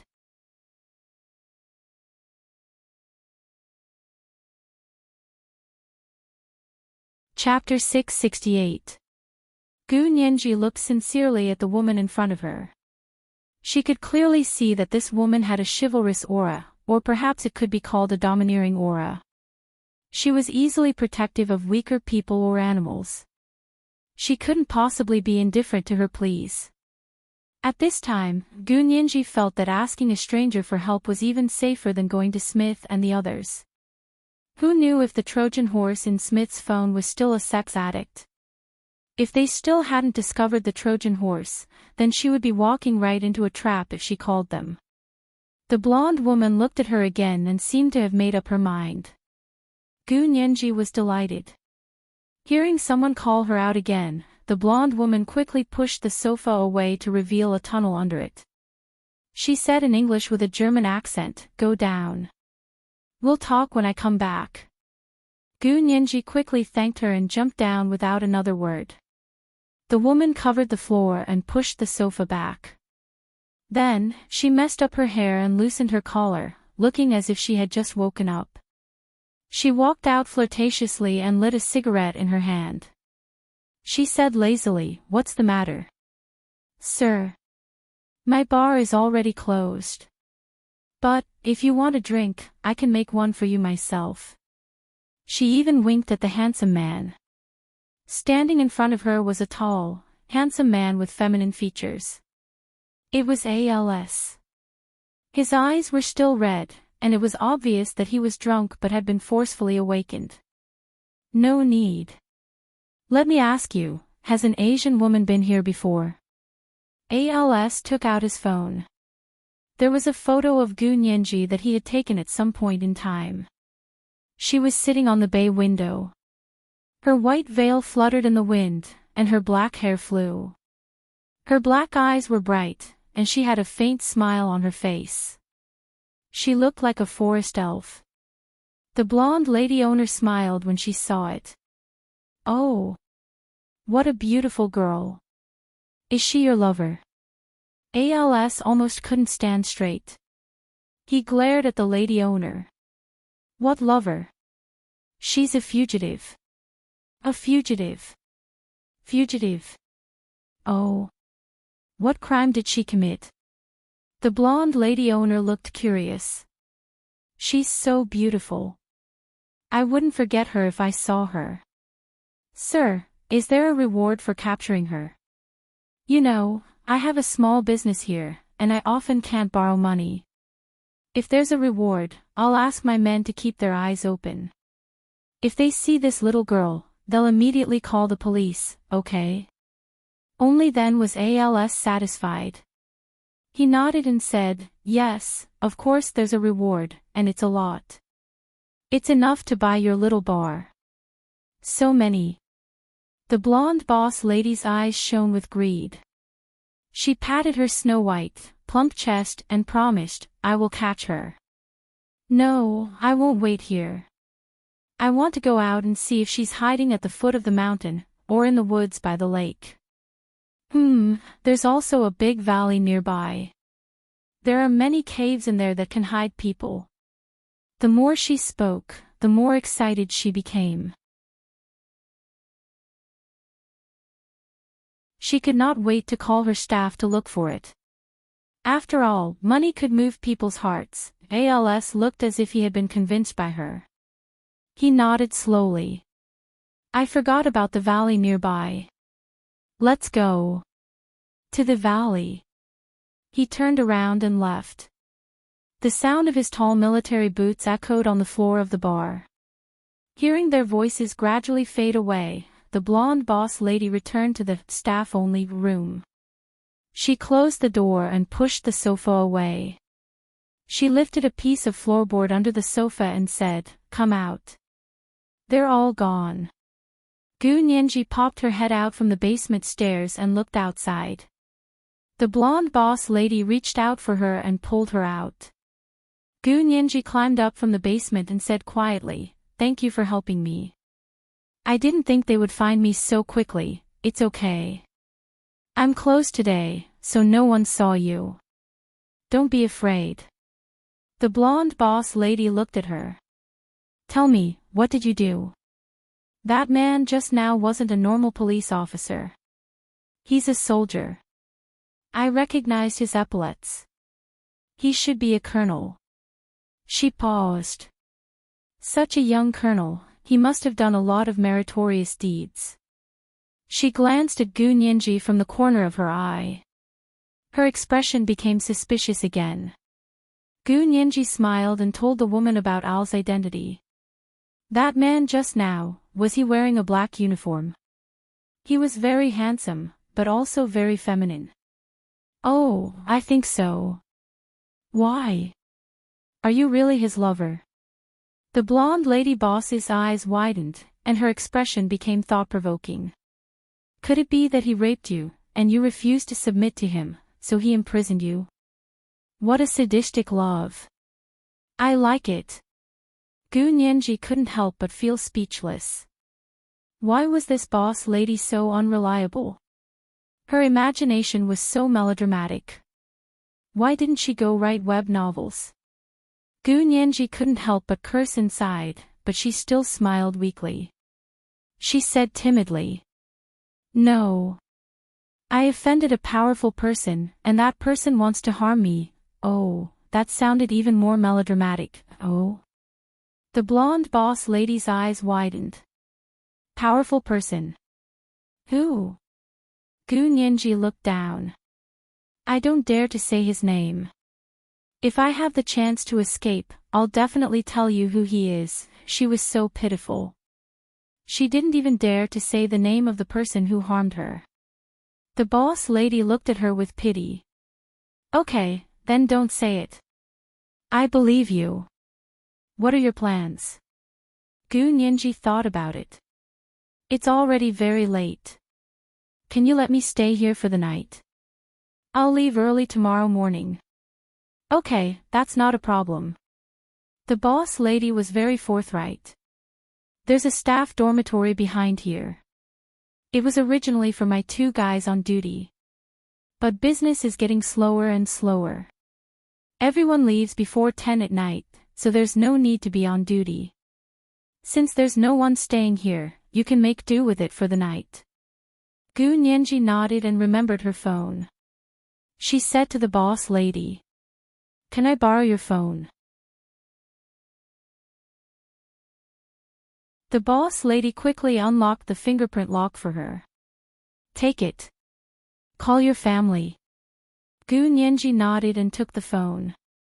She instinctively wanted to call Hu Xiao, Yin Shixiang, or Zhao Liangzi, but her finger slid on the boss lady's phone. She still dialed He Jichu's number.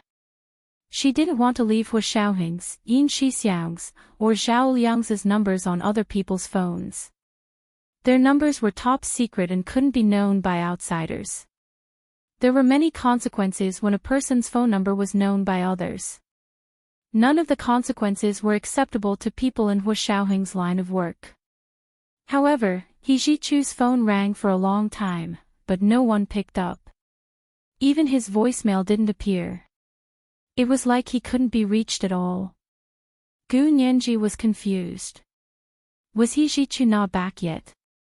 She had been under house arrest in Reinitz's small villa for the past 10 days and hadn't contacted the outside world.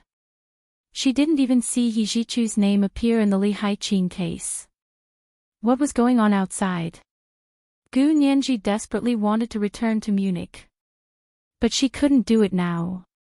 ALS was outside with his men searching for her. She had to wait until tomorrow, or the day after, when the security here was lax. The owner looked at her sympathetically. Can't get through. Or is no one picking up? I don't know. Gu Nianji shook her head and handed the phone back to the owner. Thank you. She then asked, do you have a computer here? Can you surf the internet? The owner nodded. We have a laptop. My 2 friends and I usually watch movies and play games. You can use it if you want. Gu Nianji was overjoyed. She followed the owner to the staff's temporary dormitory to stay and wait for tomorrow. Before the owner left, she handed the laptop to her. Make do with it. It's very old. Gu Nianji smiled brightly and excitedly accepted the laptop. After the owner left, Gu Nianji lay on the bed alone and quickly turned on the laptop to connect to the internet. She first browsed the news. It was no different from what she had seen in Reinitz. She looked again and saw there was no instant messaging software on the computer.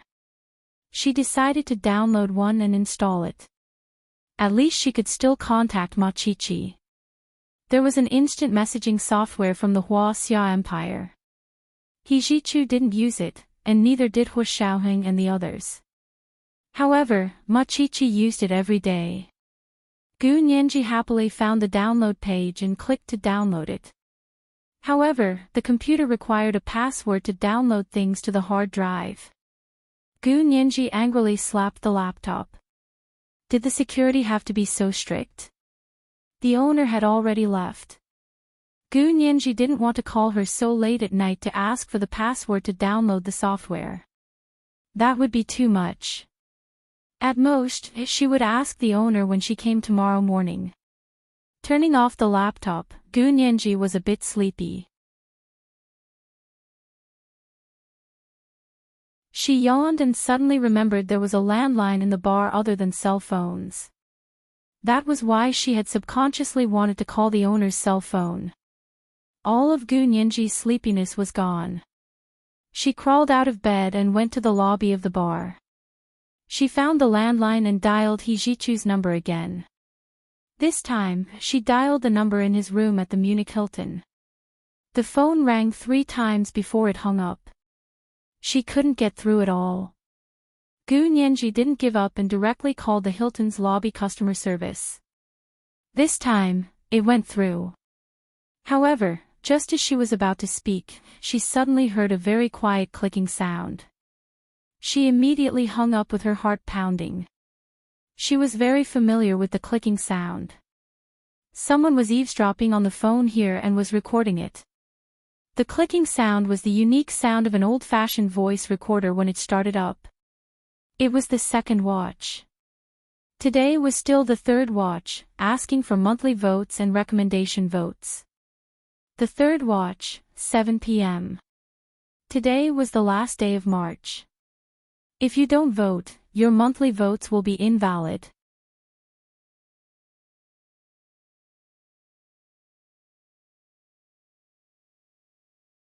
Chapter 669. There's still the third shift at 7 p.m. Let's see if you can still vote. If you can, please vote for the Major General.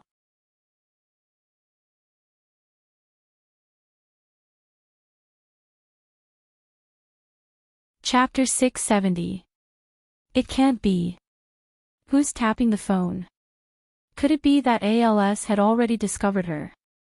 After all, with the abilities of the Gestapo, National Secret Police, back in the day, tapping phones was a trivial matter. However, after thinking about it carefully, Gu Nianji felt that it was impossible. If they had already discovered that she was here, ALS could have just brought his men to break in. Why would they need to sneak around and listen in on the phone? Gu Nianji's mind was in a mess, but she didn't dare to make any more calls. ALS could probably think of all the methods she could think of to contact the outside world. As a result, she couldn't even trust the internet. They could tap regular landlines and cell phones, so of course, they could also monitor the internet. Also, monitoring the internet was much easier than tapping regular landlines. Gu Nianji went back to her room to sleep gloomily. She suddenly realized that she couldn't call it an escape because she was still under Al's thorough investigation. She didn't know how Reinitz was. Gu Nianji originally wanted to test if ALS would put Reinitz in jail, but now she realized she was too naive. How would she test him? Go back and take a look. ALS must have prepared enough men to wait for her to walk into the trap. The Gestapo's specialty was that they had an all-encompassing network. They covered every single person in a village, a small town, and even a city. There was nowhere to hide. Under such tight surveillance, could she still leave Berlin and go to Munich? Gu Nianji couldn't sleep. She got up and turned on her laptop to search for a map of the nearby area. There was a subway 5 miles away from here that would take her to the city or the airport. Gu Nianji's heart skipped a beat. She could take the subway there directly to the airport and buy a plane ticket there. However, she quickly became dispirited. She didn't have a passport or a German ID, so there was no way she could buy a plane ticket. So she could only take the train from Berlin to Munich.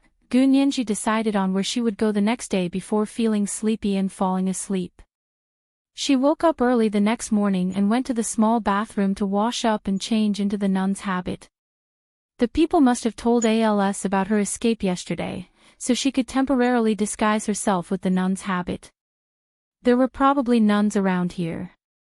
When Gu Nianji walked with Reinitz on the maple path, she would sometimes see a convent towering in the mountains that looked like a castle.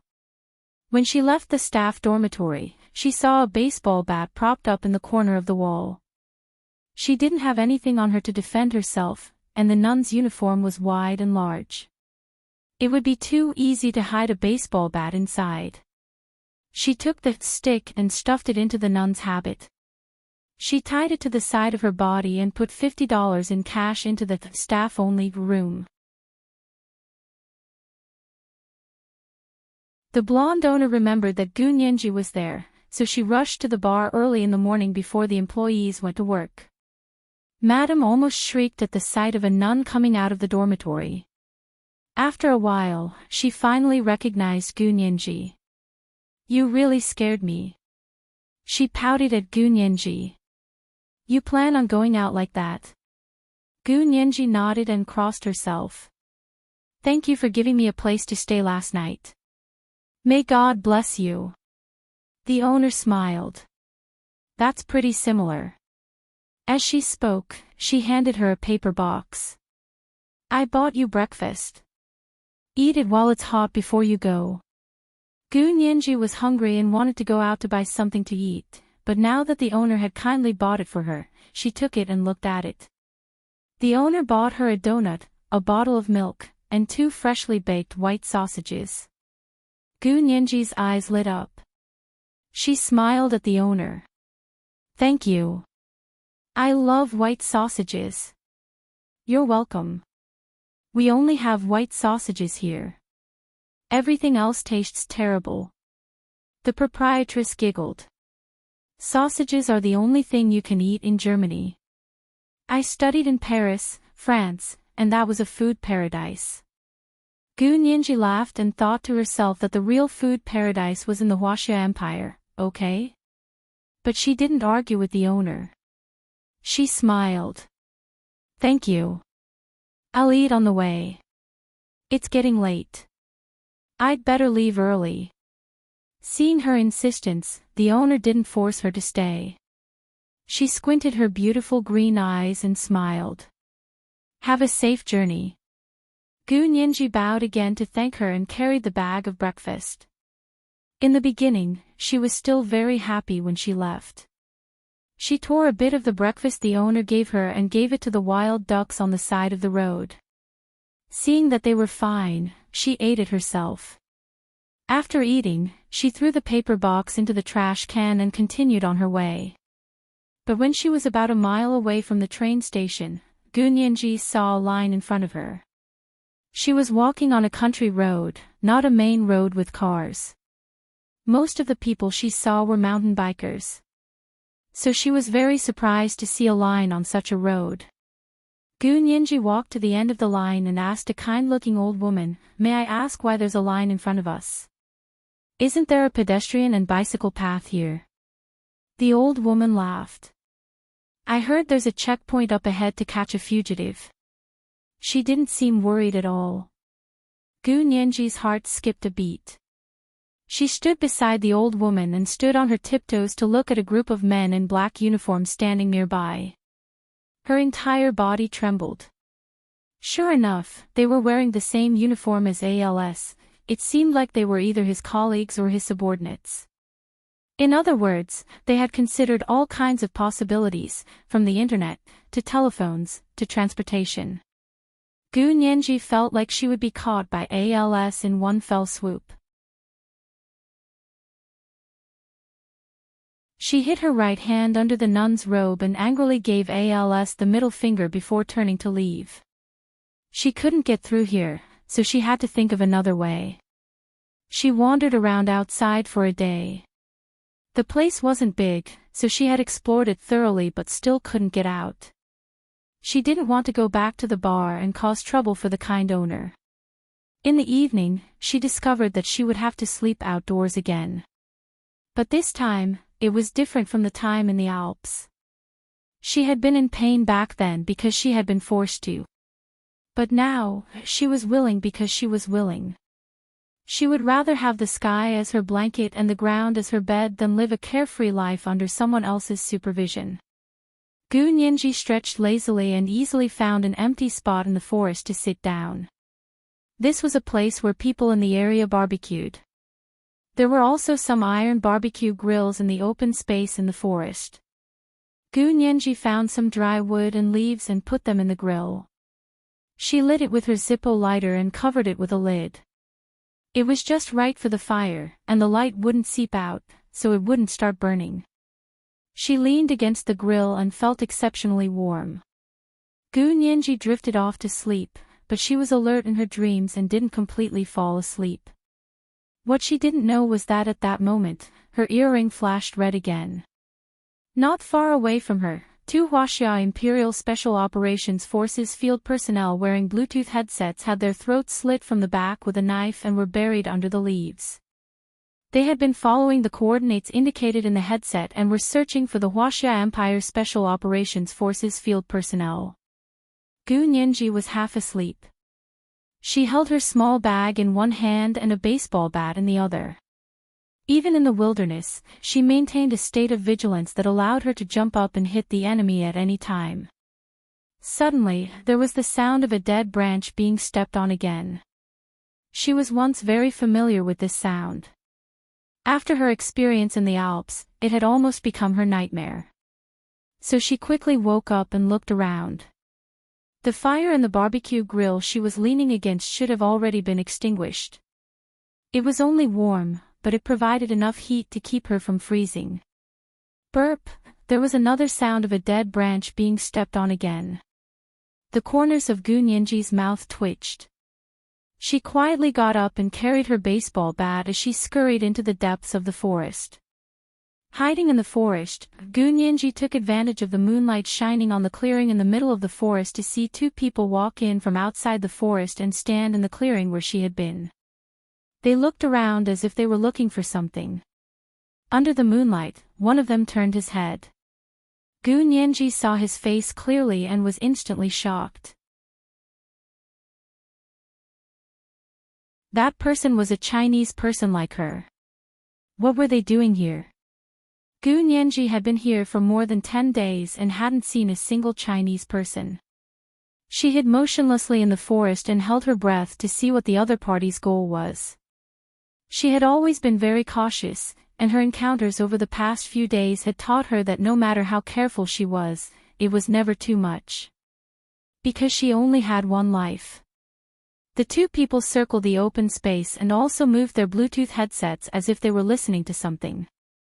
Finally, they looked at each other and said, "It should be here. The signal stopped here, and the coordinates are accurate to within 10 meters. She should be in the forest. That thing is still with her, right? It should be. Otherwise, it wouldn't keep moving." The two people whispered to each other. Their voices weren't loud, but they weren't soft either. Gu Nianji was confused. What were they trying to do? Just as her confusion was about to reach its peak, the two people suddenly slowly walked towards where she was hiding. It was very dark in the depths of the forest, but the open space in the middle of the forest used for picnics was very bright because of the moonlight. The smiles on their faces were a little strange, but they slowly approached the place where she was hiding. Gu Nianji only felt the hairs on the back of her neck stand up. She had always had a little animal's intuition for danger, and now that her intuition was wrong, she was about to sneak away when she heard the two people finally speak. "Miss Gu. Are you here? Don't be afraid, Hua Xiao asked us to save you." It was the third watch. Today was still the third watch, asking for monthly votes and recommendation votes. Today was the last day of March, so if you don't vote, your monthly votes will be invalid.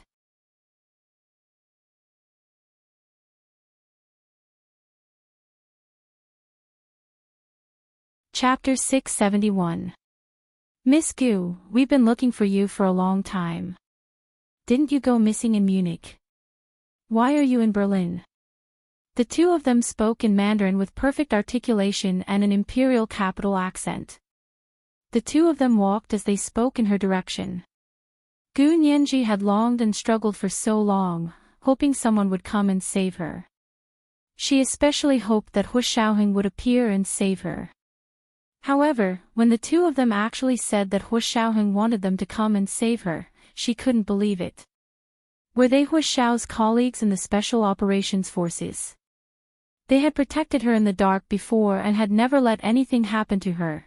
The corners of Gu Nianji's eyes were wet, and her heart was in turmoil. She wondered if she should go out. She was also a little worried that this was a trap set by the cunning ALS. At that moment, she heard the two of them speak again. It should be here, right? There seemed to be someone here just now. Gu Nianji's heart was in turmoil. She didn't know if she should believe them. However, if she kept quiet and the two of them shouted again, it would probably attract ALS, who was searching for her nearby. What if the two of them were really sent by Hu Xiao? Wouldn't she have missed a chance to escape? She knew clearly that it wasn't impossible to escape Berlin on her own, but the process would be long and tortuous. She was already tired. Gu Nianji thought about it for a while and finally made up her mind. She hid the baseball bat behind her and pushed aside the bushes to slowly walk out of the forest. Excuse me, are you from the Huaxia Empire?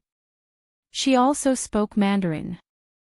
Although the two of them had always known that the target they were looking for was here, they were still shocked when she suddenly appeared. Raising his head, he saw a nun dressed in black walking out of the forest. It was really creepy in the dark. However, they quickly regained their senses and were ecstatic. Cicada appeared on her own. One of them walked towards Gu Nianji and smiled. Yes, we are from the Huaxia Empire. You are Gu Nianji, right? We've been looking for you for a long time. Gu Nianji took a step back and asked, where are your IDs? She didn't recognize the two of them. She didn't know anyone from the Special Operations Forces. Identification. The two of them laughed and thought that their boss was really impressive. He said that this girl was naturally suspicious and wouldn't trust them easily. She would definitely ask them for IDs, so he specifically asked them to bring two proper Special Operations Forces IDs. One of the men whipped out a document the size of a passport from his pocket and opened it to show it to Gu Nianji. Look, this is my ID. When Gu Nianji heard this, her mind exploded like fireworks. It wasn't excitement, but resentment and anger. These two people were definitely not from the special forces. Gu Nianji knew very well that because of the special nature of the work of the Special Operations Forces, they couldn't even bring their own phones when they went on missions, let alone identification. Who had ever heard of a soldier carrying a Special Operations Forces ID with him to prove his identity? There's no cure for a moron. However, she could not be anxious. How did these two people find her? Gu Nianji still had questions about whether or not they were Al's people. She tilted her head and pretended to be curious. Then how did you find me? The two people in front of her were obviously even more excited. They smiled and said, you have our GPS device on you.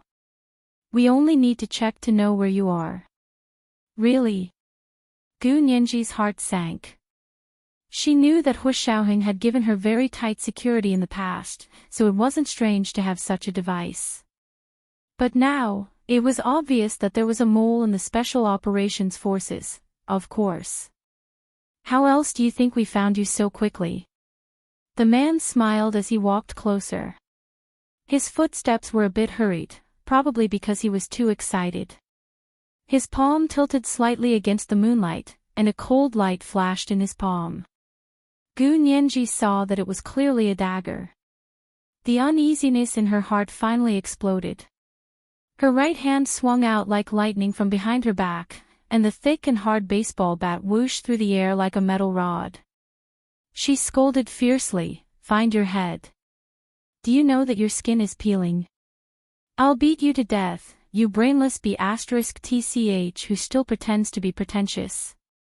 Gu Nianji directly hit the artery on the side of the man's neck. Even though she wasn't very strong, the power of the baseball bat couldn't be underestimated.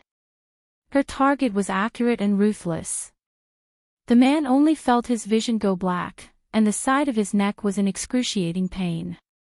Then very quickly, a patch of extravasated blood seeped out from his subcutaneous tissue. His neck turned purple and gradually swelled up into a large bruise. His arm was extremely sore and numb, like the tendon in the elbow had been hit. He couldn't even hold the dagger in his hand, and it fell to the ground with a clatter. Gu Nianji swung the bat and immediately turned to dash into the depths of the forest.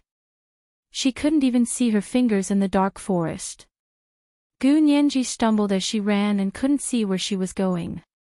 She hit the side of her face head-on against a tree, and her little face immediately swelled up. The man in front of her thought that Gu Nianji would show herself and ask for identification, so she wouldn't suspect them. He thought it would be a piece of cake. He didn't expect her to suddenly attack and run into the depths of the forest. He wanted to stop her, but the pain was so intense that even his vision was blurred. He reflexively said, "Chase," and collapsed. "Chase what? Just shoot."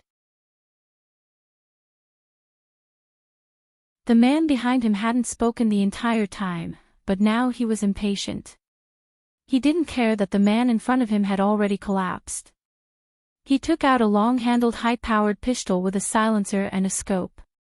He aimed in the direction Gu Nianji was running and fired several shots. A bullet grazed Gu Nianji's left arm and hit a tree trunk in the forest. Although there was a silencer installed, the sound of the bullet hitting the tree trunk was exceptionally loud in the quiet night. Gu Nianji staggered a few steps forward from the force of the bullet's impact and fell to the ground. She thought she was doomed this time, but she didn't expect the sound of the bullet hitting the tree to attract the police and soldiers that ALS had placed in the area to search for Gu Nianji. A flurry of footsteps could be heard, and Gu Nianji only had time to curl up and hide behind a large tree. Not far away, there were a few gunshots, and then everything quieted down. The battle seemed to have ended. Gu Nianji heard Al's secret police speak in German. 2 dead. Wait, that's not right. 2 dead here as well. 4 in total. Gu Nianji closed her eyes. There were clearly only 2 people, so why did those people say 4 were dead? Could it be that people from the Special Operations Forces had really come to rescue her? And they had been killed by these 2 people first? Gu Nianji's tears instantly gushed out. She used her hand to cover her mouth and slowly moved towards the other side of the forest. The people searching for her were delayed by the 4 dead people and couldn't catch up to her in time. Or maybe those people didn't even know what the 4 people were doing, so they didn't connect the 4 people to Gu Nianji. In any case, those people didn't continue to chase after her. Gu Nianji only felt grateful. She moved around in the deep forest for a few hours. It was not until the sky was about to brighten that she came out of the dark forest.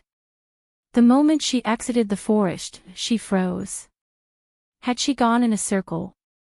She had returned to the back door of the bar that she had left yesterday morning. Gu Nianji covered her left arm that had been grazed by a bullet again. She hesitated for a while before walking over and knocking on the back door of the bar. A handsome blonde young man opened the door and saw a nun with half her face swollen. He quickly smiled. "How may I help you, wet nurse?" Gu Nianji's arm was in excruciating pain, and her face was swollen. Her voice trembled as she struggled to speak. I'm looking for your lady boss, lady boss." "Oh, wait a moment." The young man nodded with a smile and quickly called the blonde lady boss to the back door. As soon as the lady boss saw the nun's clothes, she immediately recognized her. When she saw that half of her face was swollen and that there was a faint smell of blood on her body, she covered her mouth in astonishment and said in a low voice, "What happened to you? Who hit you?" Gu Nianji looked at her and opened her mouth to speak, but her vision went black. Her body went limp and she immediately fainted in front of the lady boss. The lady boss was so frightened that she quickly hugged her and took her to the staff dormitory in the back. When Gu Nianji woke up, she found herself lying in the staff dormitory where she had stayed the night before. Her left arm had been bandaged and her nun's uniform had been taken off. The baseball bat that she had taken with her was also placed beside her bed. Gu Nianji blushed when she saw the baseball bat. She didn't know if the lady boss had seen the $50 she had put on the table. She didn't have much cash in her wallet. Raising her wrist to look at her watch, she saw that it was already past 2 in the afternoon. She had slept from morning to afternoon. Perhaps it was because she had lost too much blood, but she was a bit thirsty. Just as she was about to get up to find water, the dormitory door was quietly pushed open. The handsome blonde young man that she had first seen at the back door of the bar that morning poked his head in to see that she was awake. He quickly asked, "You're awake?" Then he pushed the door open and entered. Seeing that Gu Nianji was about to get up, he quickly helped her up and asked, "What do you want to do?" This was simple German, so Gu Nianji understood it very well. She weakly said, "Water, I need to drink water, I'll get you water." The young man stood up and took a bottle of mineral water from the corner of the wall. He unscrewed the cap and placed it in her right hand. Gu Nianji picked it up and drank half the bottle in one go. The blonde young man looked at her and laughed. "Don't be in such a hurry. There's more." Gu Nianji was too thirsty, so she drank half the bottle in one go before she felt better. She put the bottle of mineral water on the bedside table beside the bed and said to the young man, "Thank you." This was the first update.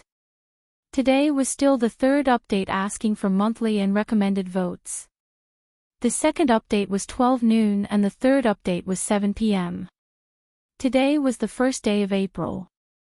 Don't be careless and cast your guaranteed monthly votes. Should we add updates based on the monthly votes?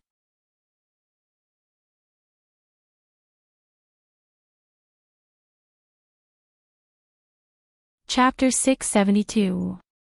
You're welcome. The young man adjusted the thin blanket for her. Are you hungry? You've slept all day. Do you want something to eat? He continued, "This is a bar, so we only have some snacks. I'll go buy them for you. What do you want to eat?" Gu Nianji was so hungry that she almost turned into a paper doll. She pursed her lips and whispered, "Anything is fine. I'm not picky." "Okay." The young man's smile grew wider. "I'll go buy it for you." Gu Nianji looked up at him and suddenly said, "Excuse me, can I borrow your phone for a while?" "Sure." The young man generously offered his phone without hesitation. It was also an Apple phone, but it was an older model. To make sure Gu Nianji didn't feel awkward, he said thoughtfully, "Take your time to make the call. Don't worry, contact the nunnery. I'll go buy you something to eat first." Did he really think she was a nun? Gu Nianji was speechless. The young man left, leaving Gu Nianji alone in the room. Gu Nianji opened the phone and dialed He Jichu's number again. Just like that day, He Jichu's phone kept ringing, but no one picked up and she couldn't leave a message. Listening to the eternal ringtone, Gu Nianji silently rubbed her phone and gained a new understanding of her situation. She gave up on calling him. She thought that regardless of whether Professor He returned from his hometown or not, she probably wouldn't be able to reach his phone. Gu Nianji didn't dare call Smith's and the others' phones because she was worried about the Trojan virus. She didn't dare call Hua Xiaoheng, Yin Shixiang and Zhao Liangza on a stranger's phone. Who else could she call? Gu Nianji frowned and thought hard. After a while, she suddenly thought of Ma Qiqi. She could call Ma Qiqi. She now knew that the mastermind knew her situation very well, so they wouldn't be wary of an ordinary person like Machichi with no background. Because compared to the other people around Gunyenji, Machichi was a complete passerby. In the eyes of the mastermind, Machichi might be a small fry that they wouldn't take seriously at all. But because of this, she was able to take advantage of their loopholes. She wanted to try and see if she could tear a hole in the inescapable net that person had woven so that she could escape and see the sky of freedom again. Gunyenji had never imagined that Machichi would be the last straw to clutch it when she was in danger. She nervously dialed Machichi's number, but unfortunately, as soon as she dialed the number, the German mobile operator sent her a text notification, saying that the phone didn't have international roaming service enabled, so she couldn't call blah blah. Gunyenji rubbed her forehead. She finally felt the god of fate's evil intentions. She had finally found a person who was generous enough to lend her a phone, but this person's phone could not make international calls. Of course, she knew that it was very expensive to call an international number directly, and that young man was working as a waiter in such a deserted village bar. He probably wasn't a rich man with a good family background. Gunyenji didn't want to make such a phone call and cause him to receive an astronomical bill. Most importantly, even if she paid the bill herself, she wouldn't be able to use the international calling service immediately. She couldn't make the call, so Gunyenji looked down at his phone screen and casually dialed. She saw an app that she was very familiar with, and her heart instantly pounded. She hadn't expected that this young man's phone would have the most popular instant messaging app installed in the Huaxia Empire. It was the instant messaging app that she had wanted to install on the lady boss's laptop the night before. She had previously heard that the instant messaging app was also very popular abroad in the Huaxia Empire, but she had thought it was just an exaggeration. Now that she saw it, it was indeed worthy of its reputation. However, Gunyenji's eyes turned, and she secretly chuckled. What a coincidence! Yes, although she couldn't make international calls, she could use the instant messaging app. See, what a coincidence! Gunyenji's lips curled into a mocking smile. Her fingers tapped lightly to open the app, and she entered the account and password she used in school to quickly log in. It should be around 9 p.m. in the Huaxia Empire. Gunyenji quickly opened her friends list and saw Machichi's profile picture lit up. She immediately sent a message without hesitation. However, Machichi didn't seem to be there at the moment and was only online. She waited for a while, but didn't get a response. Then she heard footsteps outside the door. Someone was coming. Gunyenji could only immediately change her mind. Opening their conversation, Gunyenji opened the camera on her phone and quickly said to the camera, Chi-Chi. Chi-Chi. I'm in Berlin. Save me. Then she quickly clicked send and quickly logged out. At the same time, she took a few seconds to erase any traces of her login. Just as she put down her phone, the door opened. The blonde lady boss walked in with a household first aid kit. She smiled and said, "You're finally awake." Gunyenji smiled and smoothed her hair. "Thank you for taking me in again. I took your baseball bat and put $50 in that room. Did you see it?" "I saw it. I made a profit." The lady boss winked at her. "I only spent €15 to buy the baseball bat, and it's been used for a few years. Plus the depreciation, it's a huge profit." Gunyenji nodded and said calmly, "I'm really sorry. I didn't mean it. I just wanted something to protect myself. If it wasn't for this." She touched the baseball bat beside the bed. "I wouldn't have been able to come see you alive." Speaking of this, the lady boss's expression became serious. "What's your name?" "The police outside are still looking for you. Also, they found 4 bodies in the woods over there this morning. They said they were all Huaxia. As she spoke, she looked Gu Nianji up and down with a look of disbelief. It was as if she couldn't believe that Gu Nianji, who was so thin that even the wind could blow her over, could kill 4 strong men. Gu Nianji revealed a trace of worry as she thought about what the police said late last night. She was very worried that among the 4 people who died, 2 of them were Special Operations Forces field agents. The other 2 must be bad guys who deserved to die. If that was true, then the Special Operations Forces already knew something had happened to her and could use GPS to locate her. But they were killed by the other 2 bad guys, which meant the traitor in the Special Operations Forces had already joined forces with the people who were after her. If the people on the other side knew her whereabouts, then the people who were after her here would be able to find her. Gu Nianji's expression was very ugly. She raised her hand and slowly rubbed the diamond earrings on her earlobes. The lady boss saw that she was silent, half her face was swollen, and there was a bullet wound on her arm. She sighed. Don't worry. You definitely didn't kill them. Here, I'll change your bandages. As she spoke, she opened the first aid kit and took out the gauze and medicine inside. She leaned over to untie the bandage on Gu Nianji's left arm. Gu Nianji reacted and protected her left arm without batting an eyelid. No need to trouble you. Just leave it here. I'll change it myself later. Can you change it by yourself? The lady boss didn't insist. She put the things down and said to her, I heard everyone say that 2 of the 4 people were stubbornly resisting the police and were finally killed by them. The other 2 were killed by having their throats slit. It was done by the 2 people who were killed by the police. Oh. Are you sure? Gu Nianji sat up straight. Her expression became nervous. How did the police confirm it? It's very simple.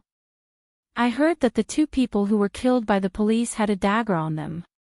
Their fingerprints were on the dagger, and the blood of the 2 people who had their throats slit. They knew it after a comparison. So, this case has already been closed. Don't worry. It has nothing to do with you. The lady boss comforted Gu Nianji kindly. Gu Nianji smiled and pulled at the wound on her face. It hurts so much that she snorted. It has nothing to do with me. I was beaten up like this by them. I only hate that I didn't get revenge with my own hands. The lady boss was curious. Who beat you up? The 2 people whose throats were slit, or the 2 people who were shot by the police? The 2 people who were killed by the police. Gu Nianji shrugged. It should be them.